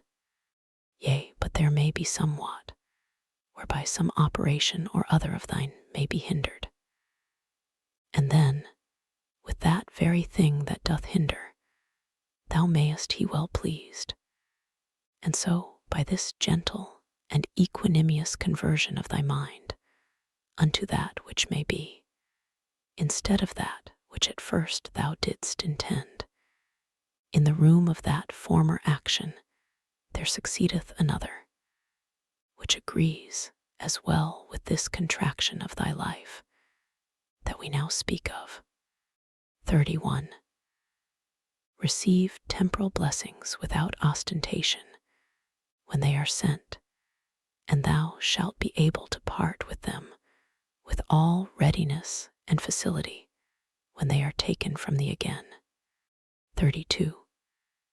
If ever thou sawest either a hand or a foot or a head lying by itself in some place or other as cut off from the rest of the body, such must thou conceive him to make himself, as much as in him lieth, that either is offended with anything that has happened, whatsoever it be, and as it were divides himself from it, or that commits anything against the natural law of mutual correspondence and society among men, or he that commits any act of uncharitableness.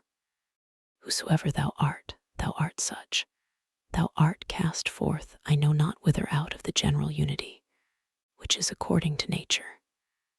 Thou went born indeed apart, but now thou hast cut thyself off. However, herein is matter of joy and exultation, that thou mayst be united again. God hath not granted it unto any other part, that once separated and cut off, it might be reunited and come together again.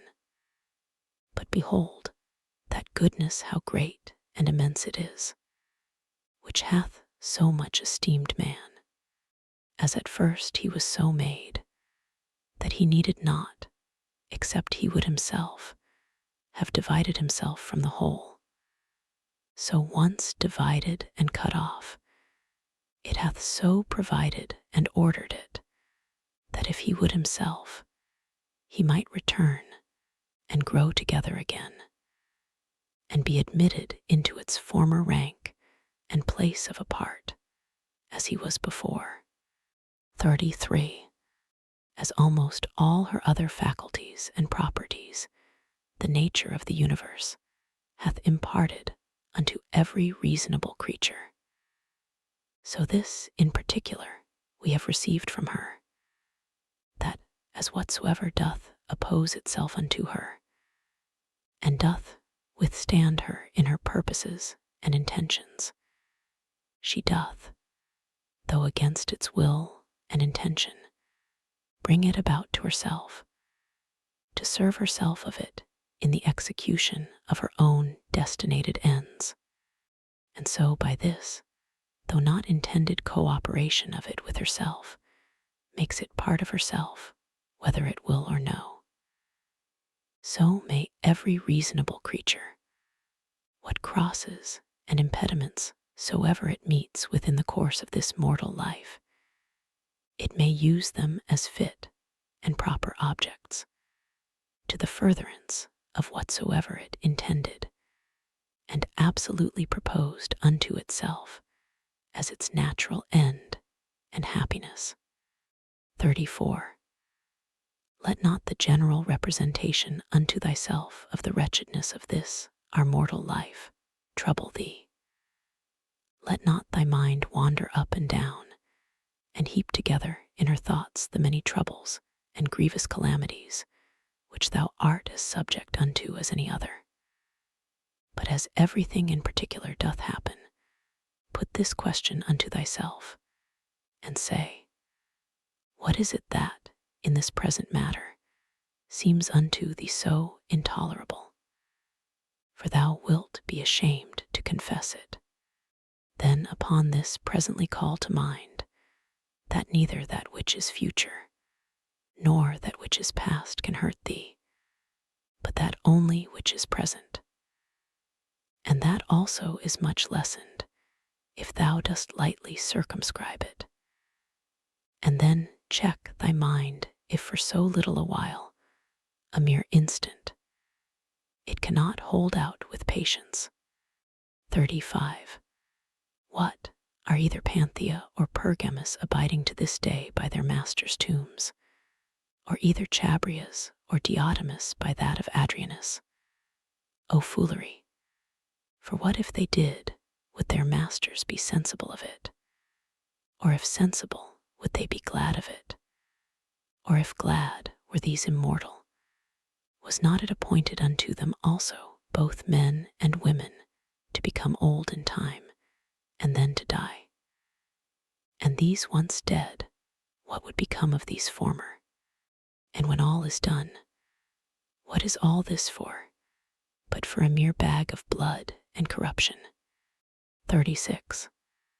If thou beest quick-sighted, be so in matter of judgment, and best discretion, saith he. 37.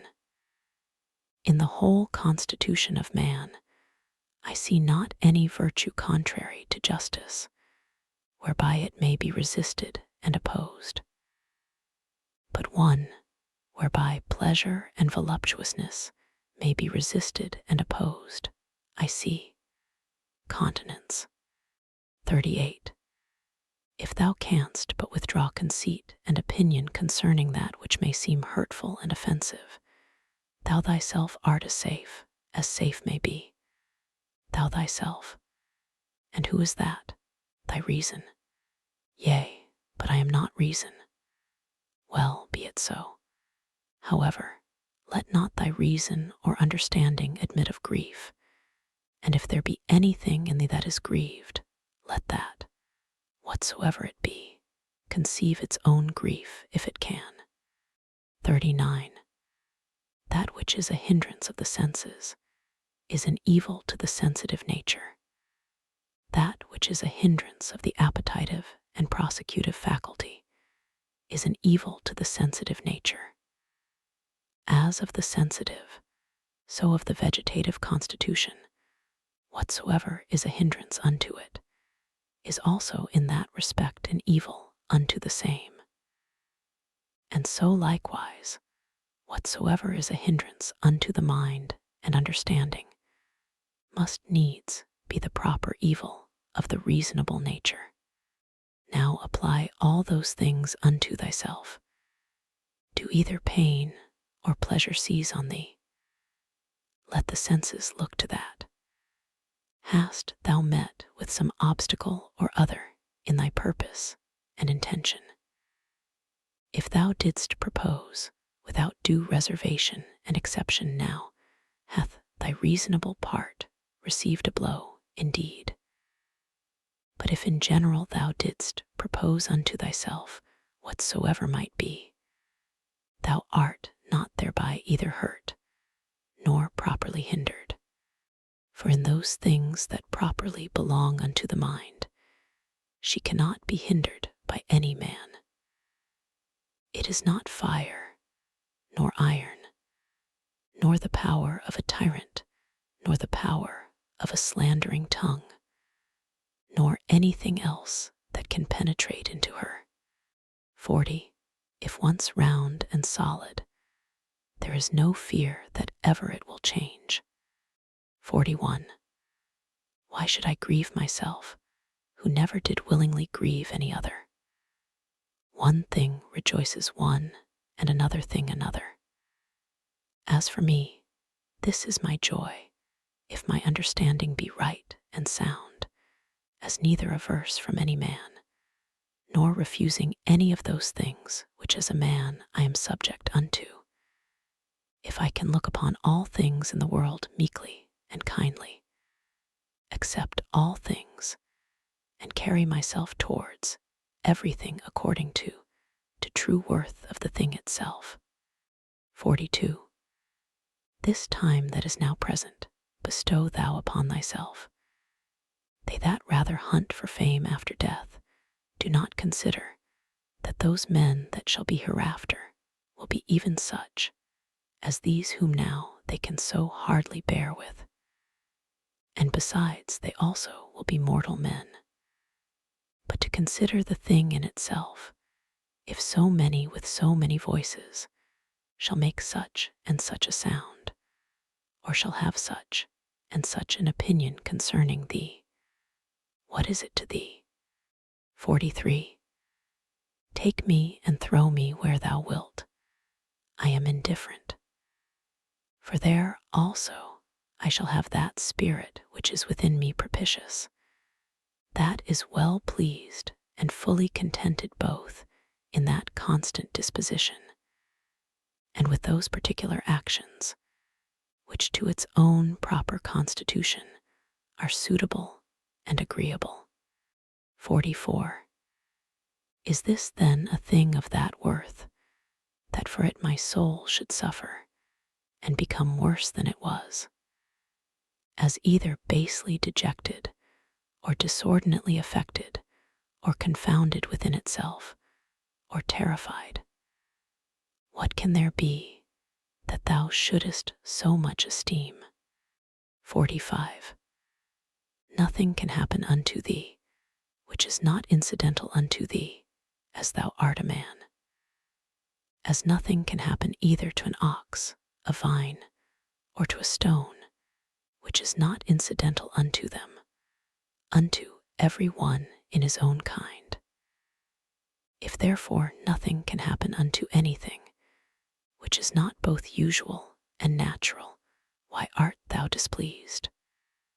Sure the common nature of all would not bring anything upon any that were intolerable.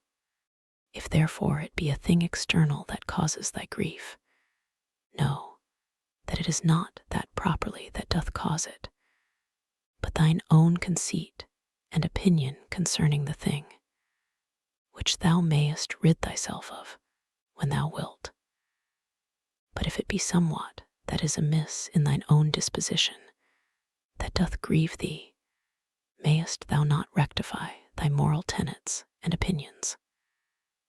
But if it grieve thee, that thou doest not perform that which seemeth unto thee right and just, why doest not thou choose rather to perform it than to grieve? But somewhat that is stronger than thyself doth hinder thee. Let it not grieve thee then, if it be not thy fault that the thing is not performed. Yea, but it is a thing of that nature, as that thy life is not worth the while, except it may be performed. If it be so, upon condition that thou be kindly and lovingly disposed towards all men, thou mayest be gone. For even then, as much as at any time, art thou in a very good estate of performance, when thou doest die in charity with those that are an obstacle unto thy performance. 46. Remember that thy mind is of that nature as that it becometh altogether unconquerable. When once recollected in herself, she seeks no other content than this, that she cannot be forced. Yea, though it so fall out, that it be even against reason itself, that it cloth bandy. How much less when, by the help of reason, she is able to judge of things with discretion, and therefore let thy chief fort and place of defense be a mind free from passions, a stronger place whereunto to make his refuge, and so to become impregnable, and better fortified than this hath no man. He that seeth not this is unlearned. He that seeth it, and betaketh not himself to this place of refuge, is unhappy. 47. Keep thyself to the first bare and naked apprehensions of things, as they present themselves unto thee, and add not unto them. It is reported unto thee that such a one speaketh ill of thee. Well, that he speaketh ill of thee, so much is reported. But that thou art hurt thereby is not reported. That is the addition of opinion, which thou must exclude. I see that my child is sick. That he is sick, I see, but that he is in danger of his life also, I see it not. Thus thou must use to keep thyself to the first motions and apprehensions of things, as they present themselves outwardly, and add not unto them from within thyself through mere conceit and opinion, or rather add unto them. Hut as one that understandeth the true nature of all things that happen in the world. 48. Is the cucumber bitter? Set it away. Brambles are in the way. Avoid them. Let this suffice. Add not presently speaking unto thyself, what serve these things for in the world? For this, one that is acquainted with the mysteries of nature will laugh at thee for it, as a carpenter would, or a shoemaker, if meeting in either of their shops with some shavings, or small remnants of their work, thou shouldest blame them for it. And yet those men, it is not for want of a place where to throw them that they keep them in their shops for a while. But the nature of the universe hath no such outplace. But herein doth consist the wonder of her art and skill, that she having once circumscribed herself within some certain bounds and limits, whatsoever is within her that seems either corrupted, or old, or unprofitable, she can change it into herself, and of these very things can make new things, so that she needeth not to seek elsewhere out of herself either for a new supply of matter and substance, or for a place where to throw out whatsoever is irrecoverably putrid and corrupt. Thus she, as for place, so for matter and art, is herself sufficient unto herself. 49. Not to be slack and negligent, or loose, and wanton in thy actions, nor contentious, and troublesome in thy conversation, nor to rove and wander in thy fancies and imaginations. Not basely to contract thy soul, nor boisterously to sally out with it, or furiously to launch out as it were, nor ever to want employment. 50. They kill me, they cut my flesh, they persecute my person with curses. What then? May not thy mind for all this continue pure, prudent, temperate, just, as a fountain of sweet and clear water, though she be cursed by some stander-by, yet do her springs nevertheless still run as sweet and clear as before, yea, though either dirt or dung be thrown in, yet is it no sooner thrown than dispersed, and she cleared. She cannot be dyed or infected by it. What then must I do, that I may have within myself an overflowing fountain, and not a well? Beget thyself by continual pains and endeavors to true liberty with charity, and true simplicity and modesty. 51. He that knoweth not what the world is, knoweth not where he himself is. And he that knoweth not what the world was made for, cannot possibly know either what are the qualities, or what is the nature of the world. Now he that in either of these is to seek, for what he himself was made is ignorant also. What then dost thou think of that man, who proposeth unto himself, as a matter of great moment, the noise and applause of men, who both where they are, and what they are themselves, are altogether ignorant? Dost thou desire to be commended of that man, who thrice in 1 hour perchance doth himself curse himself? Dost thou desire to please him, who pleaseth not himself?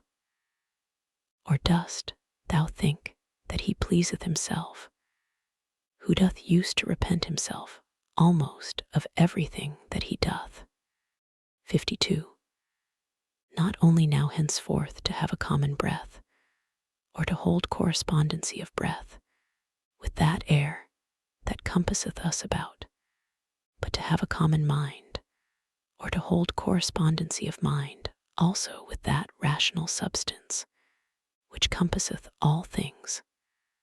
For that also is of itself, and of its own nature, if a man can but draw it in as he should, everywhere diffused, and passeth through all things, no less than the air doth, if a man can but suck it in. 53. Wickedness in general doth not hurt the world. Particular wickedness doth not hurt any other. Only unto him it is hurtful, whosoever he be that offends, unto whom in great favor and mercy it is granted, that whensoever he himself shall but first desire it, he may be presently delivered of it. Unto my free will, my neighbor's free will, whoever he be, as his life or his bode, is altogether indifferent. For though we are all made one for another, yet have our minds and understandings, each of them, their own proper and limited jurisdiction. For else another man's wickedness might be my evil, which God would not have, that it might not be in another man's power to make me unhappy, which nothing now can do but mine own wickedness. 54.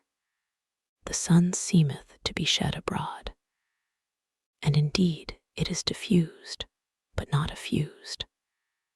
For that diffusion of it is a tau alpha sigma iota sigma, or an extension. For therefore are the beams of it called letter 1F00, kappa tau, letter 1FD6, nu epsilon sigma, from the word letter 1F10 kappa tau epsilon iota nu epsilon sigma theta alpha iota, to be stretched out and extended. Now what a sunbeam is, thou mayest know if thou observe the light of the sun, when through some narrow hole it pierceth into some room that is dark. For it is always in a direct line, and as by any solid body that it meets within the way that is not penetrable by air, it is divided and abrupted, and yet neither slides off or falls down, but stayeth there nevertheless. Such must the diffusion in the mind be, not an effusion, but an extension. What obstacles and impediments soever she meeteth within her way, she must not violently, and by way of an impetuous onset, light upon them, neither must she fall down, but she must stand, and give light unto that which doth admit of it. For as for that which doth not, it is its own fault and loss, if it bereave itself of her light.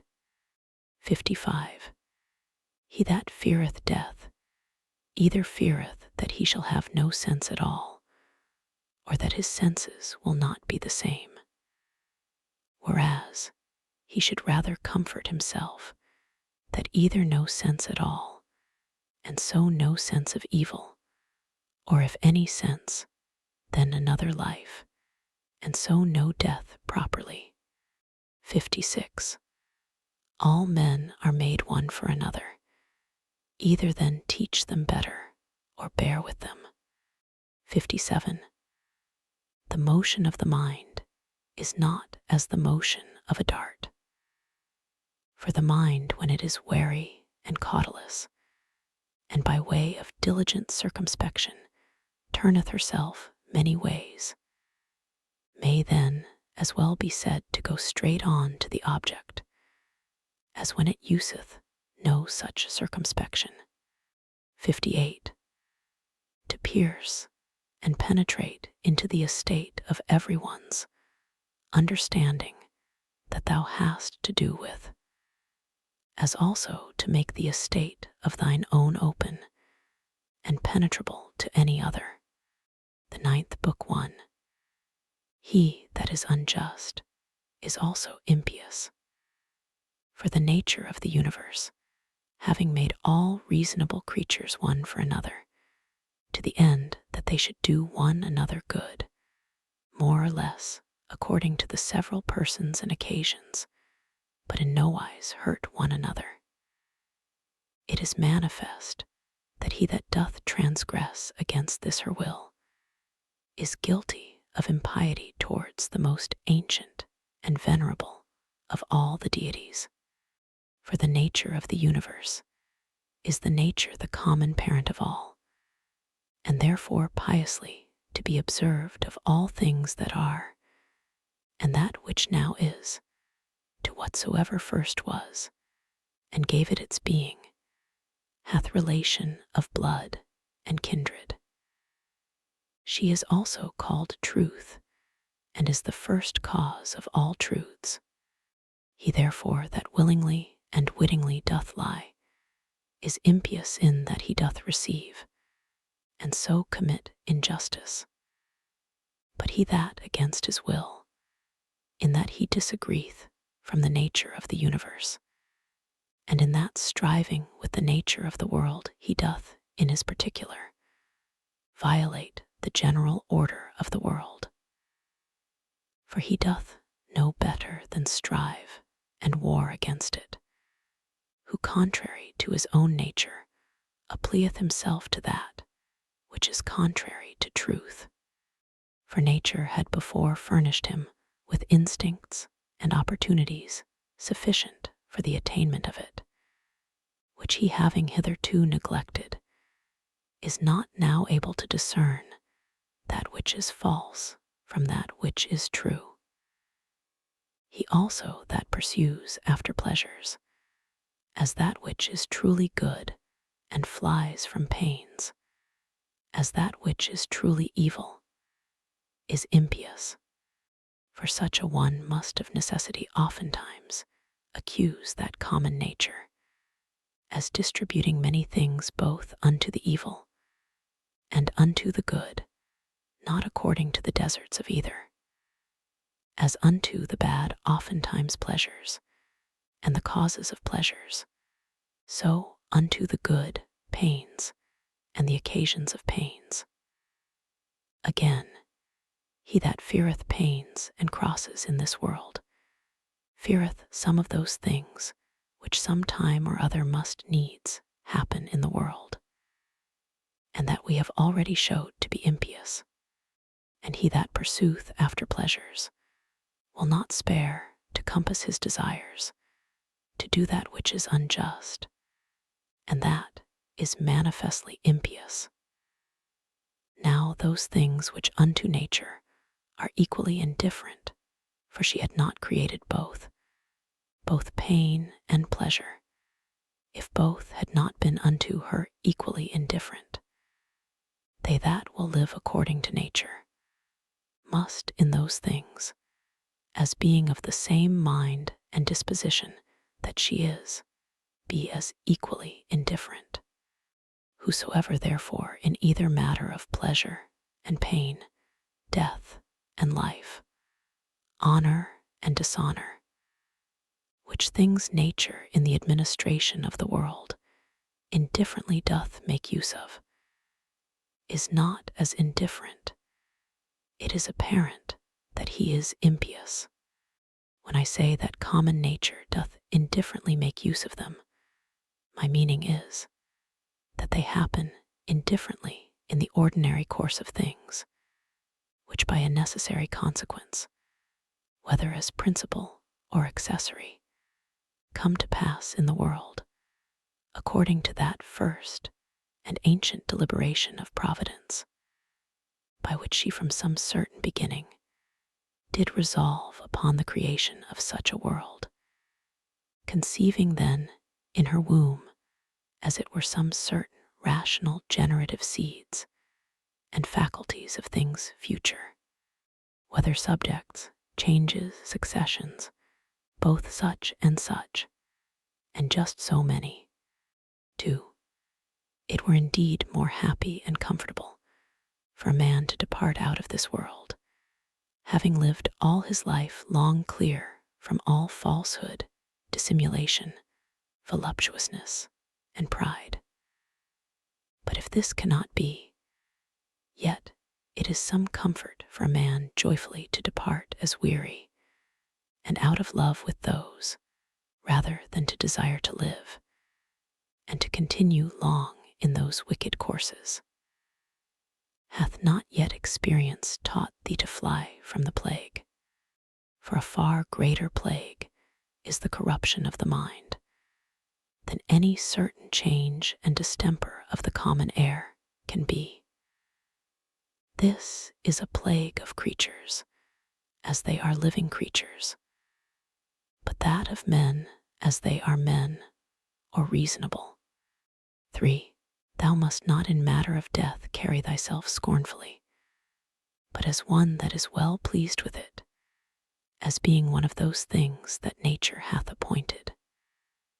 For what thou dost conceive of these, of a boy to become a young man, to wax old, to grow, to ripen, to get teeth, or a beard, or gray hairs to beget, to bear, or to be delivered, or what other actions soever it be, that is natural unto man according to the several seasons of his life, such a thing is it also to be dissolved. It is therefore the part of a wise man, in matter of death, not in any wise to carry himself either violently or proudly, but patiently to wait for it, as one of nature's operations, that with the same mind as now thou dost expect, when that which yet is but an embryo in thy wife's belly shall come forth, thou mayst expect also when thy soul shall fall off from that outward coat or skin, wherein, as a child in the belly, it lieth involved and shut up. But thou desirest a more popular, and though not so direct and philosophical, yet a very powerful and penetrative recipe against the fear of death. Nothing can make thee more willing to part with thy life than if thou shalt consider both what the subjects themselves are that thou shalt part with, and what manner of disposition thou shalt no more have to do with. True it is that, offended with them, thou must not be by no means, but take care of them, and meekly bear with them. However, this thou mayst remember, that whensoever it happens that thou depart, it shall not be from men that held the same opinions that thou dost. For that indeed, if it were so, is the only thing that might make thee averse from death, and willing to continue here, if it were thy hap to live with men that had obtained the same belief that thou hast. But now, what a toil it is for thee to live with men of different opinions, thou seest, so that thou hast rather occasion to say, Hasten, I thee pray, O death, lest I also in time forget myself. For he that sinneth sinneth unto himself. He that is unjust hurts himself, in that he makes himself worse than he was before. Not he only that committeth, but he also that omitteth something, is oftentimes unjust. 5. If my present apprehension of the object be right, and my present action charitable, and this, towards whatsoever doth proceed from God, be my present disposition, to be well pleased with it, it sufficeth. 6. To wipe away fancy, to use deliberation, to quench concupiscence, to keep the mind free to herself. 7. Of all unreasonable creatures, there is but one unreasonable soul, and of all that are reasonable, but one reasonable soul, divided betwixt them all. As of all earthly things, there is but one earth, and but one light that we see by, and but one air that we breathe in, as many as either breathe or see. Now, whatsoever partakes of some common thing, naturally affects and inclines unto that whereof it is part, being of one kind and nature with it. Whatsoever is earthly presseth downwards to the common earth. Whatsoever is liquid would flow together, and whatsoever is airy would be together likewise, so that without some obstacle and some kind of violence, they cannot well be kept asunder. Whatsoever is fiery doth not only by reason of the elementary fire tend upwards, but here also is so ready to join and to burn together, that whatsoever doth want sufficient moisture to make resistance is easily set on fire. Whatsoever therefore is partaker of that reasonable common nature, naturally doth as much and more long after his own kind. For by how much in its own nature it excels all other things, by so much more is it desirous to be joined and united unto that which is of its own nature. As for unreasonable creatures then, they had not long been, but presently begun among them swarms, and flocks, and broods of young ones, and a kind of mutual love and affection. For though but unreasonable, yet a kind of soul these had, and therefore was that natural desire of union more strong and intense in them, as in creatures of a more excellent nature, than either in plants, or stones, or trees. But among reasonable creatures begun commonwealths, friendships, families, public meetings, and even in their wars, conventions, and truces. Now among them that were yet of a more excellent nature, as the stars and planets, though by their nature far distant one from another, yet even among them began some mutual correspondency and unity. So proper is it to excellency in a high degree to effect unity, as that even in things so far distant, it could operate unto a mutual sympathy. But now behold what is now come to pass. Those creatures that are reasonable are now the only creatures that have forgotten their natural affection and inclination of one towards another. Among them alone of all other things that are of one kind, there is not to be found a general disposition to flow together. But though they fly from nature, yet are they stopped in their course and apprehended. Do they what they can, nature doth prevail. And so shalt thou confess, if thou dost observe it. For sooner mayst thou find a thing earthly, where no earthly thing is, than find a man that naturally can live by himself alone. 8. Man, God, the world, every one in their kind, bear some fruits. All things have their proper time to bear. Though by custom the word itself is in a manner become proper unto the vine, and the like, yet is it so nevertheless, as we have said. As for reason, that beareth both common fruit for the use of others, and peculiar, which itself doth enjoy. Reason is of a diffusive nature. What itself is in itself, it begets in others, and so doth multiply. 9. Either teach them better if it be in thy power, or if it be not, remember that for this use, to bear with them patiently, was mildness and goodness granted unto thee. The gods themselves are good unto such, yea, and in some things, as in matter of health, of wealth, of honor, are content often to further their endeavors. So good and gracious are they. And mightest thou not be so too? Or tell me, what doth hinder thee? 10. Labor not as one to whom it is appointed to be wretched, nor as one that either would be pitied or admired.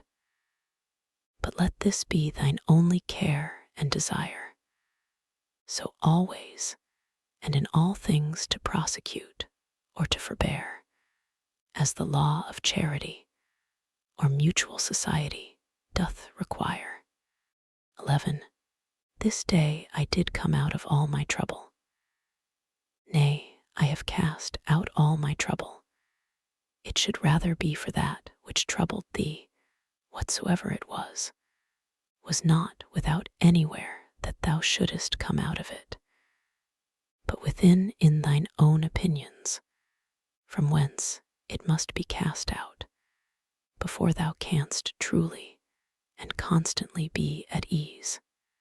12. All those things, for matter of experience, are usual and ordinary, for their continuance but for a day, and for their matter most base and filthy, as they were in the days of those whom we have buried, so are they now also, and no otherwise. 13. The things themselves that affect us, they stand without doors, neither knowing anything themselves, nor able to utter anything unto others concerning themselves. What then is it that passeth verdict on them? The understanding. 14. As virtue and wickedness consist not in passion, but in action, so neither doth the true good or evil of a reasonable charitable man consist in passion, but in operation and action. 15. To the stone that is cast up, when it comes down, it is no hurt unto it, as neither benefit when it doth ascend. 16.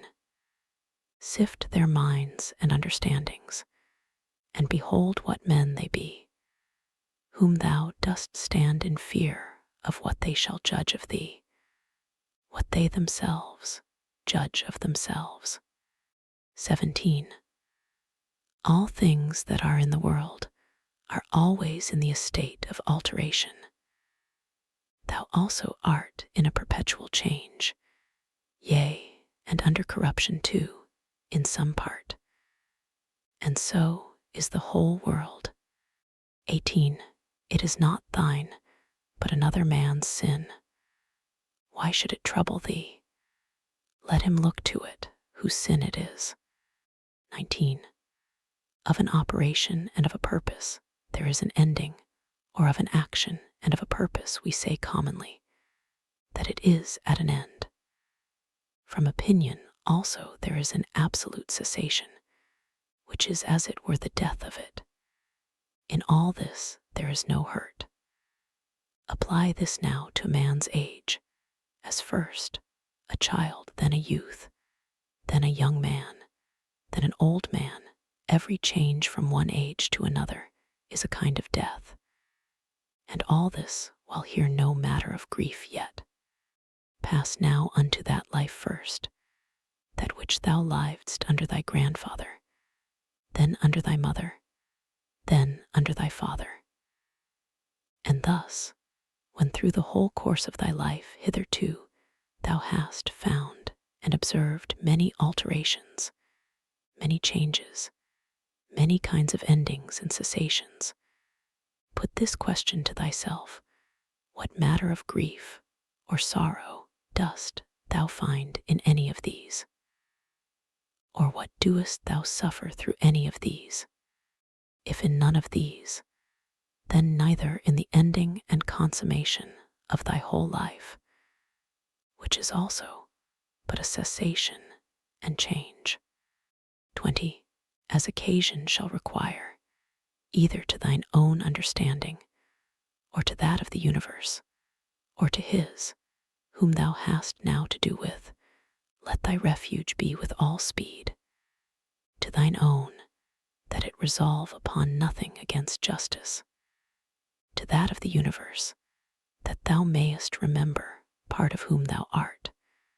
Of his, that thou mayest consider whether in the estate of ignorance or of knowledge. And then also must thou call to mind that he is thy kinsman. 21.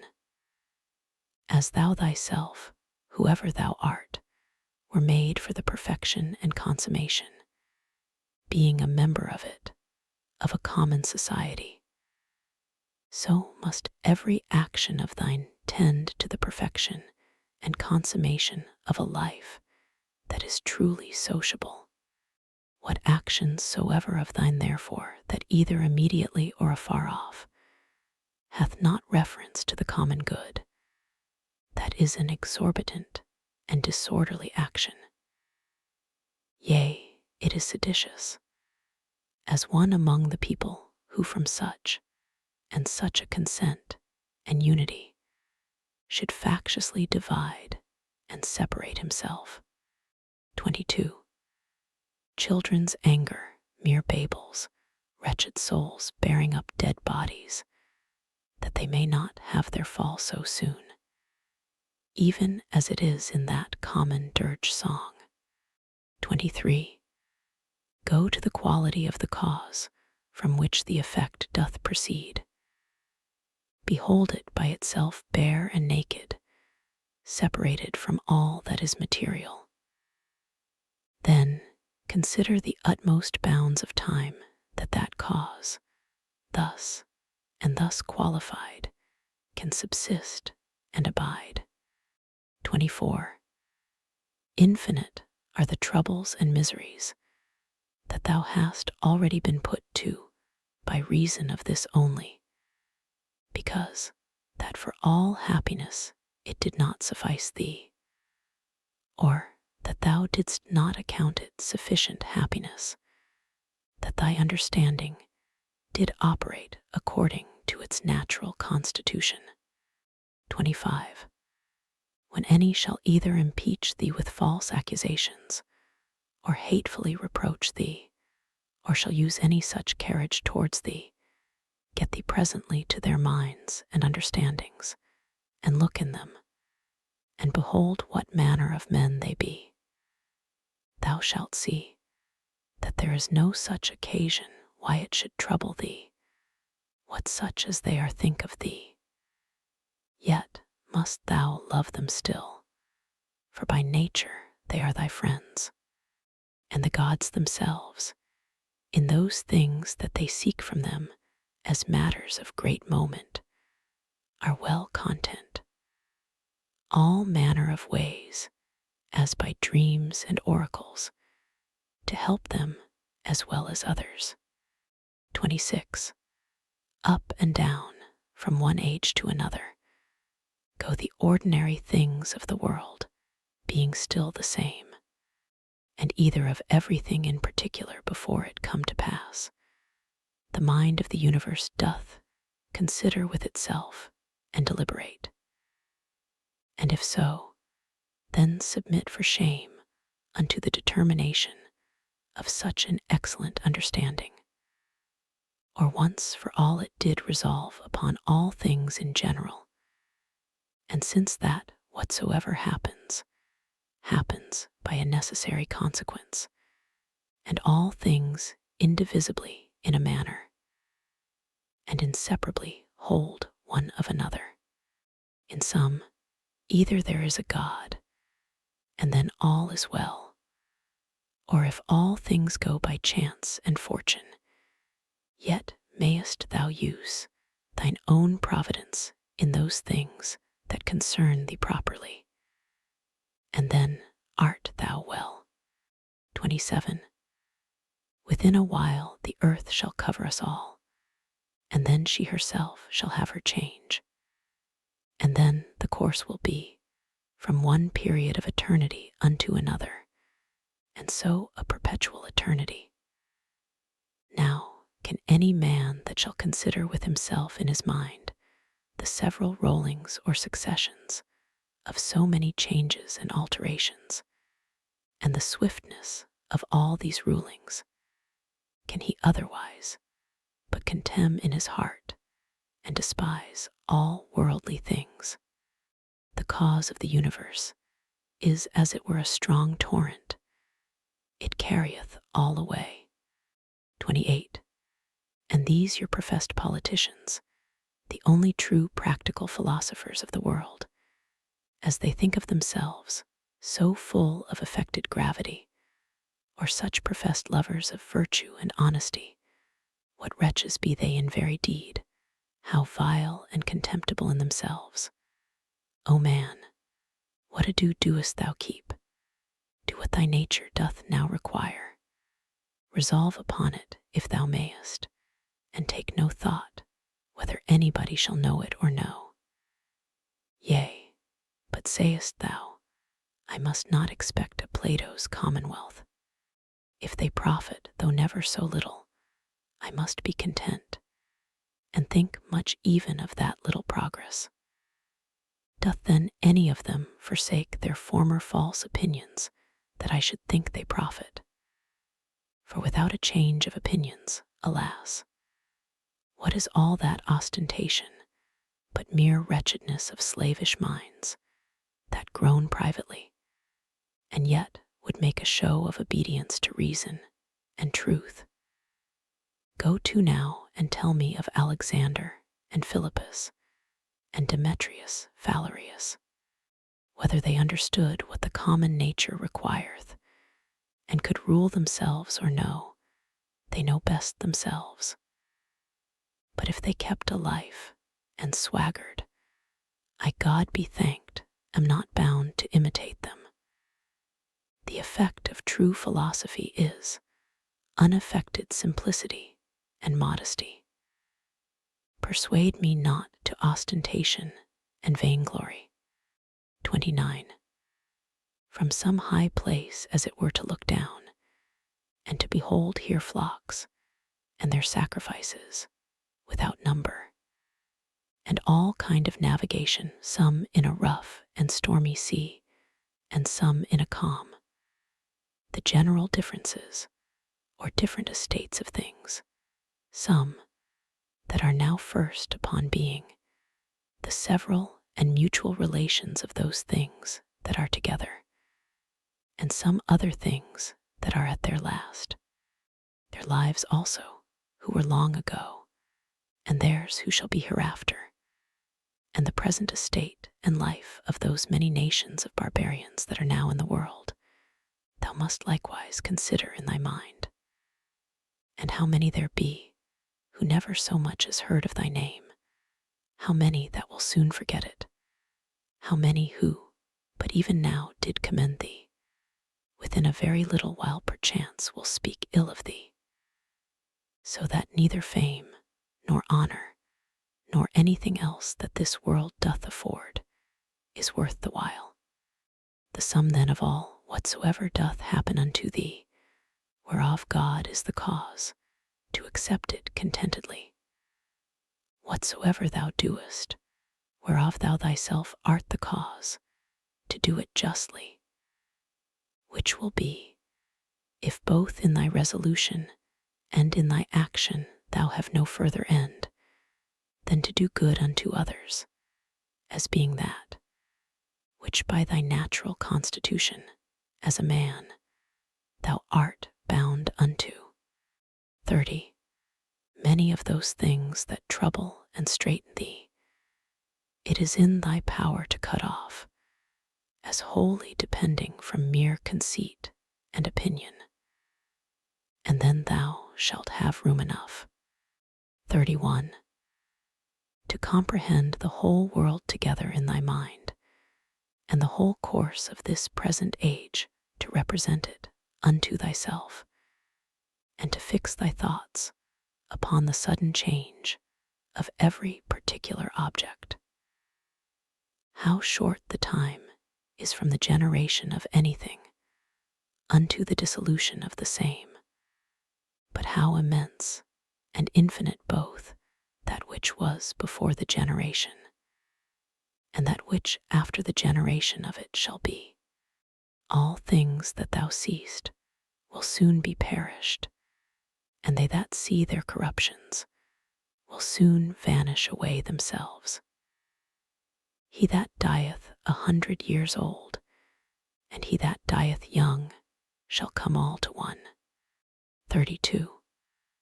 What are their minds and understandings, and what the things that they apply themselves unto? What do they love, and what do they hate for? Fancy to thyself the estate of their souls openly to be seen, when they think they hurt them shrewdly, whom they speak ill of, and when they think they do them a very good turn, whom they commend and extol. Oh, how full are they then of conceit and opinion. 33. Loss and corruption is in very deed nothing else but change and alteration, and that is it which the nature of the universe doth most delight in, by which, and according to which, whatsoever is done is well done. For that was the estate of worldly things from the beginning, and so shall it ever be. Or wouldest thou rather say that all things in the world have gone ill from the beginning for so many ages, and shall ever go ill, and then among so many deities could no divine power be found all this while that could rectify the things of the world? Or is the world to incessant woes and miseries forever condemned? 34. How base and putrid every common matter is, water, dust, and from the mixture of these bones, and all that loathsome stuff that our bodies do consist of, so subject to be infected and corrupted. And again, those other things that are so much prized and admired, as marble stones, what are they but as it were the kernels of the earth? Gold and silver, what are they but as the more gross feces of the earth? Thy most royal apparel, for matter, it is but as it were the hair of a silly sheep, and for color, the very blood of a shellfish. Of this nature are all other things. Thy life itself is some such thing too, a mere exhalation of blood, and it also apt to be changed into some other common thing. 35.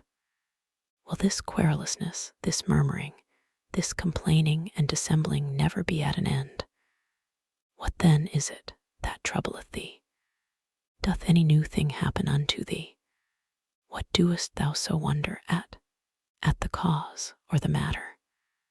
Behold, either by itself is either of that weight and moment indeed. And besides these, there is not anything but thy duty towards the gods also. It is time thou shouldst acquit thyself of it with more goodness and simplicity. 36. It is all one to see these things for 100 of years together, or but for 3 years. 37. If he have sinned, his is the harm, not mine, but perchance he hath not. 38. Either all things by the providence of reason happen unto every particular, as a part of one general body, and then it is against reason that a part should complain of anything that happens for the good of the whole. Or if, according to Epicurus, atoms be the cause of all things, and that life be nothing else but an accidentary confusion of things, and death nothing else but a mere dispersion, and so of all other things, what doest thou trouble thyself for? 39. Sayest thou unto that rational part, thou art dead, corruption hath taken hold on thee? Doth it then also void excrements? Doth it like either oxen or sheep graze or feed, that it also should be mortal, as well as the body? 40. Either the gods can do nothing for us at all, or they can still and allay all the distractions and distempers of thy mind. If they can do nothing, why doest thou pray? If they can, why wouldst not thou rather pray that they will grant unto thee that thou mayst neither fear nor lust after any of those worldly things which cause these distractions and distempers of it? Why not rather that thou mayst not at either their absence or presence be grieved and discontented, than either that thou mayst obtain them, or that thou mayst avoid them? For certainly it must needs be, that if the gods can help us in anything, they may in this kind also. But thou wilt say perchance, in those things the gods have given me my liberty, and it is in mine own power to do what I will. But if thou mayst use this liberty rather to set thy mind at true liberty, than wilfully with baseness and servility of mind to effect those things, which either to compass or to avoid is not in thy power, wert not thou better? And as for the gods, who hath told thee that they may not help us up even in those things that they have put in our own power, whether it be so or no, thou shalt soon perceive, if thou wilt but try thyself and pray. One prayeth that he may compass his desire to lie with such or such a one. Pray thou that thou mayst not lust to lie with her. Another, how he may be rid of such a one. Pray thou that thou mayst so patiently bear with him, as that thou have no such need to be rid of him. Another, that he may not lose his child. Pray thou that thou mayst not fear to lose him. To this end and purpose, let all thy prayer be, and see what will be the event. 41. In my sickness, saith Epicurus of himself, my discourses were not concerning the nature of my disease, neither was that, to them that came to visit me, the subject of my talk, but in the consideration and contemplation of that, which was of especial weight and moment, was all my time bestowed and spent. And among others, in this very thing, how my mind, by a natural and unavoidable sympathy partaking in some sort with the present indisposition of my body, might nevertheless keep herself free from trouble, and in present possession of her own proper happiness. Neither did I leave the ordering of my body to the physicians altogether to do with me what they would, as though I expected any great matter from them, or as though I thought it a matter of such great consequence, by their means to recover my health. For my present estate, methought, liked me very well, and gave me good content. Whether therefore in sickness, if thou chance to sicken, or in what other kind of extremity soever, endeavor thou also to be in thy mind so affected, as he doth report of himself, not to depart from thy philosophy for anything that can befall thee, nor to give ear to the discourses of silly people and mere naturalists. 42. It is common to all trades and professions to mind and intend that only which now they are about, and the instrument whereby they work. 43. When at any time thou art offended with any one's impudency, put presently this question to thyself: what? Is it then possible that there should not be any impudent men in the world? Certainly it is not possible. Desire not then that which is impossible. For this one, thou must think, whosoever he be, is one of those impudent ones that the world cannot be without. So of the subtle and crafty, so of the perfidious, so of every one that offendeth, must thou ever be ready to reason with thyself. For whilst in general thou dost thus reason with thyself, that the kind of them must needs be in the world, thou wilt be the better able to use meekness towards every particular.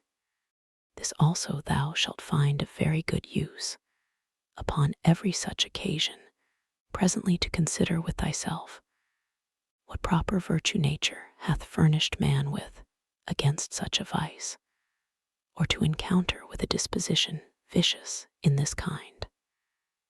As for example, against the unthankful, it hath given goodness and meekness as an antidote, and so against another vicious in another kind some other peculiar faculty.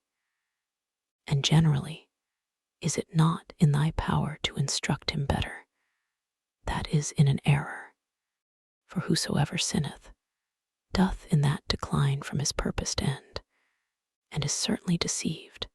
And again, what art thou the worse for his sin? For thou shalt not find that any one of these, against whom thou art incensed, hath in very deed done anything whereby thy mind, the only true subject of thy hurt and evil, can be made worse than it was. And what a matter of either grief or wonder is this, if he that is unlearned do the deeds of one that is unlearned? Should not thou rather blame thyself, who, when upon very good grounds of reason, thou mightst have thought it very probable that such a thing would by such a one be committed, didst not only not foresee it, but moreover dost wonder at it, that such a thing should be? But then especially, when thou dost find fault with either an unthankful or a false man, must thou reflect upon thyself. For without all question, thou thyself art much in fault, if either of one that were of such a disposition, thou didst expect that he should be true unto thee, or when unto any thou didst a good turn, thou didst not there bound thy thoughts, as one that had obtained his end, nor didst not think that from the action itself thou hadst received a full reward of the good that thou hadst done. For what wouldst thou have more? Unto him that is a man, thou hast done a good turn. Doth not that suffice thee? What thy nature required, that hast thou done. Must thou be rewarded for it? As if either the eye for that it seeth, or the feet that they go, should require satisfaction. For as these being by nature appointed for such an use, can challenge no more than that they may work according to their natural constitution, so man being born to do good unto others, whensoever he doth a real good unto any by helping them out of error, or though but in middle things, as in matter of wealth, life, preferment, and the like, doth help to further their desires, he doth that for which he was made, and therefore can require no more.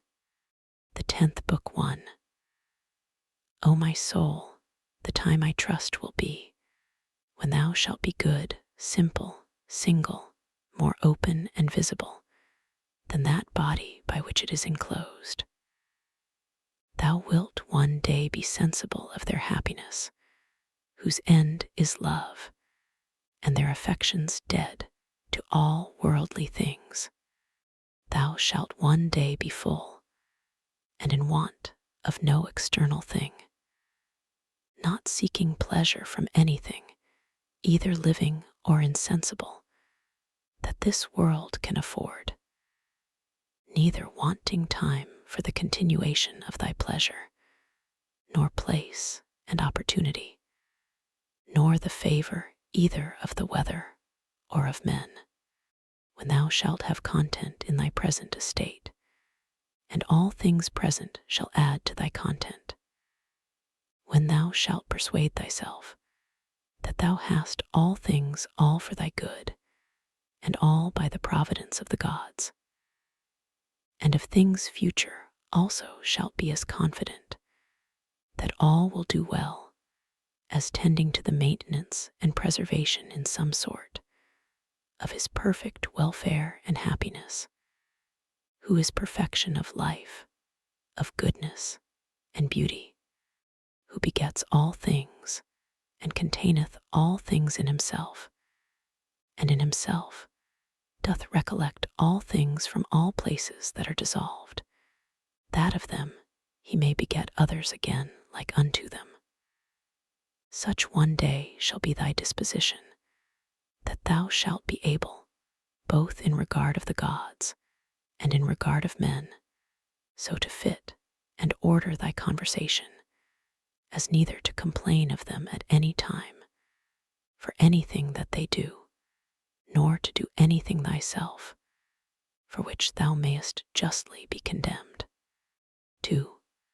As one who is altogether governed by nature, let it be thy care to observe what it is that thy nature in general doth require. That done, if thou find not that thy nature, as thou art a living sensible creature, will be the worse for it, thou mayest proceed. Next then, thou must examine what thy nature as thou art a living sensible creature doth require, and that, whatsoever it be, thou mayest admit of and do it, if thy nature as thou art a reasonable living creature will not be the worse for it.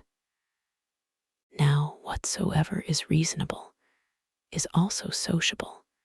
Keep thyself to these rules, and trouble not thyself about idle things. 3. Whatsoever doth happen unto thee, thou art naturally by thy natural constitution either able or not able to bear. If thou beest able, be not offended, but bear it according to thy natural constitution, or as nature hath enabled thee.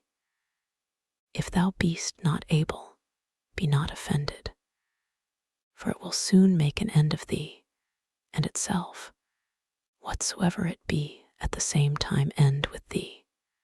But remember that whatsoever by the strength of opinion, grounded upon a certain apprehension of both true profit and duty, thou canst conceive tolerable, that thou art able to bear that by thy natural constitution, for him that offends, to teach with love and meekness, and to show him his error. But if thou canst not, then to blame thyself, or rather not thyself neither, if thy will and endeavors have not been wanting. 5. Whatsoever it be that happens unto thee, it is that which from all time was appointed unto thee.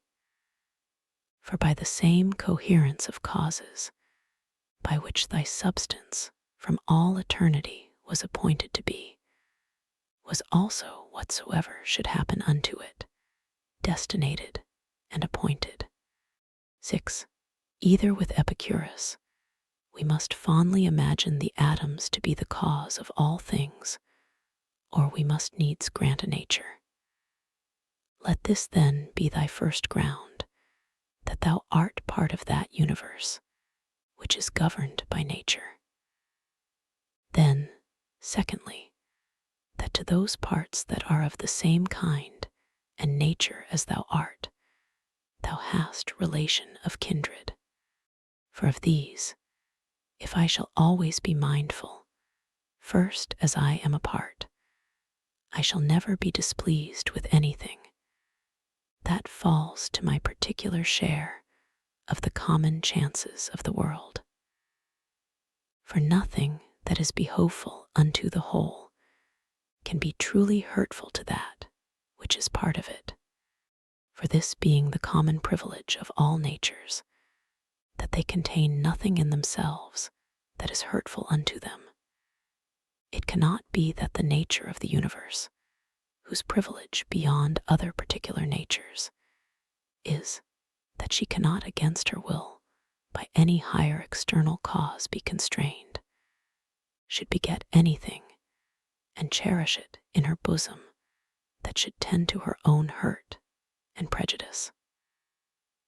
As then I bear in mind that I am a part of such an universe, I shall not be displeased with anything that happens, and as I have relation of kindred to those parts that are of the same kind and nature that I am, so I shall be careful to do nothing that is prejudicial to the community. But in all my deliberations shall they that are of my kind ever be, and the common good, that which all my intentions and resolutions shall drive unto, as that which is contrary unto it, I shall by all means endeavor to prevent and avoid. These things once so fixed and concluded, as thou wouldst think him a happy citizen, whose constant study and practice were for the good and benefit of his fellow citizens, and the carriage of the city such towards him that he were well pleased with it, so must it needs be with thee, that thou shalt live a happy life. 7. All parts of the world, all things I mean that are contained within the whole world, must of necessity at some time or other come to corruption. Alteration, I should say, to speak truly and properly. But that I may be the better understood, I am content at this time to use that more common word. Now say I, if so be that this be both hurtful unto them, and yet unavoidable, would not, thinkest thou, the whole itself be in a sweet case, all the parts of it being subject to alteration, yea, and by their making itself fitted for corruption, as consisting of things different and contrary? And did nature then either of herself thus project and purpose the affliction and misery of her parts, and therefore of purpose so made them, not only that haply they might, but of necessity that they should fall into evil? Or did not she know what she did when she made them? For either of these two to say is equally absurd, but to let pass nature in general, and to reason of things particular according to their own particular natures, how absurd and ridiculous is it, first to say that all parts of the whole are, by their proper natural constitution, subject to alteration, and then, when any such thing doth happen, as when one doth fall sick and dieth, to take on and wonder as though some strange thing had happened, though this besides might move not so grievously to take on when any such thing doth happen, that whatsoever is dissolved, it is dissolved into those things whereof it was compounded.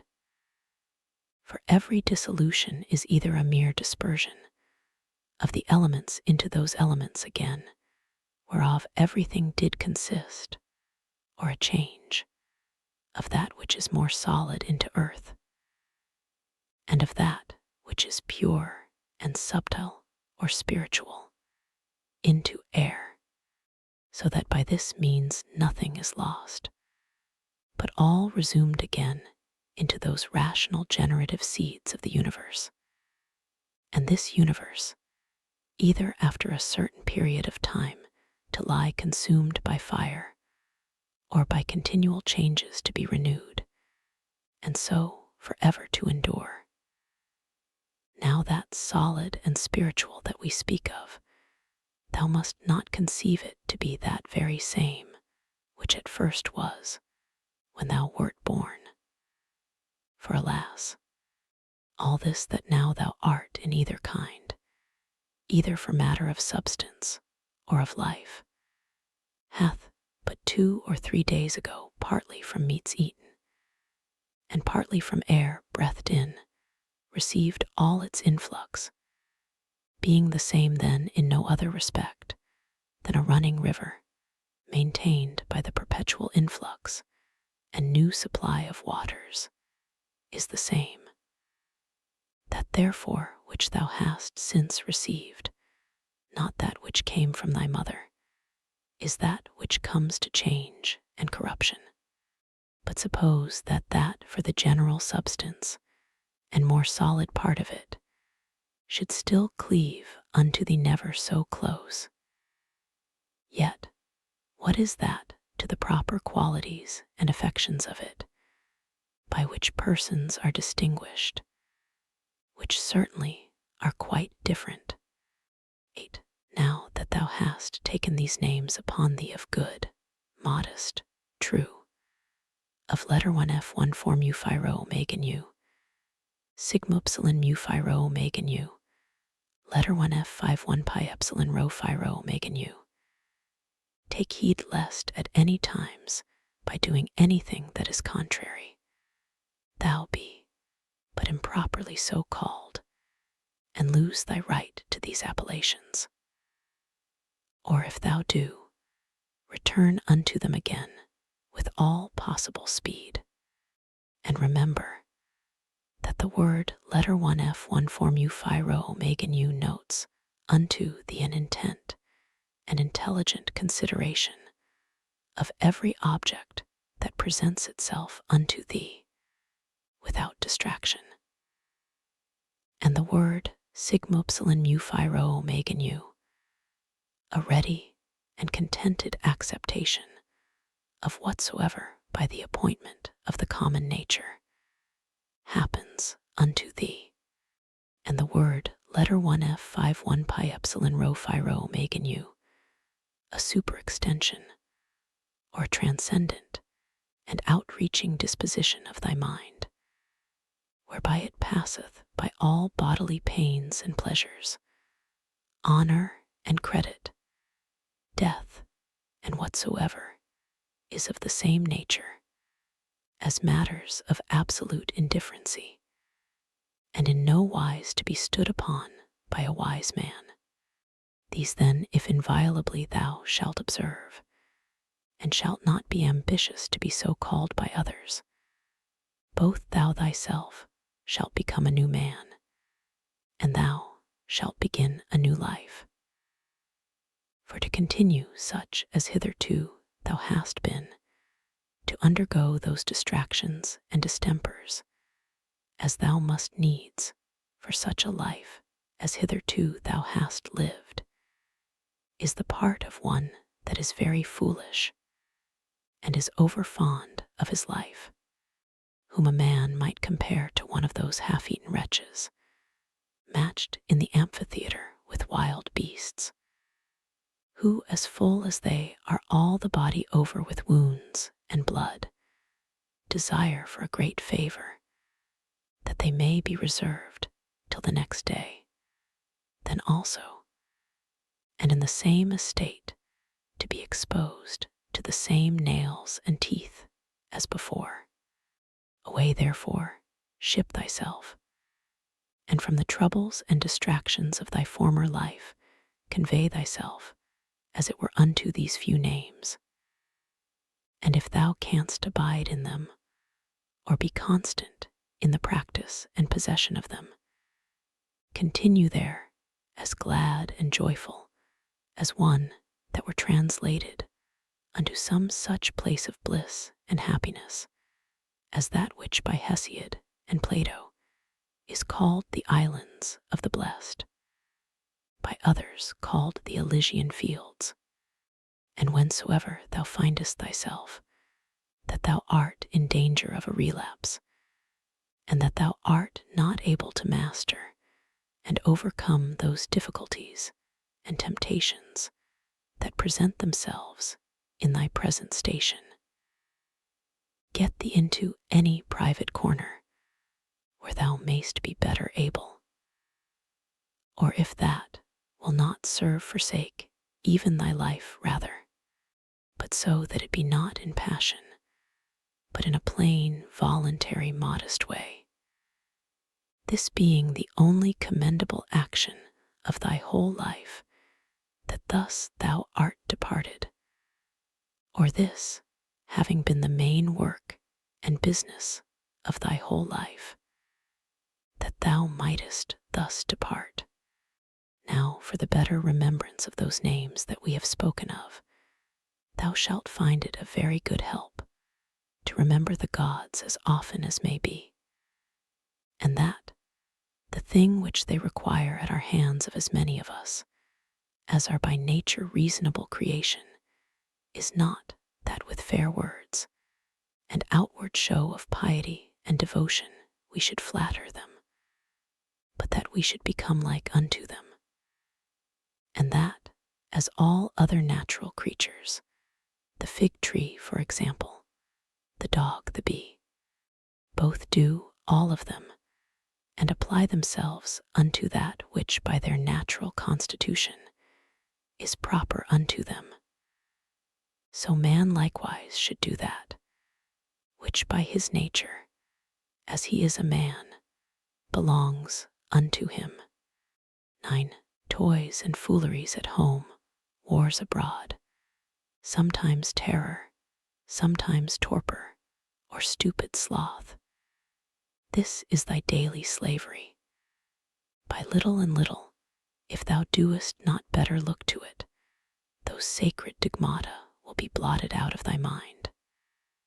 How many things be there, which when as a mere naturalist thou hast barely considered of according to their nature, thou doest let pass without any further use, whereas thou shouldst in all things so join action and contemplation, that thou mightest both at the same time attend all present occasions, to perform everything duly and carefully, and yet so intend the contemplative part too, that no part of that delight and pleasure which the contemplative knowledge of everything according to its true nature doth of itself afford might be lost, or that the true and contemplative knowledge of everything according to its own nature might of itself, action being subject to many lets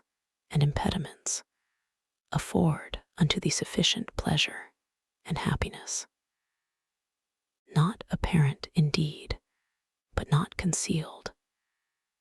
And when shalt thou attain to the happiness of true simplicity and unaffected gravity?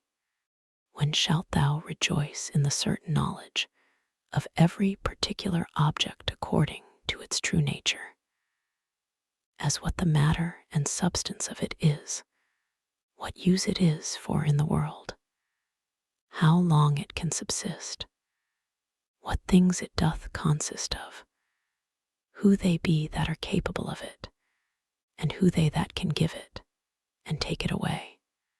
10. As the spider, when it hath caught the fly that it hunted after, is not little proud, nor meanly conceited of herself, as he likewise that hath caught an hare, or hath taken a fish with his net, as another for the taking of a boar, and another of a bear.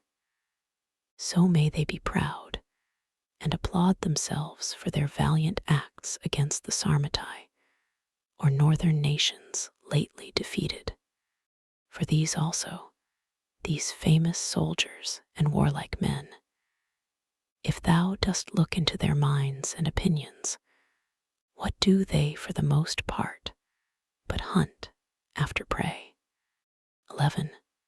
To find out and set to thyself some certain way and method of contemplation, whereby thou mayest clearly discern and represent unto thyself the mutual change of all things, the one into the other. Bear it in thy mind evermore, and see that thou be truly well exercised in this particular. For there is not anything more effectual to beget true magnanimity.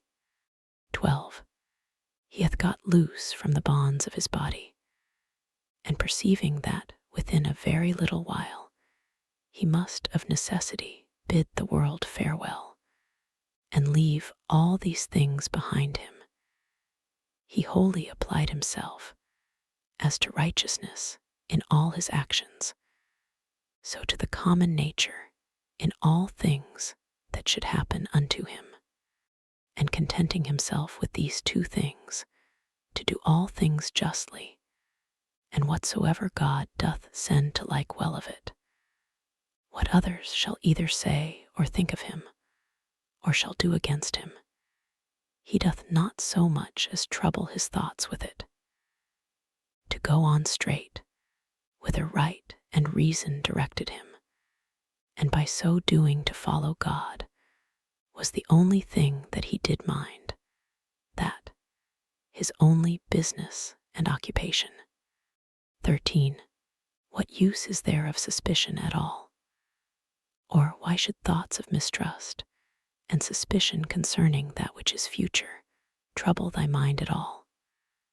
What now is to be done, if thou mayest search and inquiry into that, what needst thou care for more?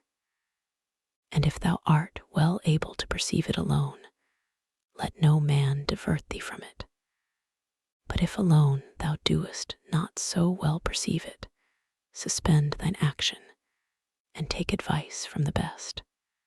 And if there be anything else that doth hinder thee, go on with prudence and discretion, according to the present occasion and opportunity, still proposing that unto thyself, which thou doest conceive most right and just. For to hit that aright, and to speed in the prosecution of it, must needs be happiness, since it is that only which we can truly and properly be said to miss of, or miscarry in. 14. What is that is slow and yet quick, merry and yet grave? He that in all things doth follow reason for his guide. 15. In the morning, as soon as thou art awaked, when thy judgment, before either thy affections or external objects have wrought upon it, is yet most free and impartial, put this question to thyself, whether if that which is right and just be done, the doing of it by thyself, or by others when thou art not able thyself, be a thing material or no. For sure it is not. And as for these that keep such a life, and stand so much upon the praises or dispraises of other men, hast thou forgotten what manner of men they be?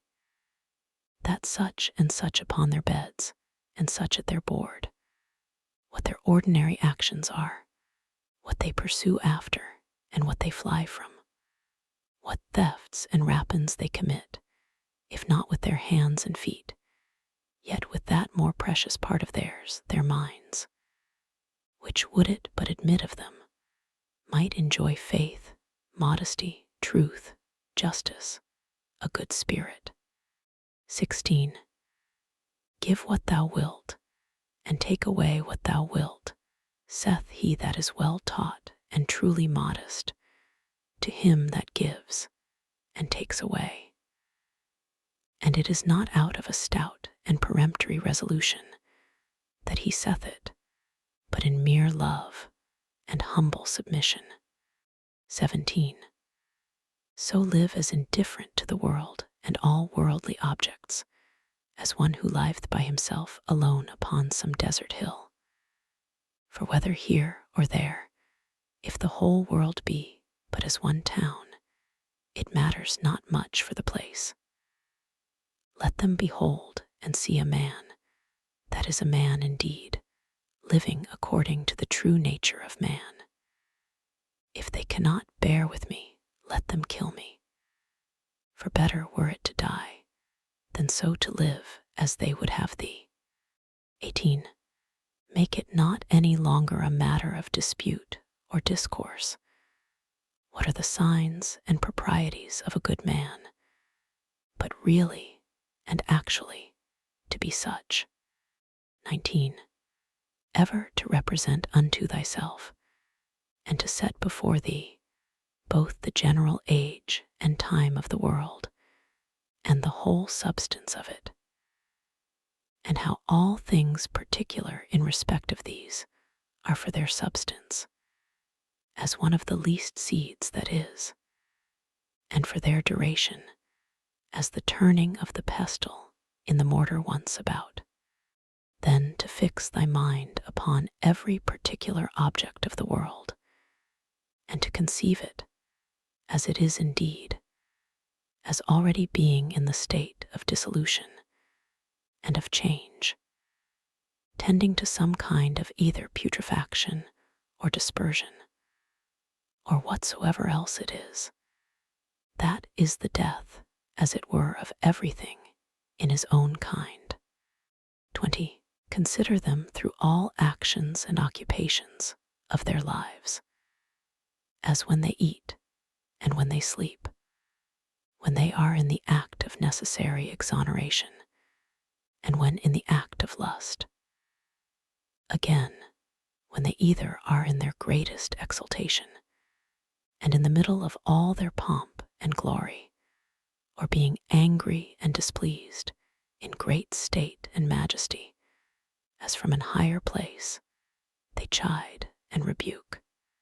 How base and slavish, but a little while ago, they were fain to be, that they might come to this.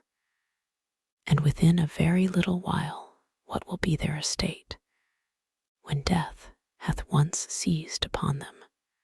21. That is best for every one, that the common nature of all doth send unto every one, and then is it best when she doth send it. 22. The earth, saith the poet, doth often long after the rain. So is the glorious sky often as desirous to fall upon the earth, which argues a mutual kind of love between them. And so, say I, doth the world bear a certain affection of love to whatsoever shall come to pass. With thine affections shall mine concur, O world. The same and no other shall the object of my longing be, which is of thine. Now that the world doth love it is true indeed, so is it as commonly said, and acknowledged ledged, when, according to the Greek phrase, imitated by the Latins, of things that used to be, we say commonly that they love to be. 23.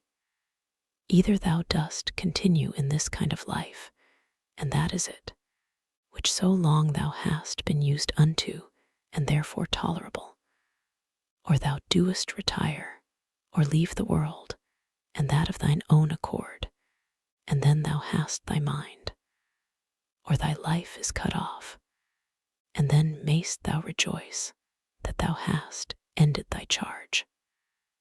one of these must needs be. Be therefore of good comfort. 24. Let it always appear and be manifest unto thee that solitariness and desert places, by many philosophers so much esteemed of and affected, are of themselves, but thus and thus, and that all things are them to them that live in towns, and converse with others, as they are the same nature everywhere to be seen and observed. To them that have retired themselves to the top of mountains, and to desert havens, or what other desert and inhabited places soever. For anywhere it thou wilt mayest thou quickly find and apply that to thyself, which Plato saith of his philosopher in a place. As private and retired, saith he, as if he were shut up and enclosed about in some shepherd's lodge, on the top of a hill. Thereby thyself to put these questions to thyself, or to enter in these considerations. What is my chief and principal part, which hath power over the rest? What is now the present estate of it, as I use it? And what is it that I employ it about? Is it now void of reason or no? Is it free and separated, or so affixed, so congealed and grown together as it were with the flesh, that it is swayed by the motions and inclinations of it? 25. He that runs away from his master is a fugitive, but the law is every man's master. He therefore that forsakes the law is a fugitive. So is he, whosoever he be, that is either sorry, angry, or afraid, or for anything that either hath been, is, or shall be by his appointment, who is the Lord and Governor of the universe. For he truly and properly is nu omicron mu omicron sigma, or the law, as the only nu epsilon mu omega nu, or distributor and dispenser of all things that happen unto anyone in his lifetime whatsoever. Then is either sorry, angry, or afraid, is a fugitive. 26. From man is the seed, that once cast into the womb man hath no more to do with it. Another cause succeedeth, and undertakes the work, and in time brings a child that wonderful effect from such a beginning to perfection. Again, man lets food down through his throat, and that once down, he hath no more to do with it. Another cause succeedeth and distributeth this food into the senses and the affections, into life and into strength, and doth with it those other many and marvelous things that belong unto man. These things therefore that are so secretly and invisibly wrought and brought to pass, thou must use to behold and contemplate, and not the things themselves only, but the power also by which they are affected, that thou mayst behold it, though not with the eyes of the body, yet as plainly and visibly as thou canst see, and discern the outward efficient cause of the depression and elevation of anything. 27. Ever to mind and consider with thyself how all things that now are have been heretofore much after the same sort, and after the same fashion that now they are. And so to think of those things which shall be hereafter also. Moreover, whole dramata and uniform scenes, or scenes that comprehend the lives and actions of men of one calling and profession, as many as either in thine own experience thou hast known, or by reading of ancient histories, as the whole court of Adrianus, the whole court of Antoninus Pius, the whole court of Philippus, that of Alexander, that of Croesus, to set them all before thine eyes. For thou shalt find that they are all but after one sort and fashion, only that the actors were others. 28. As a pig that cries and flings when his throat is cut, fancy to thyself every one to be, that grieves for any worldly thing and takes on. Such a one is he also, who upon his bed alone doth bewail the miseries of this our mortal life. And remember this, that unto reasonable creatures only it is granted that they may willingly and freely submit unto Providence. But absolutely to submit is a necessity imposed upon all creatures equally. 29. Whatsoever it is that thou goest about, consider of it by thyself, and ask thyself, what? Because I shall do this no more when I am dead, should therefore death seem grievous unto me. 30. When thou art offended with any man's transgression, presently reflect upon thyself, and consider what thou thyself art guilty of in the same kind, as that thou also perchance dost think it a happiness either to be rich, or to live in pleasure, or to be praised and commended, and so of the rest in particular. For this if thou shalt call to mind, thou shalt soon forget thine anger, especially when at the same time this also shall concur in thy thoughts, that he was constrained by his error and ignorance so to do. For how can he choose as long as he is of that opinion? Do thou therefore, if thou canst, take away that from him, that forceth him to do as he doth. 31. When thou seest Satiro, think of Socraticus and Eutyches or Hymen, and when Euphrates, think of Eutychio and Sylvanus, when Alciphron of Tropiophorus, when Xenophon of Crito or Severus. And when thou doest look upon thyself, fancy unto thyself some one or other of the Caesars, and so for every one, some one or other that hath been for a state and profession answerable unto him. Then let this come to thy mind at the same time, and where now are they all? Nowhere or anywhere. For so shalt thou at all time be able to perceive how all worldly things are, but as the smoke that vanisheth away, or indeed mere nothing. Especially when thou shalt call to mind this also, that whatsoever is once changed shall never be again as long as the world endureth. And thou then, how long shalt thou endure? And why doth it not suffice thee, if virtuously, and as becometh thee, thou mayest pass that portion of time, how little soever it be, that is allotted unto thee? 32.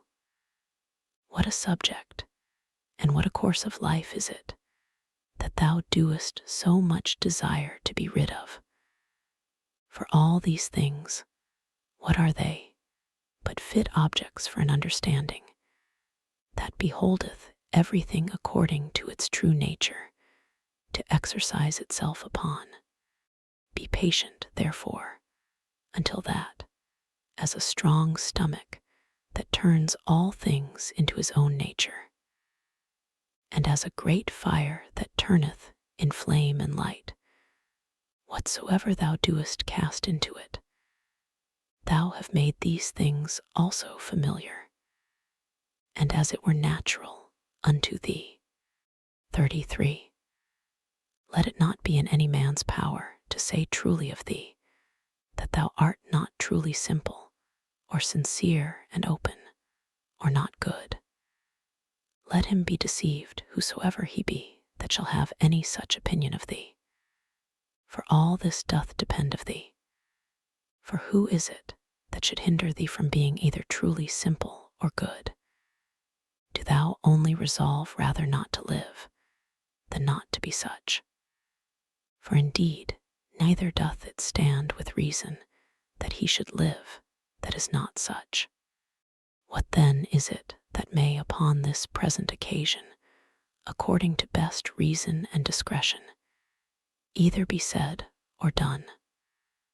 For whatsoever it be, it is in thy power either to do it or to say it, and therefore seek not any pretenses, as though thou wert hindered.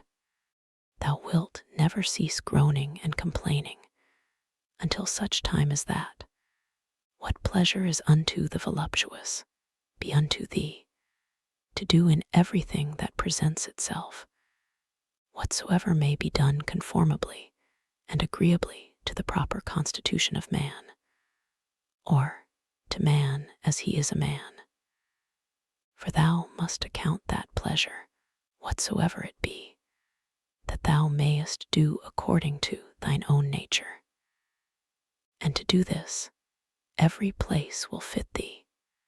Unto the cylindrous, or roller, it is not granted to move everywhere according to its own proper motion, as neither unto the water, nor unto the fire, nor unto any other thing, that either is merely natural, or natural and sensitive, but not rational, for many things there be that can hinder their operations.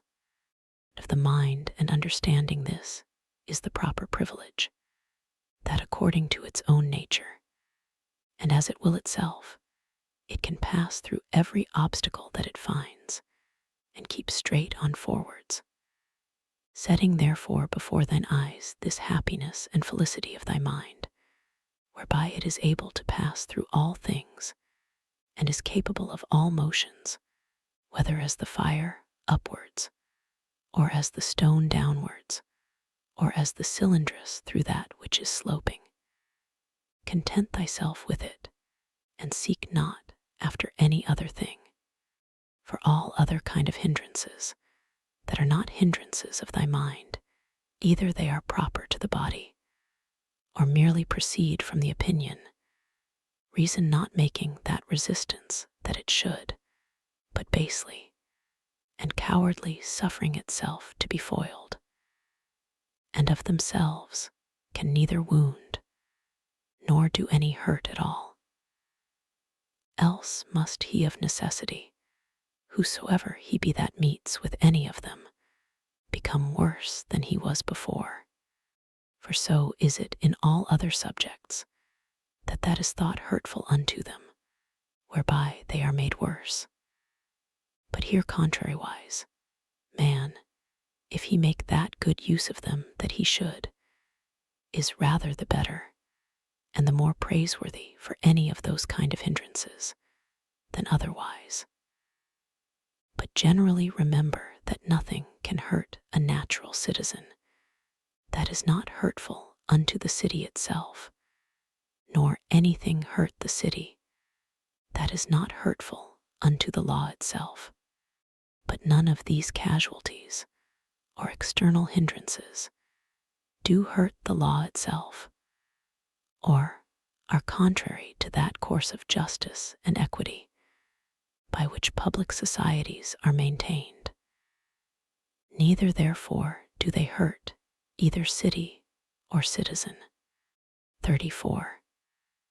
As he that is bitten by a mad dog is afraid of everything almost that he seeth, so unto him whom the digmata have once bitten, or in whom true knowledge hath made an impression, everything almost that he sees or reads, be it never so short or ordinary, doth afford a good memento, to put him out of all grief and fear, as that of the poet. The winds blow upon the trees, and their leaves fall upon the ground. Then do the trees begin to bud again, and by the springtime they put forth new branches. So is the generation of men, some come into the world, and others go out of it. Of these leaves then thy children are, and they also that applaud thee so gravely, or that applaud thy speeches, with that their usual acclamation. Letter 1F00 Xi, O Omicron Pi O to Sigma Tau Omega Sigma. O wisely spoken I, and speak well of thee, as on the other side, they that stick not to curse thee, they that privately and secretly dispraise and deride thee, they also are but leaves. And they also that shall follow, in whose memories the names of men famous after death is preserved, they are but leaves neither. For even so is it of all these worldly things. Their spring comes, and they are put forth. Then blows the wind, and they go down. And then in lieu of them grow others out of the wood or common matter of all things, like unto them. But to endure but for a while is common unto all. Why then shouldest thou so earnestly either seek after these things, or fly from them, as though they should endure forever? Yet a little while, and thine eyes will be closed up. And for him that carries thee to thy grave shall another mourn within a while after.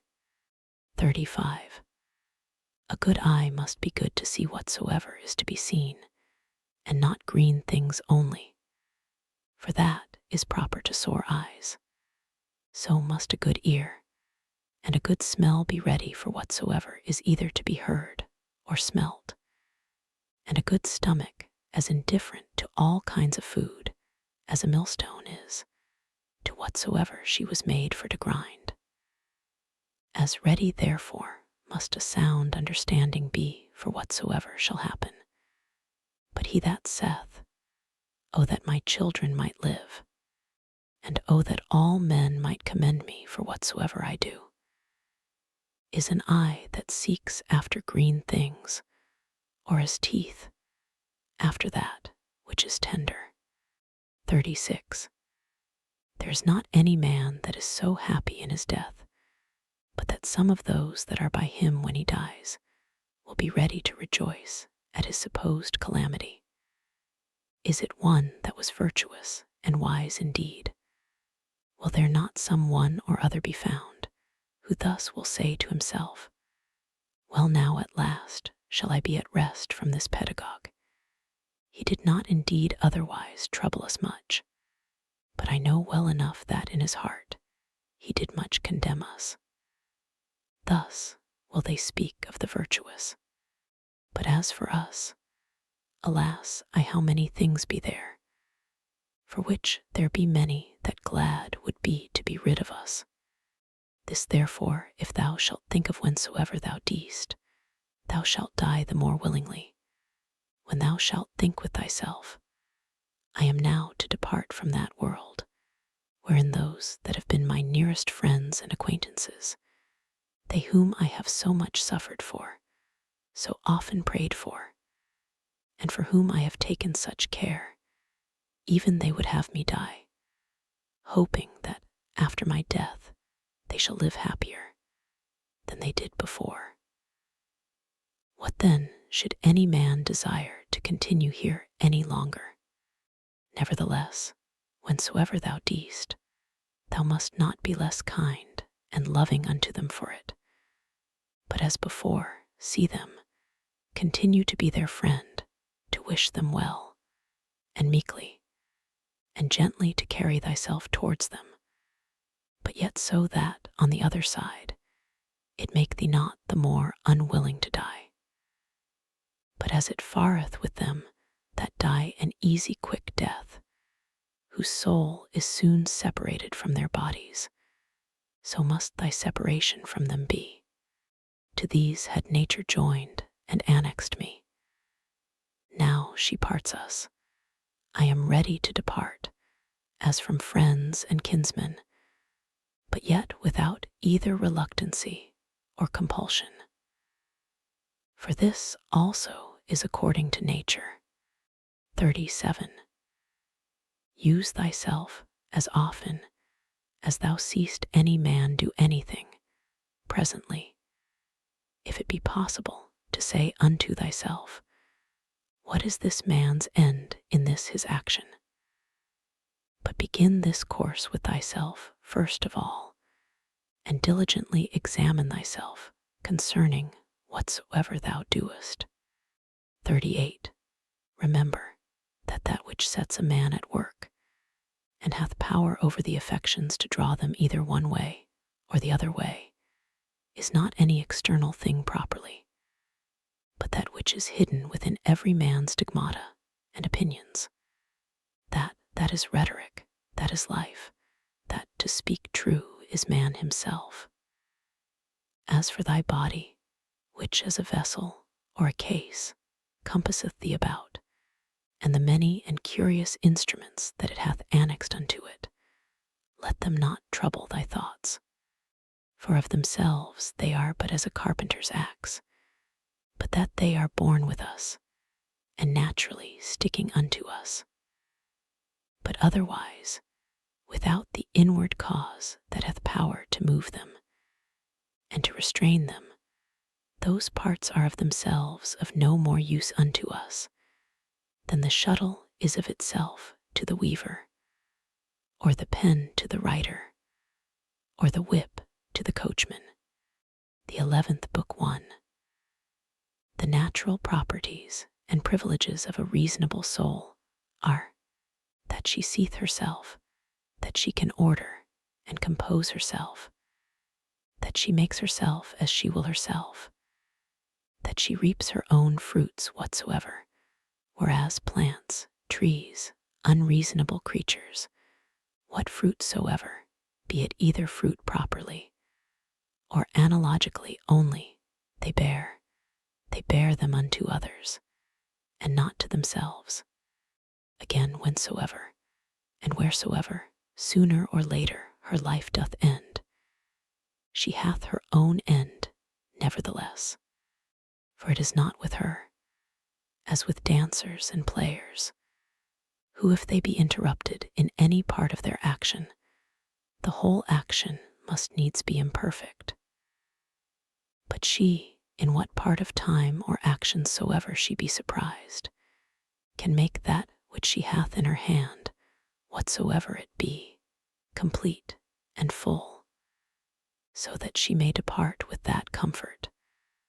I have lived, neither want I anything of that which properly did belong unto me. Again, she compasseth the whole world, and penetrateth into the vanity and mere outside, wanting substance and solidity of it, and stretcheth herself unto the infiniteness of eternity, and the revolution or restoration of all things after a certain period of time, to the same state and place as before, she fetcheth about, and doth comprehend in herself, and considers withal, and sees clearly this, that neither they that shall follow us shall see any new thing that we have not seen, nor they that went before anything more than we, but that he that is once come to 40, if he have any wit at all, can in a manner, for that they are all of one kind, see all things, both past and future, as proper is it, and natural to the soul of man to love her neighbor, to be true and modest, and to regard nothing so much as herself, which is also the property of the law, whereby, by the way it appears, that sound reason and justice comes all to one, and therefore that justice is the chief thing that reasonable creatures ought to propose unto themselves as their end. 2. A pleasant song or dance, the pancratiast's exercise, sports that thou art wont to be much taken with, thou shalt easily contemn, if the harmonious voice thou shalt divide into so many particular sounds, whereof it doth consist, and of every one in particular shall ask thyself, whether this or that sound is it that doth so conquer thee. For thou wilt be ashamed of it, and so for shame, if accordingly thou shalt consider it, every particular motion and posture by itself, and so for the wrestler's exercise too. Generally then, whatsoever it be besides virtue, and those things that proceed from virtue that thou art subject to be much affected with, remember presently thus to divide it, and by this kind of division, in each particular to attain unto the contempt of the whole. This thou must transfer and apply to thy whole life also. 3. That soul which is ever ready, even now presently, if need be from the body, whether by way of extinction or dispersion or continuation in another place, and a state to be separated, how blessed and happy is it! But this readiness of it, it must proceed, not from an obstinate and peremptory resolution of the mind, violently and passionately set upon opposition, as Christians are wont, but from a peculiar judgment, with discretion and gravity, so that others may be persuaded also and drawn to the like example, but without any noise and passionate exclamations. For have I done anything charitably? Then am I benefited by it. See that this upon all occasions may present itself unto thy mind, and never cease to think of it. What is thy profession? To be good. And how should this be well brought to pass, but by certain theorems and doctrines, some concerning the nature of the universe, and some concerning the proper and particular constitution of man. 5. Tragedies were at first brought in and instituted to put men in mind of worldly chances and casualties, that these things in the ordinary course of nature did so happen, that men that were much pleased and delighted by such accidents upon this stage would not by the same things in a greater stage be grieved and afflicted.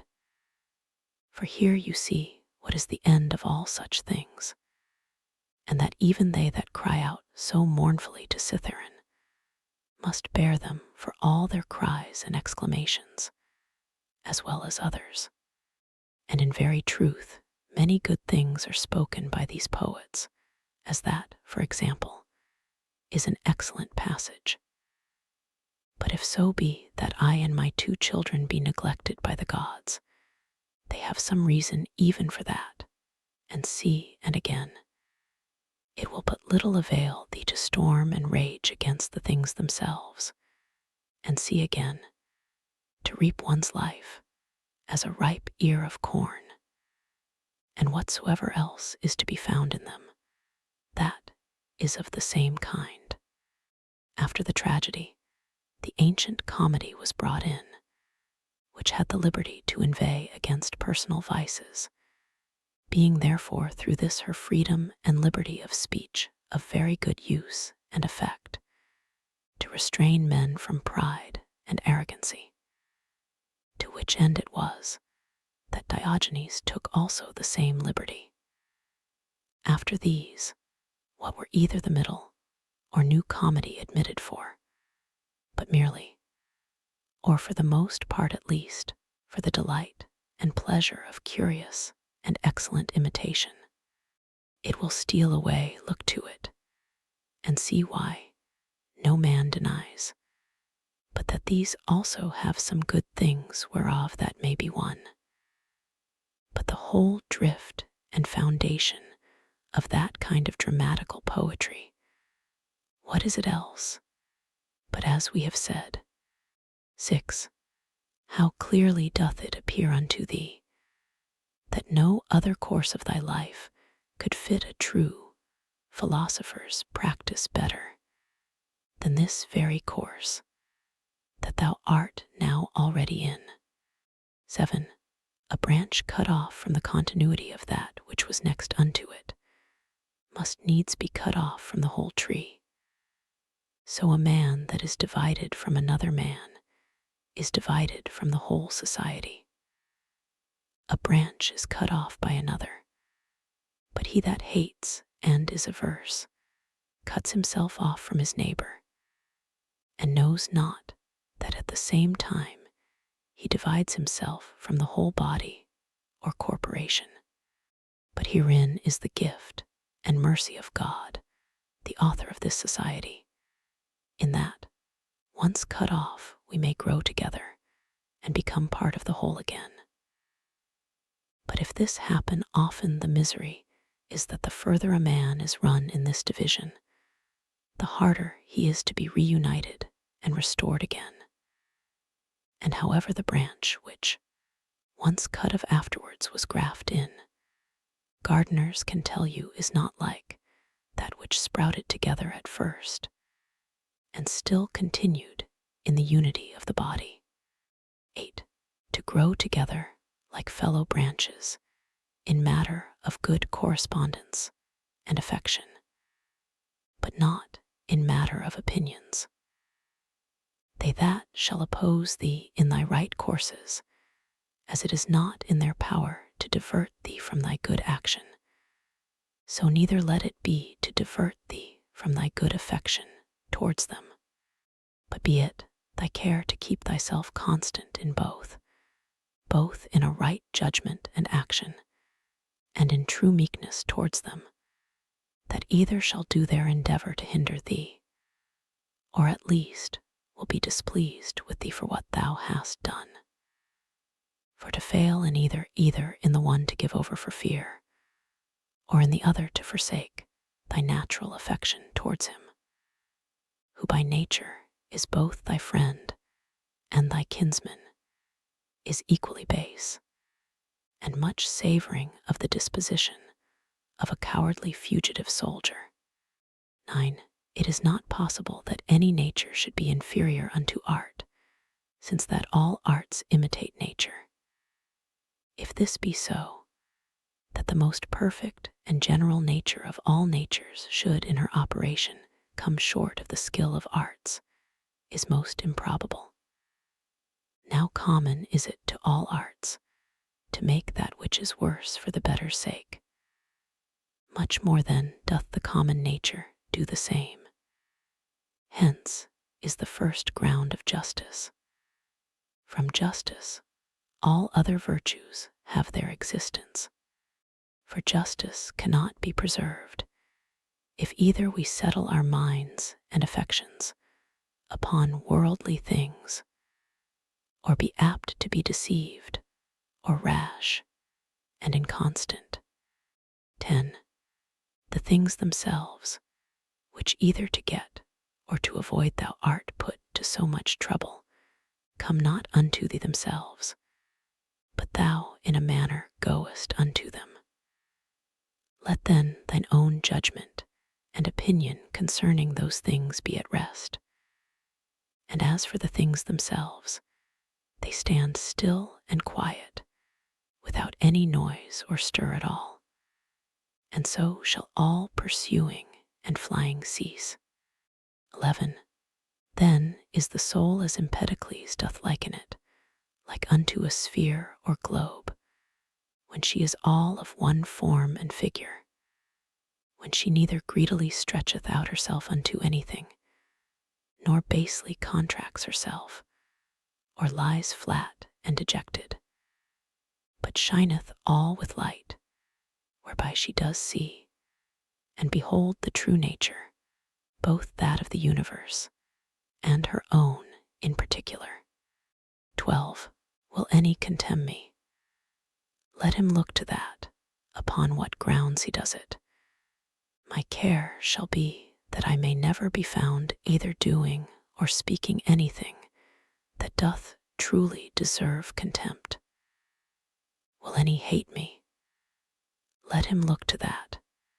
I for my part will be kind and loving unto all, and even unto him that hates me, whomsoever he be, will I be ready to show his error, not by way of exprobation or ostentation of my patience, but ingenuously and meekly, such as was that famous Phocian, if so be that he did not dissemble. For it is inwardly that these things must be, that the gods who look inwardly, and not upon the outward appearance, may behold a man truly free from all indignation and grief.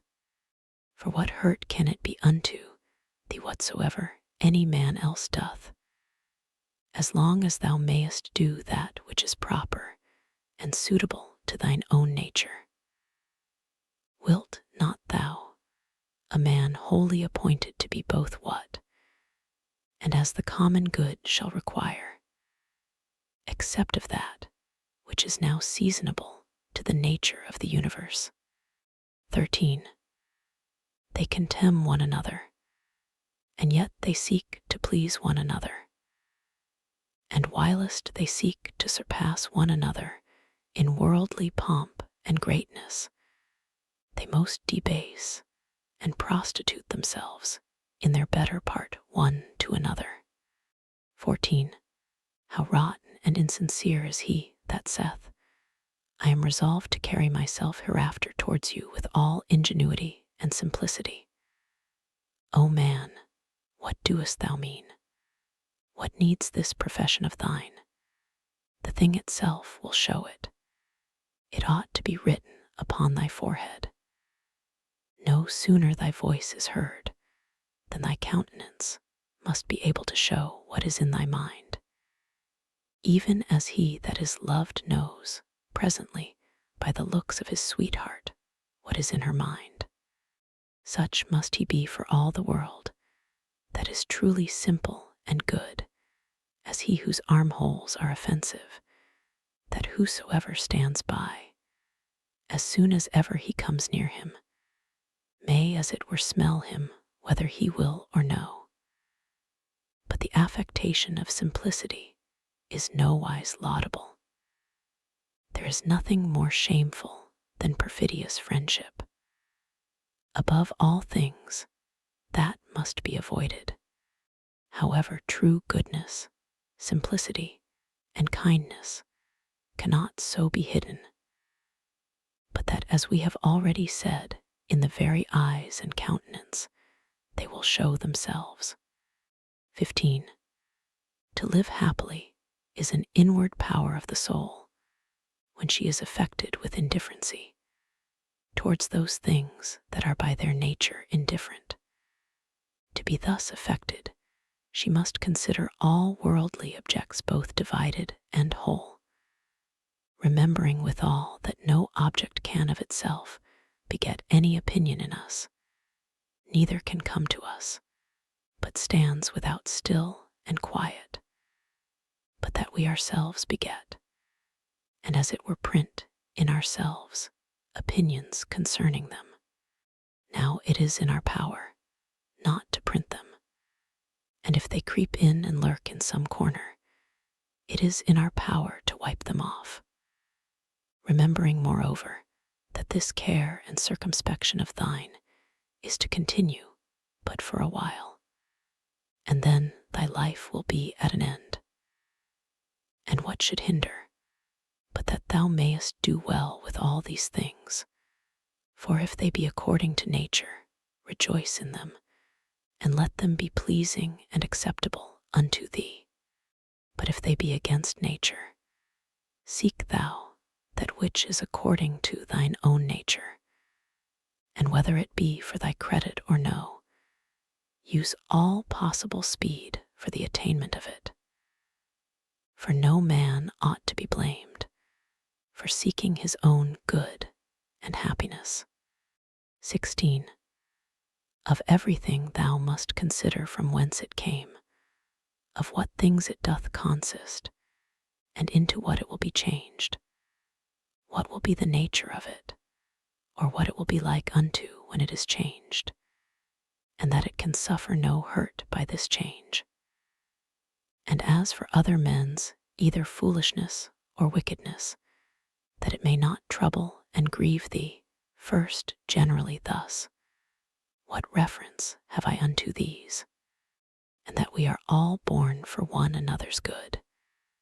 Then more particularly after another consideration, as a ram is first in a flock of sheep, and a bull in a herd of cattle, so am I born to rule over them. Begin yet higher, even from this. If atoms be not the beginning of all things, than which to believe nothing can be more absurd, then must we needs grant that there is a nature that doth govern the universe. If such a nature, then are all worse things made for the better sake, and all better for one another's sake. Secondly, what manner of men they be at board, and upon their beds, and so forth. But above all things, how they are forced by their opinions that they hold to do what they do, and even those things that they do, with what pride and self-conceit they do them. Thirdly, that if they do these things rightly, thou hast no reason to be grieved. But if not rightly, it must needs be that they do them against their wills, and through mere ignorance. For as, according to Plato's opinion, no soul doth willingly err, so by consequent neither doth it anything otherwise than it ought, but against her will. Therefore are they grieved, whensoever they hear themselves charged, either of injustice, or unconscionableness, or covetousness, or in general, of any injurious kind of dealing towards their neighbors. Fourthly, that thou thyself doest transgress in many things, and art even such another as they are. And though perchance thou doest forbear the very act of some sins, yet hast thou in thyself an habitual disposition to them, but that either through fear, or vainglory, or some such other ambitious foolish respect, thou art restrained. Fifthly, that whether they have sinned or no, thou doest not understand perfectly, for many things are done by way of discreet policy, and generally a man must know many things first, before he be able truly and judiciously to judge of another man's action. Sixthly, that whensoever thou doest take on grievously, or makest great woe, little doest thou remember then that a man's life is but for a moment of time, and that within a while we shall all be in our graves. Seventhly, that it is not the sins and transgressions themselves that trouble us properly, for they have their existence in their minds and understandings only that commit them, but our own opinions concerning those sins. Remove then, and be content to part with that conceit of thine, that it is a grievous thing, and thou hast removed thine anger. But how should I remove it? How? Reasoning with thyself that it is not shameful. For if that which is shameful be not the only true evil that is, thou also wilt be driven whilst thou doest follow the common instinct of nature, to avoid that which is evil, to commit many unjust things, and to become a thief, and anything that will make to the attainment of thy intended worldly ends. Eighthly, how many things may and do oftentimes follow upon such fits of anger and grief, far more grievous in themselves than those very things which we are so grieved or angry for. Ninthly, that meekness is a thing unconquerable, if it be true and natural, and not affected or hypocritical. For how shall even the most fierce and malicious that thou shalt conceive be able to hold on against thee, if thou shalt still continue meek and loving unto him? And that even at that time when he is about to do thee wrong, thou shalt be well disposed, and in good temper, with all meekness to teach him, and to instruct him better. As for example, my son, we were not born for this, to hurt and annoy one another. It will be thy hurt, not mine, my son, and so to show him forcibly and fully that it is so in very deed, and that neither bees do it one to another, nor any other creatures that are naturally sociable. But this thou must do, not scoffingly, not by way of exprobation, but tenderly, without any harshness of words. Neither must thou do it by way of exercise or ostentation, that they that are by and hear thee may admire thee, but so always that nobody be privy to it, but himself alone. Yea, though there be more present at the same time. These 9 particular heads, as so many gifts from the Muses, see that thou remember well, and begin one day, whilst thou art yet alive, to be a man indeed. But on the other side thou must take heed, as much to flatter them as to be angry with them, for both are equally uncharitable and equally hurtful. And in thy passions take it presently to thy consideration, that to be angry is not the part of a man, but that to be meek and gentle, as it savors of more humanity, so of more manhood. That in this there is strength and nerves, or vigor and fortitude, whereof anger and indignation is altogether void. For the nearer everything is unto unpassionateness, the nearer it is unto power.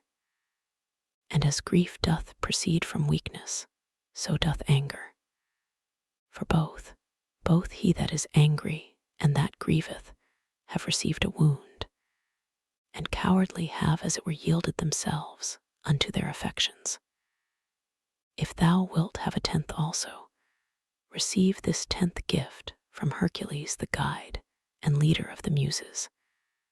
That is a mad man's part, to look that there should be no wicked men in the world, because it is impossible. Now for a man to brook well enough, that there should be wicked men in the world, but not to endure that any should transgress against himself, is against all equity, and indeed tyrannical. 17. For several dispositions or inclinations there be of the mind and understanding, which to be aware of, thou must carefully observe. And whensoever thou doest discover them, thou must rectify them, saying to thyself concerning every one of them, this imagination is not necessary, this is uncharitable.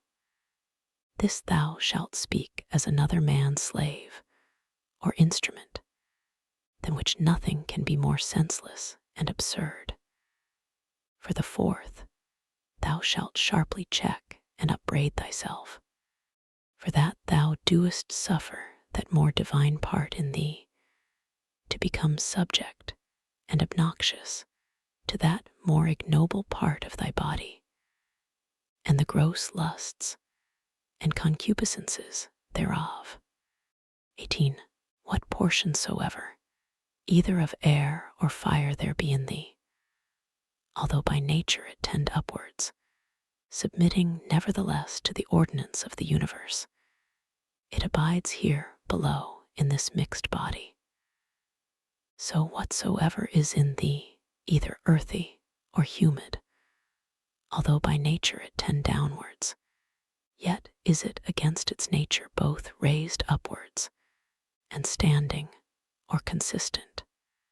So obedient are even the elements themselves to the universe, abiding patiently wheresoever, though against their nature, they are placed until the sound as it were of their retreat and separation. Is it not a grievous thing then, that thy reasonable part only should be disobedient, and should not endure to keep its place.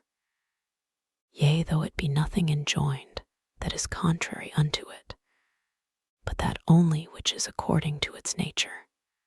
For we cannot say of it when it is disobedient, as we say of the fire, or air, that it tends upwards towards its proper element, for then goes it the quite contrary way. For the motion of the mind to any injustice, or incontinency, or to sorrow, or to fear, is nothing else but a separation from nature. Also, when the mind is grieved for anything that has happened by the divine providence, then doth it likewise forsake its own place. For it was ordained unto holiness and godliness, which specially consist in an humble submission to God and his providence in all things, as well as unto justice. These also being part of those duties, which is naturally sociable, we are bound unto, and without which we cannot happily converse one with another. Yea, and the very ground and fountain, indeed, of all just actions. 19. He that hath not one, and the self-same general end always as long as he liveth, cannot possibly be one, and the self-same man always. But this will not suffice, except thou add also what ought to be this general end. For as the general conceit and apprehension of all those things which upon no certain ground are by the greater part of men deemed good, cannot be uniform and agreeable, but that only which is limited and restrained by some certain proprieties and conditions, as of community, that nothing be conceived good which is not commonly and publicly good. So must the end also that we propose unto ourselves be common and sociable. For he that doth direct all his own private motions and purposes to that end, all his actions will be agreeable and uniform, and by that means will be still the same man. 20. Remember the fable of the country mouse and the city mouse, and the great fright and terror that this was put into. 21. Socrates was wont to call the common conceits and opinions of men, the common bugbears of the world, the proper terror of silly children. 22. The Lacedaemonians at their public spectacles were wont to appoint seats and forms for their strangers in the shadow. They themselves were content to sit anywhere. 23.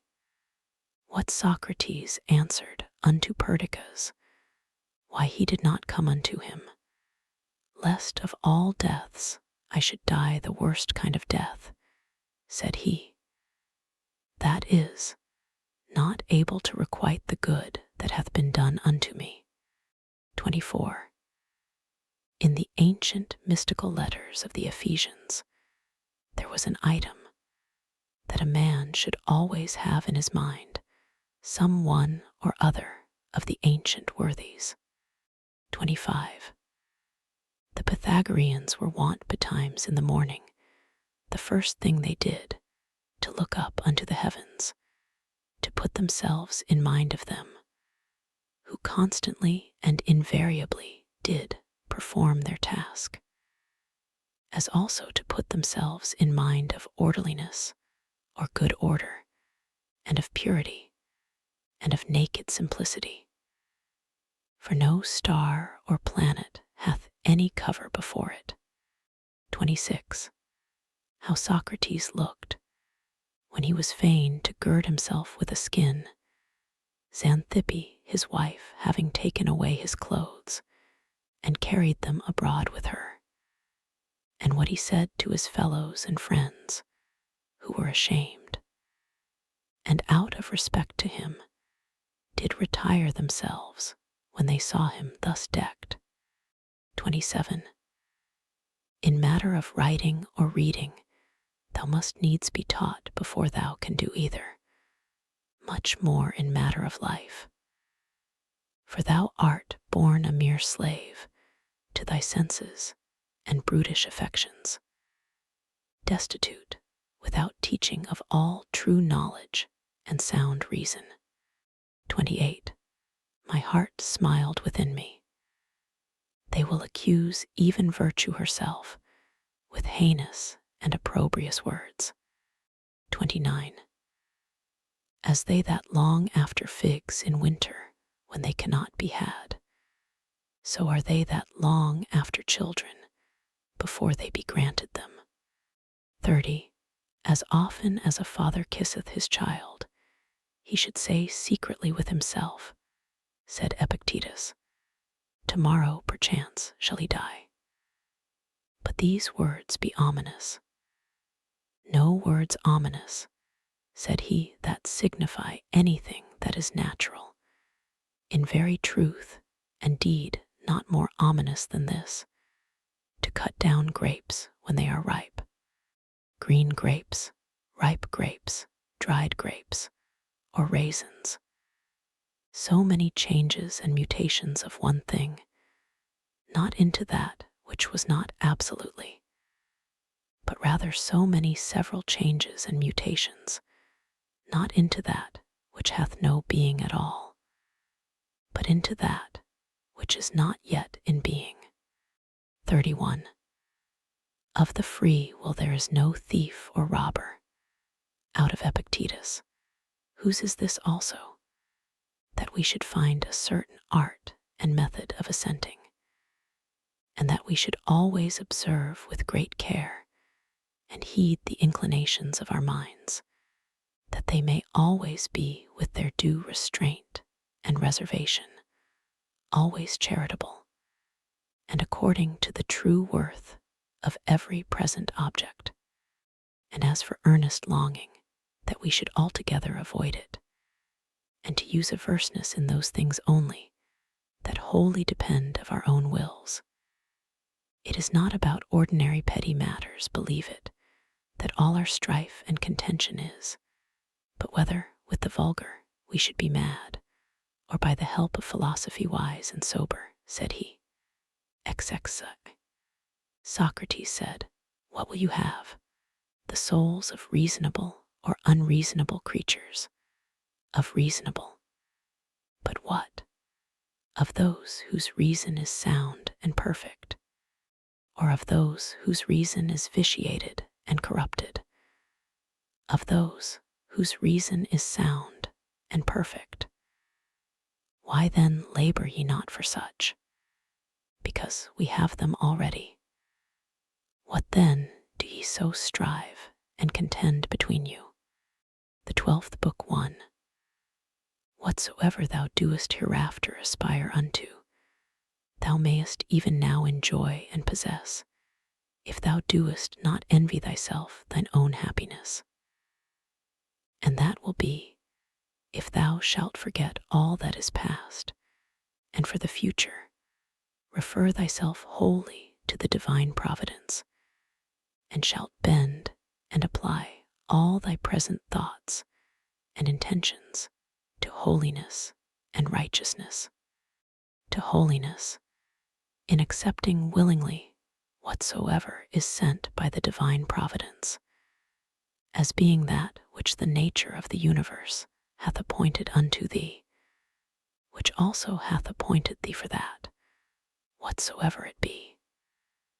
To righteousness, in speaking the truth freely and without ambiguity, and in doing all things justly and discreetly. Now in this good course, let not other men's either wickedness, or opinion, or voice hinder thee. No, nor the sense of this thy pampered mass of flesh. For let that which suffers look to itself. If therefore whensoever the time of thy departing shall come, thou shalt readily leave all things, and shalt respect thy mind only, and that divine part of thine. And this shall be thine only fear, not that some time or other thou shalt cease to live, but thou shalt never begin to live according to nature. Then shalt thou be a man indeed, worthy of that world from which thou hadst thy beginning.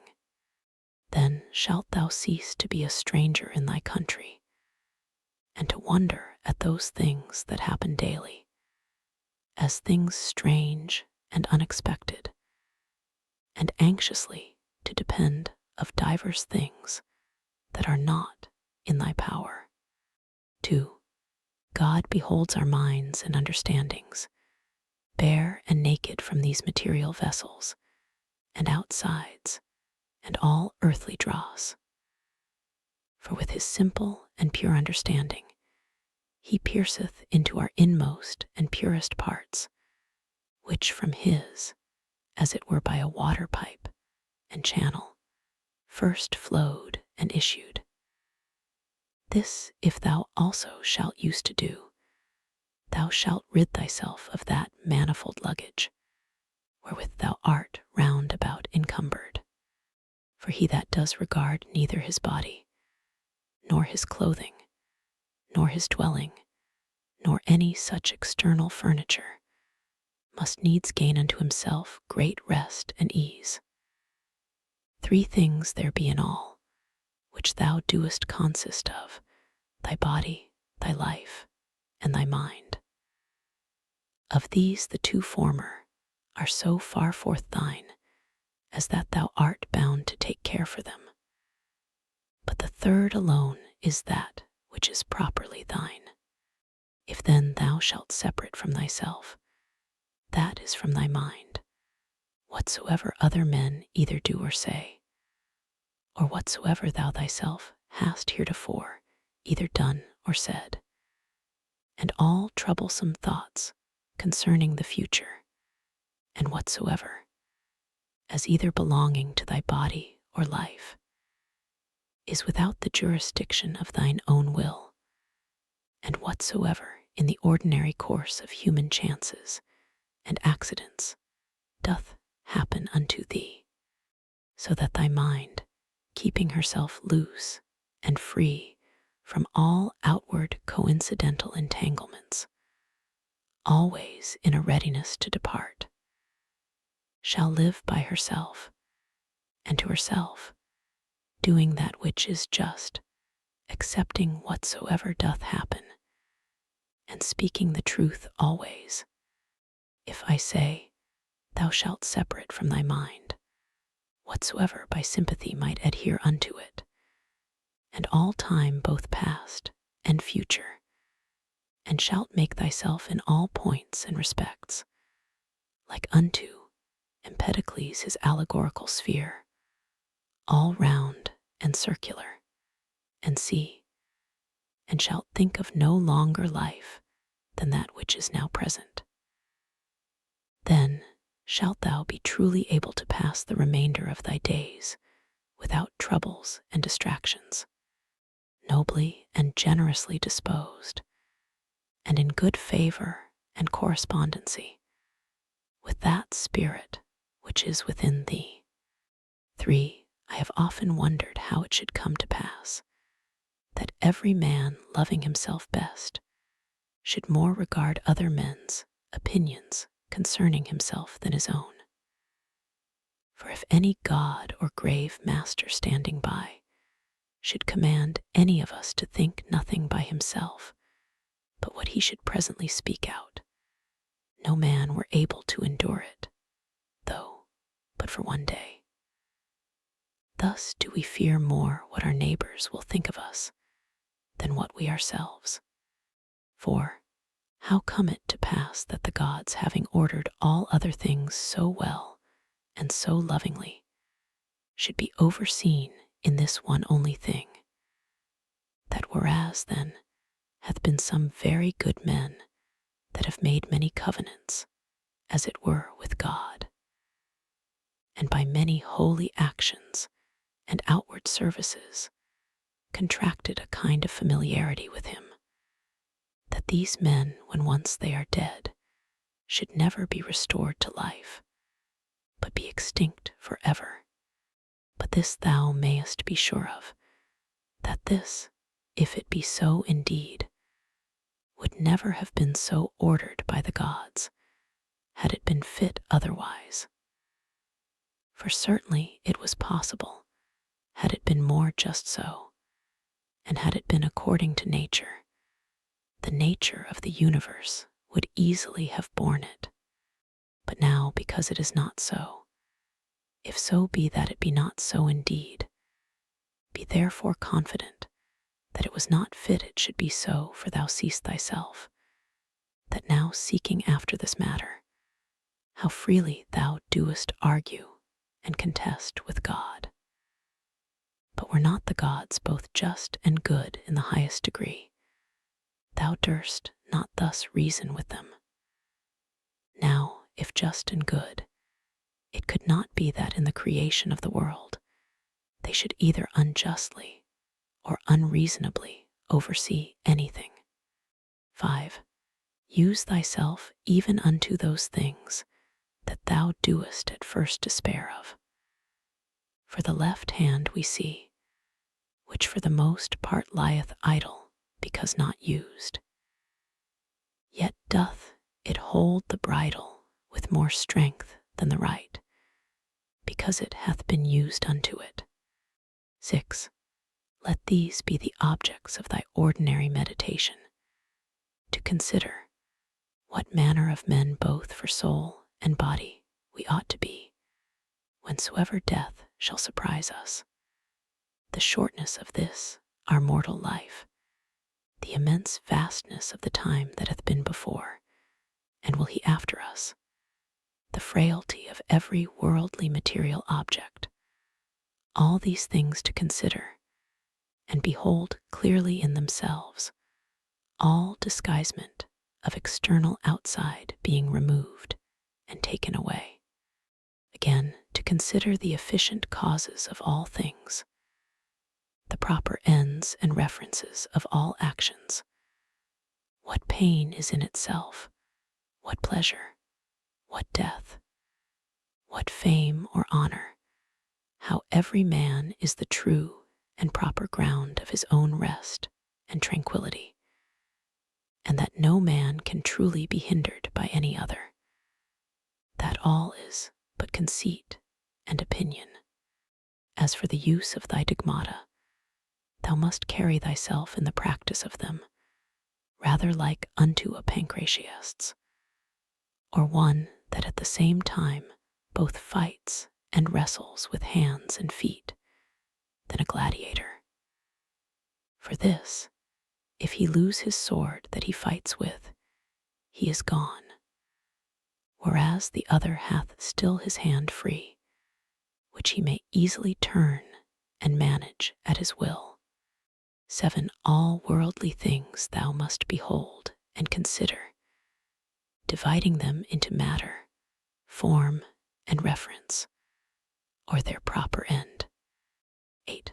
How happy is man in this, his power that hath been granted unto him, that he needs not do anything but what God shall approve, and that he may embrace contentedly whatsoever God doth send unto him. 9. Whatsoever doth happen in the ordinary course and consequence of natural events, neither the gods, for it is not possible that they either wittingly or unwittingly should do anything amiss, nor men, for it is through ignorance, and therefore against their wills, that they do anything amiss, must be accused. None then must be accused. 10. How ridiculous and strange is he that wonders at anything that happens in this life in the ordinary course of nature. 11. Either fate, and that either an absolute necessity and unavoidable decree, or a placable and flexible providence, or all is a mere casual confusion, void of all order and government. If an absolute and unavoidable necessity, why doest thou resist? If a placable and exorable providence, make thyself worthy of the divine help and assistance. If all be a mere confusion without any moderator or governor, then hast thou reason to congratulate thyself that in such a general flood of confusion thou thyself hast obtained a reasonable faculty, whereby thou mayest govern thine own life and actions. But if thou beest carried away with the flood, it must be thy body perchance, or thy life, or some other thing that belongs unto them that is carried away. Thy mind and understanding cannot. Or should it be so, that the light of a candle indeed is still bright and lightsome until it be put out? And should truth and righteousness and temperance cease to shine in thee whilst thou thyself hast any being? 12. At the conceit and apprehension that such and such a one hath sinned, thus reason with thyself, what do I know whether this be a sin indeed, as it seems to be? But if it be, what do I know but that he himself hath already condemned himself for it? And that is all one as if a man should scratch and tear his own face, an object of compassion rather than of anger. Again, that he that would not have a vicious man to sin is like unto him that would not have moisture in the fig, nor children to whelp, nor a horse to neigh, nor anything else that in the course of nature is necessary. For what shall he do that hath such an habit? If thou therefore beest powerful and eloquent, remedy it if thou canst. 13. If it be not fitting, do it not. If it be not true, speak it not. Ever maintain thine own purpose and resolution free from all compulsion and necessity. 14. Of everything that presents itself unto thee, to consider what the true nature of it is, and to unfold it, as it were, by dividing it into that which is formal, that which is material, the true use or end of it, and the just time that it is appointed to last. 15. It is high time for thee to understand that there is somewhat in thee better and more divine than either thy passions or thy sensual appetites and affections. What is now the object of my mind? Is it fear or suspicion or lust or any such thing? To do nothing rashly without some certain end, let that be thy first care. The next, to have no other end than the common good. For, alas, yet a little while, and thou art no more. No more will any, either of those things that now thou seest, or of those men that now are living, be any more. For all things are by nature appointed soon to be changed, turned, and corrupted, that other things might succeed in their room. 16. Remember that all is but opinion, and all opinion depends of the mind. Take thine opinion away, and then as a ship that hath stricken in within the arms and mouth of the harbor, a present calm, all things safe and steady, a bay not capable of any storms and tempests, as the poet hath it. 17. No operation whatsoever at he, ceasing for a while, can be truly said to suffer any evil, because it is at an end. neither can he that is the author of that operation, for this very respect, because his operation is at an end, be said to suffer any evil. Likewise then, neither can the whole body of all our actions, which is our life, if in time it cease, be said to suffer any evil for this very reason, because it is at an end. Nor he truly be said to have been ill affected, that did put a period to this series of actions. Now this time or certain period depends of the determination of nature, sometimes of particular nature, as when a man dieth old, but of nature in general, however, the parts whereof thus changing one after another, the whole world still continues fresh and new. Now that is ever best and most seasonable, which is for the good of the whole. Thus it appears that death of itself can neither be hurtful to any in particular, because it is not a shameful thing, for neither is it a thing that depends of our own will, nor of itself contrary to the common good, and generally, as it is both expedient and seasonable to the whole, that in that respect it must needs be good.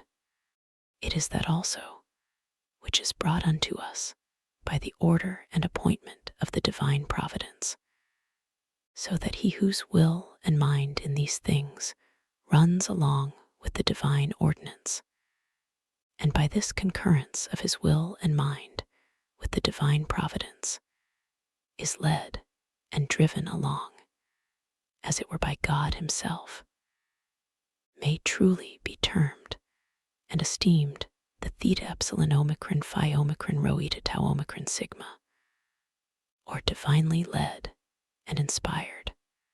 18. These three things thou must have always in a readiness.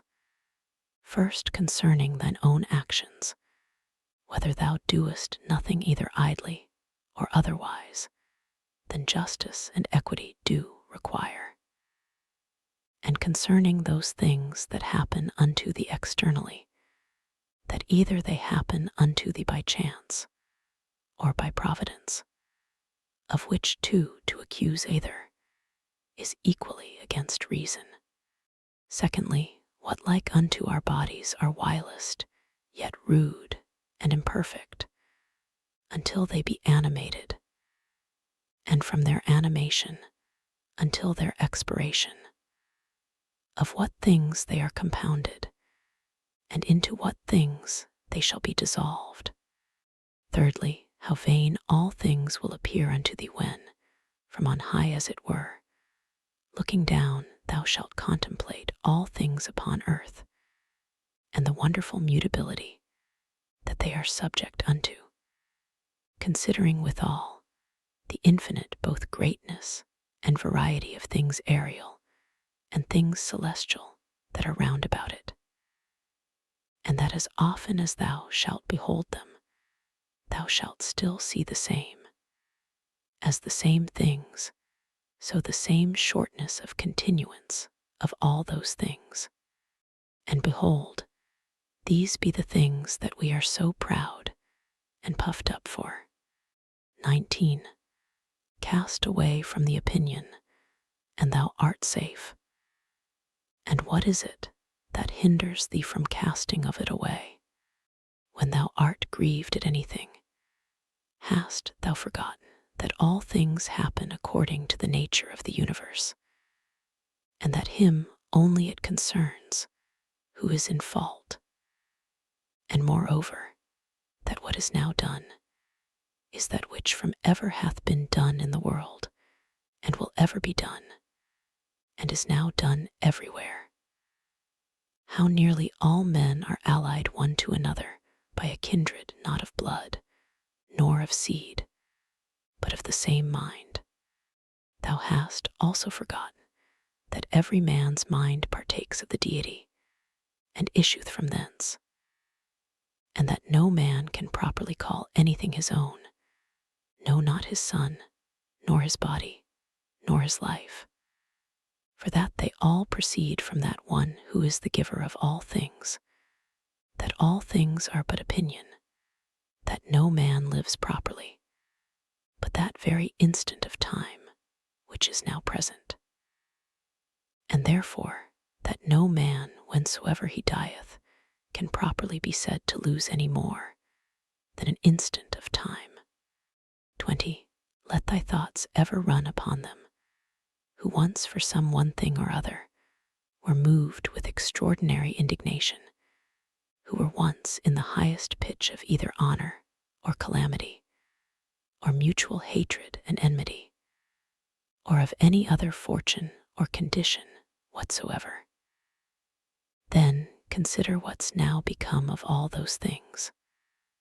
All is turned to smoke, all to ashes, and a mere fable, and perchance not so much as a fable, as also whatsoever is of this nature, as Fabius Catulinus in the field, Lucius Lupus, and Stertinius, at Baiae Tiberius, at Capri, and Velius Rufus, and all such examples of vehement prosecution in worldly matters.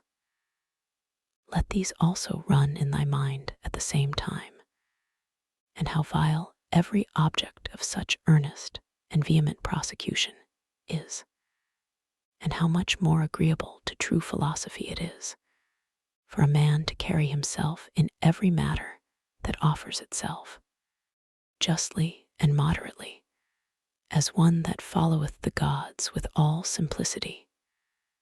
For a man to be proud and high conceited, that he is not proud and high conceited, is of all kind of pride and presumption the most intolerable.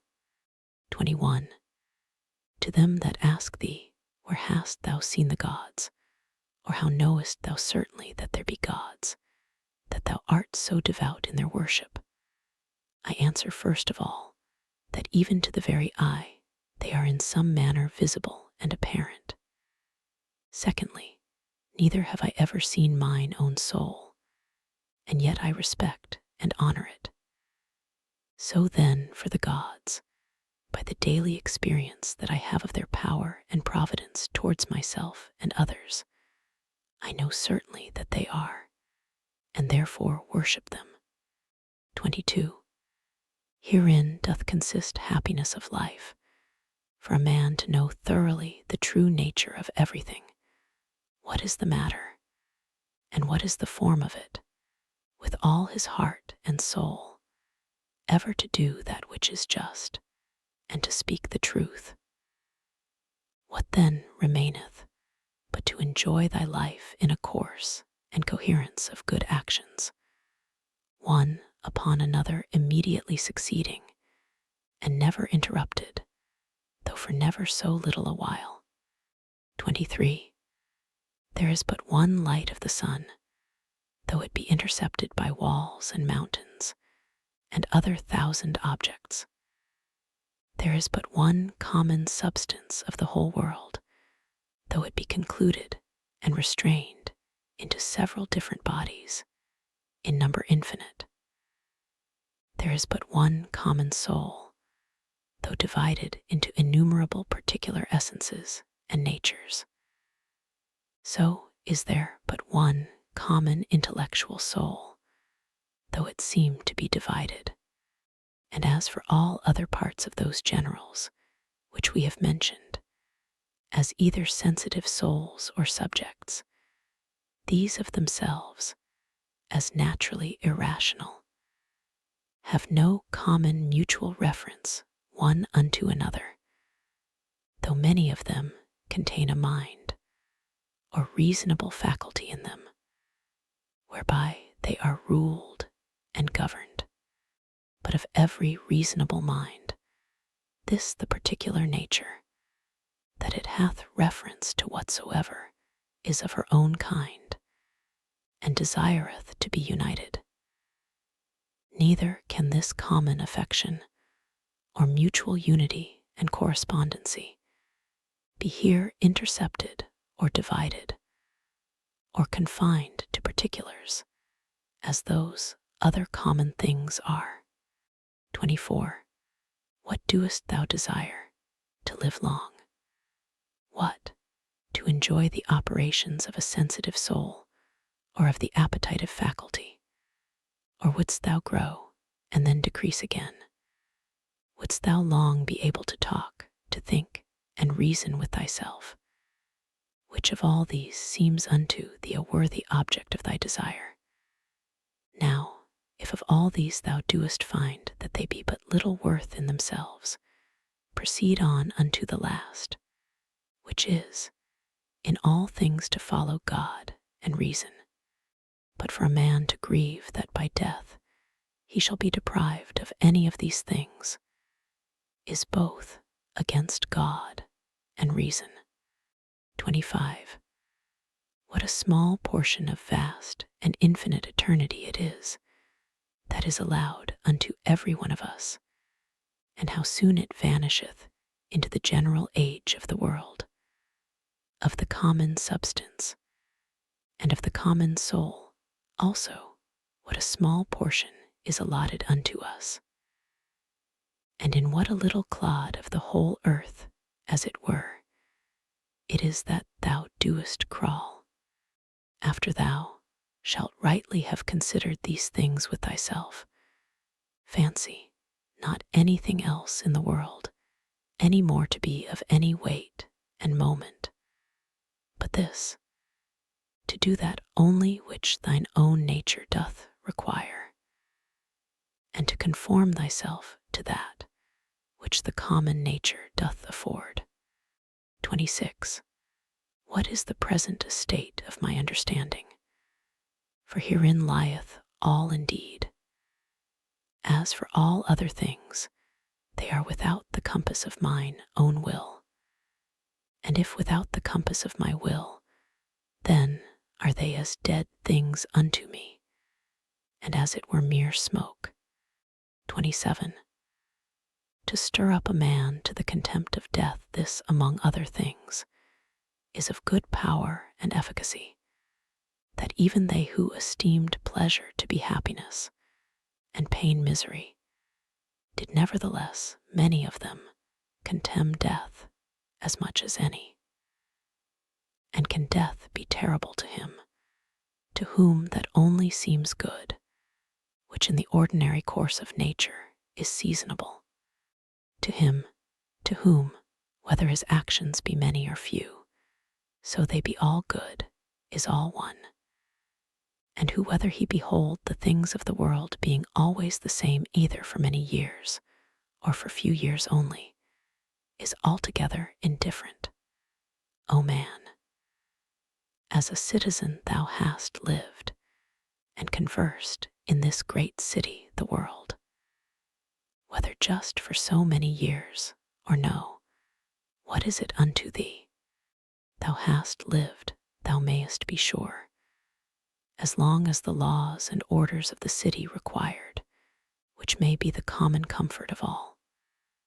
Why then should it be grievous unto thee, if not a tyrant, nor an unjust judge, but the same nature that brought thee in, doth now send thee out of the world, as if the praetor should fairly dismiss him from the stage, whom he had taken in to act a while? Oh, but the play is not yet at an end. There are but 3 acts yet acted of it. Thou hast well said, for in matter of life, 3 acts is the whole play. Now to set a certain time to every man's acting belongs unto him only, who as first he was of thy composition, so is now the cause of thy dissolution. As for thyself, thou hast to do with neither. Go thy ways then well pleased and contented, for so is he that dismisseth thee.